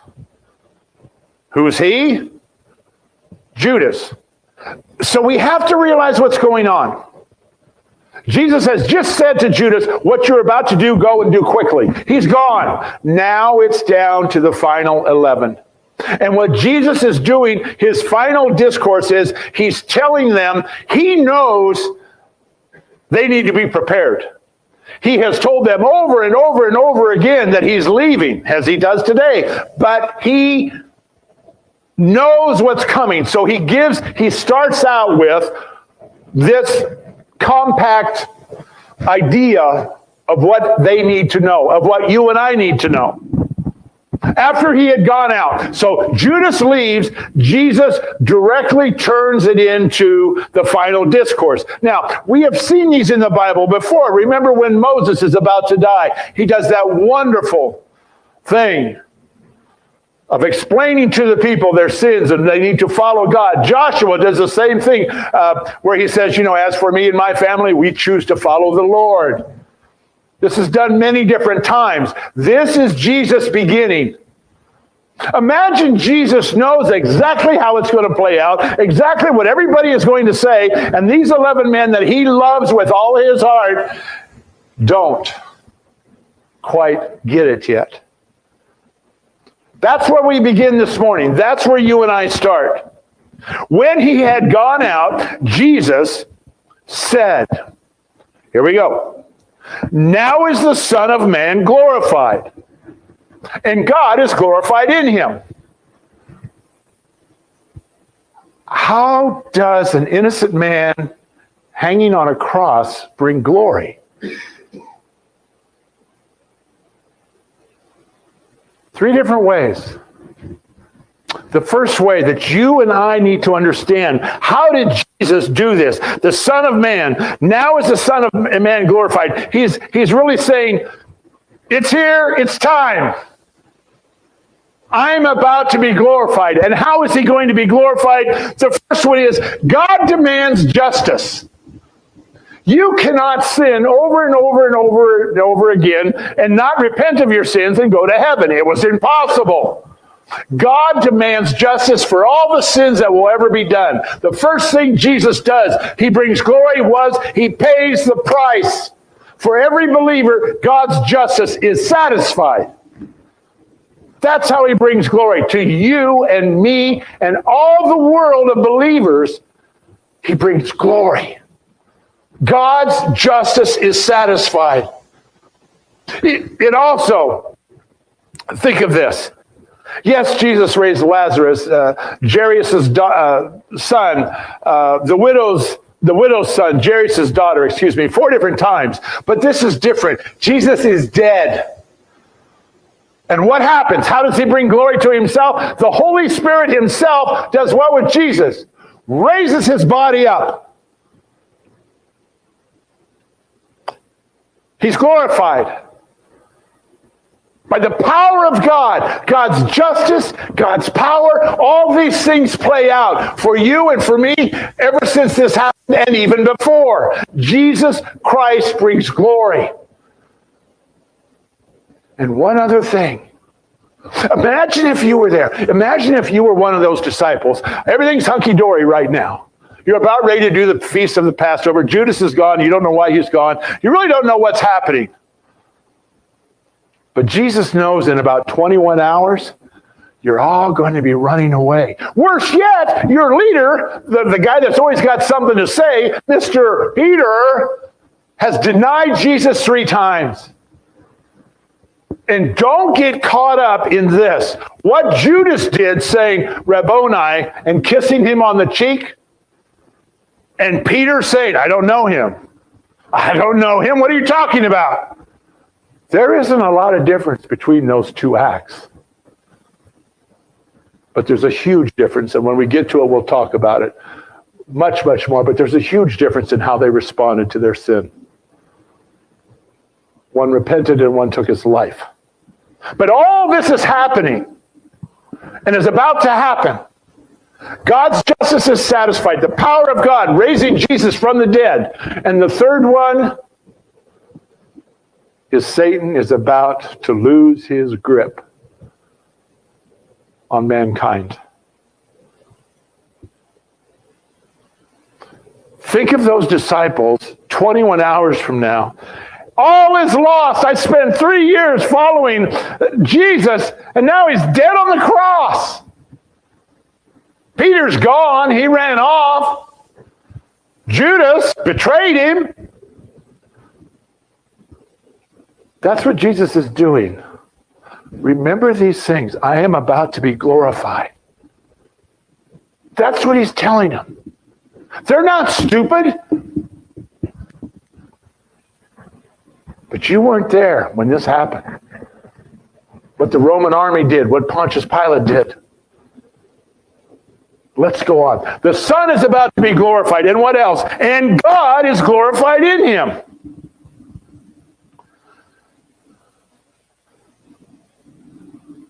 How is God glorified with this? God is holy.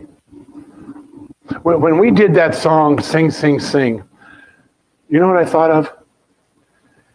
I don't know one Bible verse that says, get ready for the solos you're going to hear in heaven. We'll be singing with the angels in giant millions of believers.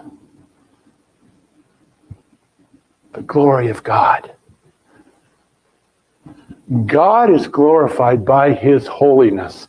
God's defeated sin. Jesus has died to do away with the power of death and sin on this world. That's what Jesus is saying. The Son of Man, me, will be glorified, and God in himself will be glorified also. I'm doing my Father's will. This must be done. There is a Grand Canyon right now between us and Jesus and God until Jesus dies. Have you ever seen the cross? There's an illustration about man in God, sin, heaven. When Jesus dies on the cross, this comes down and we are finally connected to God. Very simple, but not too far off in theology-wise. That's what Jesus is saying. I'm about to bring glory. My Father is about to bring glory. Verse 32, if God is glorified in him, meaning himself, God will also glorify him in himself and glorify him when? At once. Now, we're not going to stay too long on this, but this is interesting for two reasons. First reason, Jesus is speaking to them in the what? Present tense. But he's also speaking in future tense, because within 40 days, he will be in all his glory forever and ever and ever, bringing him glory at once. Okay? Remember, when Jesus comes back, he will come back in full glory. He won't have a carpenter's outfit on. He won't be a poor Bethlehemite, Nazarite, Nazarene, Galilean. He'll be Jesus, Son of God, in all his glory. That's what Jesus is trying to tell these disciples and me and you this morning. And then we get to 33. Little children. Remember, was it a week ago or 2 weeks ago, that famous phrase I just love, and he loved them till the end. He is still in that love towards those disciples right now, speaking to you and me this morning in a passionate plea. Little children, innocent ones.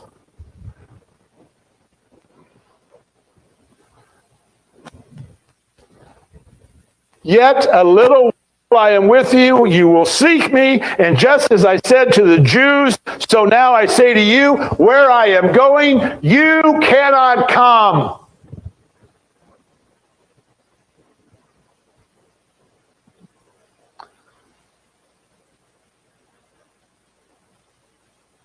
I someday love to go to Israel, just to see where he walked. But he's gone. But he was there. And he is telling them in this final discourse, like he told all the Jews, look, I'm leaving, I'm going. I'm about to transcend back into heaven in all my glory. Eternity past, eternity future, eternity present right now. That's where he is. But we must see the way he inflects to these disciples right now. Little children. There's his love. You're going to try to find me. You're going to try to seek me. You'll see me go up in that cloud. He doesn't tell them this. And you'll realize, I'm not coming back. But he's doing his final disclosure. I'm going to bring glory. And then I'm going to go. Be prepared. What's this have to do with me and you? Verse 34, the title of your message this morning,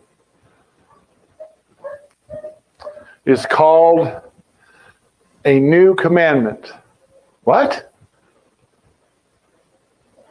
Love your neighbor as yourself. That's back in Deuteronomy. How can this be a new commandment? A new commandment I give to you, that you love one another just as I have loved you. You also are to love one another. Why is this a new commandment?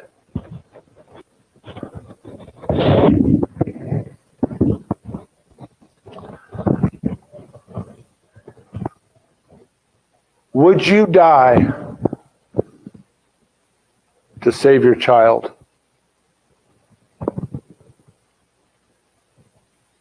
I see a bunch of mothers nodding. I'm glad my mother isn't here.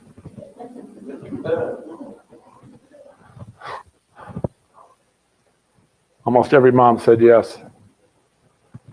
Remember at the beginning, toughest question.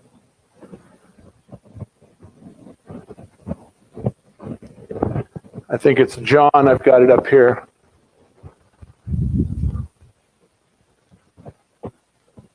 John 15:13. Greater love has no one than this, that one laid down his life for his friends. Question number 2, would you die to save a friend? Elvino's shaking his head yes, and I believe he would. Is that your tough question? Would you die to save a child? Would you die to save a friend? How about this one? For those of us that have parents alive, would you die to save your parents?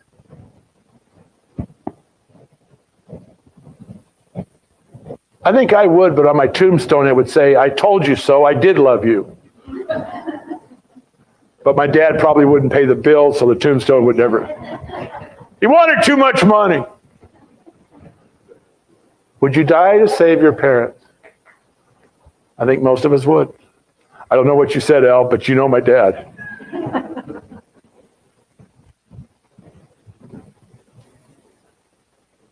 Here you go. Would you die to save someone who hated you?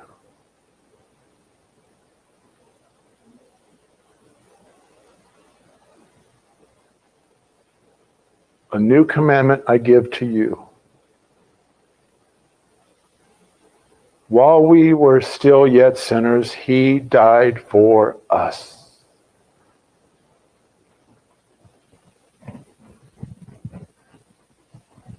Is it a new commandment? You better believe it. Because Jesus took the bar of love and brought it way up here.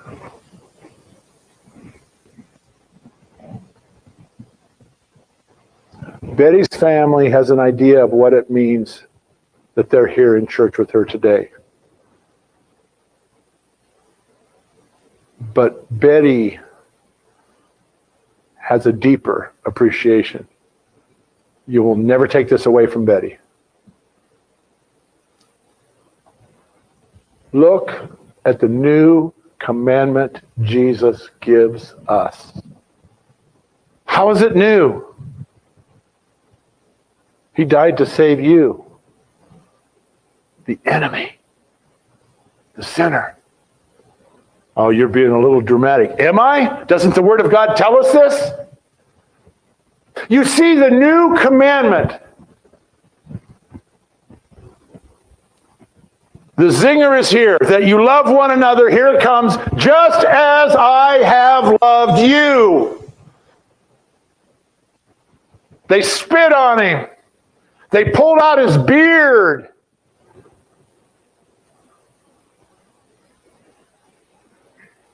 And this innocent God died for you. We're going to get to 2 simple instructions if you're willing to do this new commandment. 2 simple things. But let's don't leave Jesus quite yet. He's in that room with his trusted friends that are about to desert him.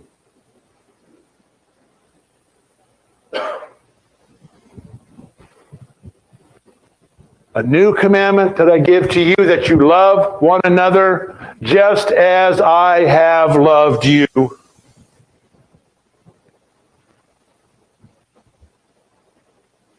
You also are to love one another.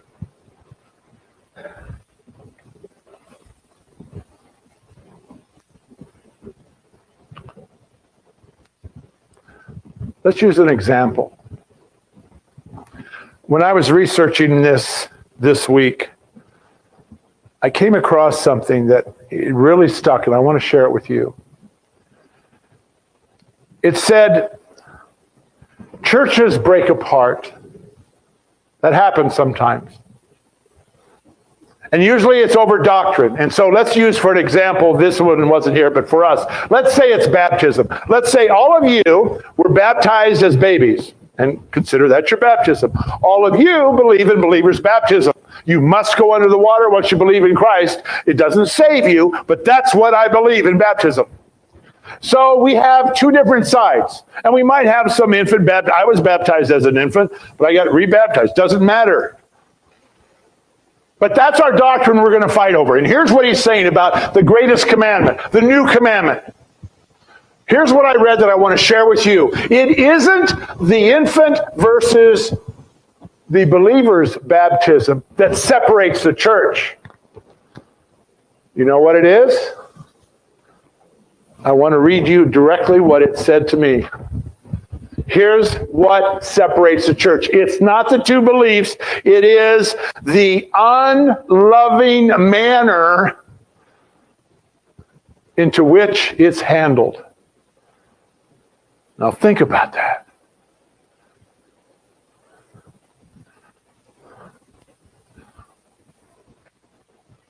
Where's Shirley when I need her? She's on the good side today. It won't work. It's not the doctrine. It's the way you treat each other. Why do you think you get the hairy eyeball when I hear somebody say something about derogatory towards me or someone else? Why? You're tearing apart his church. And we are of the mold of everyone else, but it sickens me to hear people talking about other people in our church.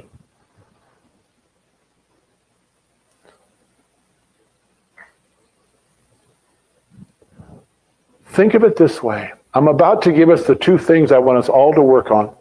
We're just like everybody else. And I'm not saying we're a bunch of backbiters, but we talked about this in Sunday school last week. Stop it. Would Jesus ever say anything bad about anybody?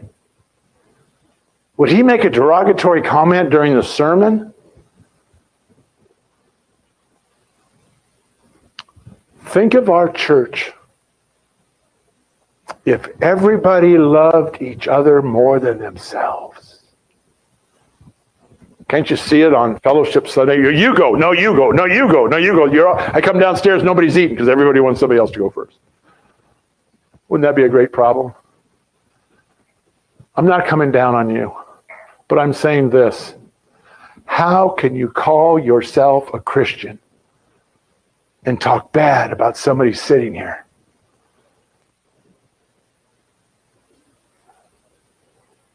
You can't. Today is a perfect day for us to start new, start afresh. A new commandment I give to you, that you love one another, here it comes, just as I have loved you. And he loved them till the end. In Luke, it tells us when he gets done with this, guess what they do? They start arguing about who's the greatest again. There's some doozies. And I would have probably been the ringleader. A new commandment I give to you. Let's go on. Last verse. By this, all people will know that you are my disciples if you love one another. Not your neighbor as yourself, but what? As I have loved you. And he did what? He gave us his life for each one of us.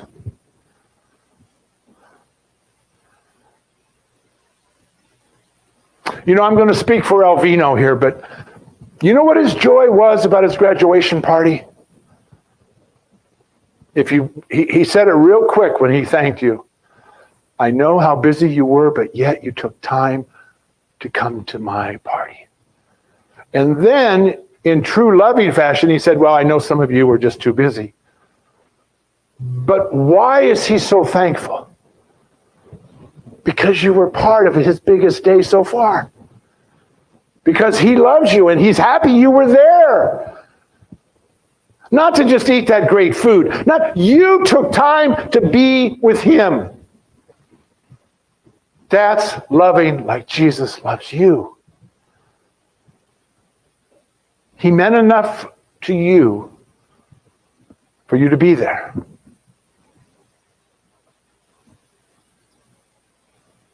Last verse. Let's look at it really close, because here's where we get our homework.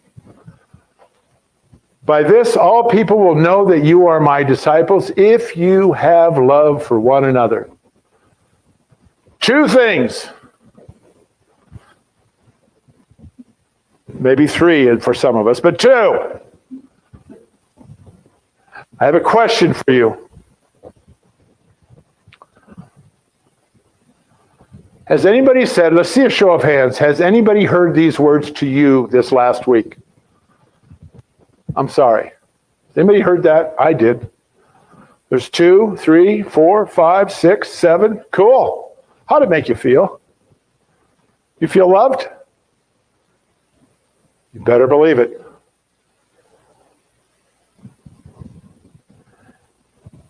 To show the love of Jesus. All right, Shirley. You've been off the hook long enough. Shirley is my good friend. I joke about her drinking problem that she doesn't have. Shirley works 2 jobs. Shirley has diabetes.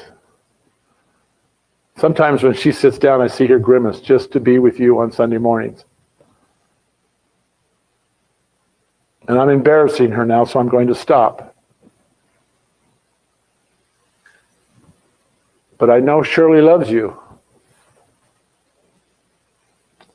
And I know if Shirley would say something to me that would offend me, I know the first words out of her mouth, I'm sorry. I didn't mean to do that. Those 3 words save marriages. Those 3 words heal churches. Those 3 words need to be said by all of us. You want to love like Jesus? Apologize to somebody this week.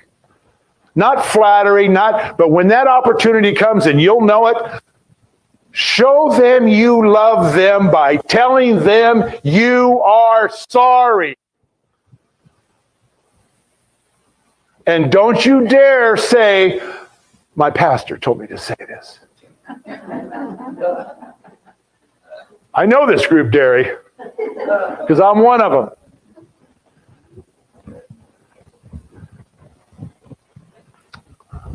Two simple things. It may not happen, but be willing. Because as you know what it felt like for yourself, give that away. It felt good for me to tell you about Shirley because you know it's the truth. I bang my head against the wall with you guys and encouraging each other. To love like Jesus, we need those 3 words at the tip of our tongue. I'm sorry. Some of you had a rough week. I'm going to be talking to someone this afternoon that thought a 28-day stay out of my house turned into a 1 year. He won't see his children for a year. He won't see his wife for a year.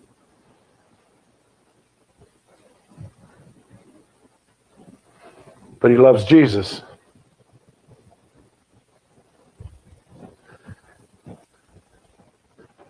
What do you think the first 3 words I'm going to say to him are? I'm sorry. It's not that hard. The next one is, our new commandment is not only to apologize, not only to say those 3 words, but the second one's harder.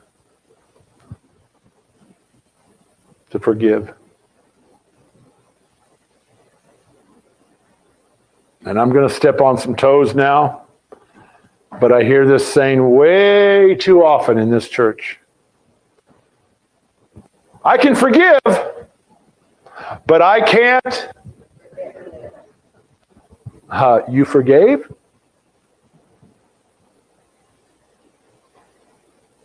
I still got a neighbor I passed that screwed me out of 50 acres. Every time I raise my hand when he drives by, it's like, come on, Bill, you can do this. You can wave. Come on. People, Jesus forgave these 11. When he meets them in Galilee, remember, I'll meet you in Galilee? This is kind of often overlooked, but what are they doing while they're waiting for him in Galilee? Go wait for me in Galilee. Stay there. I'm coming there. What do? They get tired of waiting. Bill says to the rest of them, I'm going back to fishing. And that's what they do. And they see Jesus cooking breakfast. People, every one of you has somebody you can forgive. Every single one of you has someone you can forgive. Every single one of you, maybe it's more than one.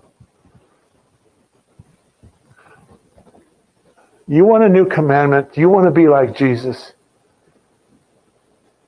He went to the cross for you. Knowing how, as far as me, evil and pitiful and prideful and everything else, and he did it anyway. Would you die for someone who hated you? Jesus did. Will you forgive someone that probably doesn't even hate you? Some of us are mad at somebody and they don't even know what they did. Have you ever said to somebody, hey, I'm really sorry, and the first words out of their mouth are, what did I do?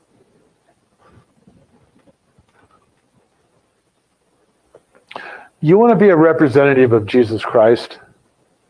You have a clean slate. You forgive. You say, I'm sorry. Let him win the argument. The greatest act of humiliation was done for you, Brangul. The greatest act of love was done for you, Michael Korb. Why don't we act like it?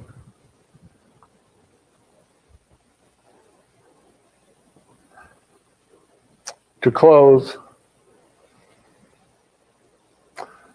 think of the soldier in the foxhole. The grenade is thrown, and he jumps out to save his buddy. Jesus knew it was coming and jumped out to save you. I want to read a verse to close with. It's Colossians 3:13, one of my favorite ones.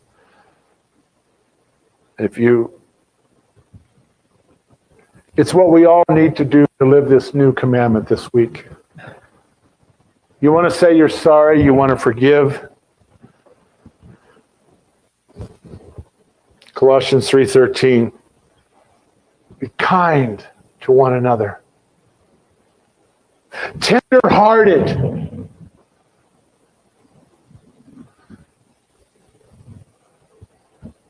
Just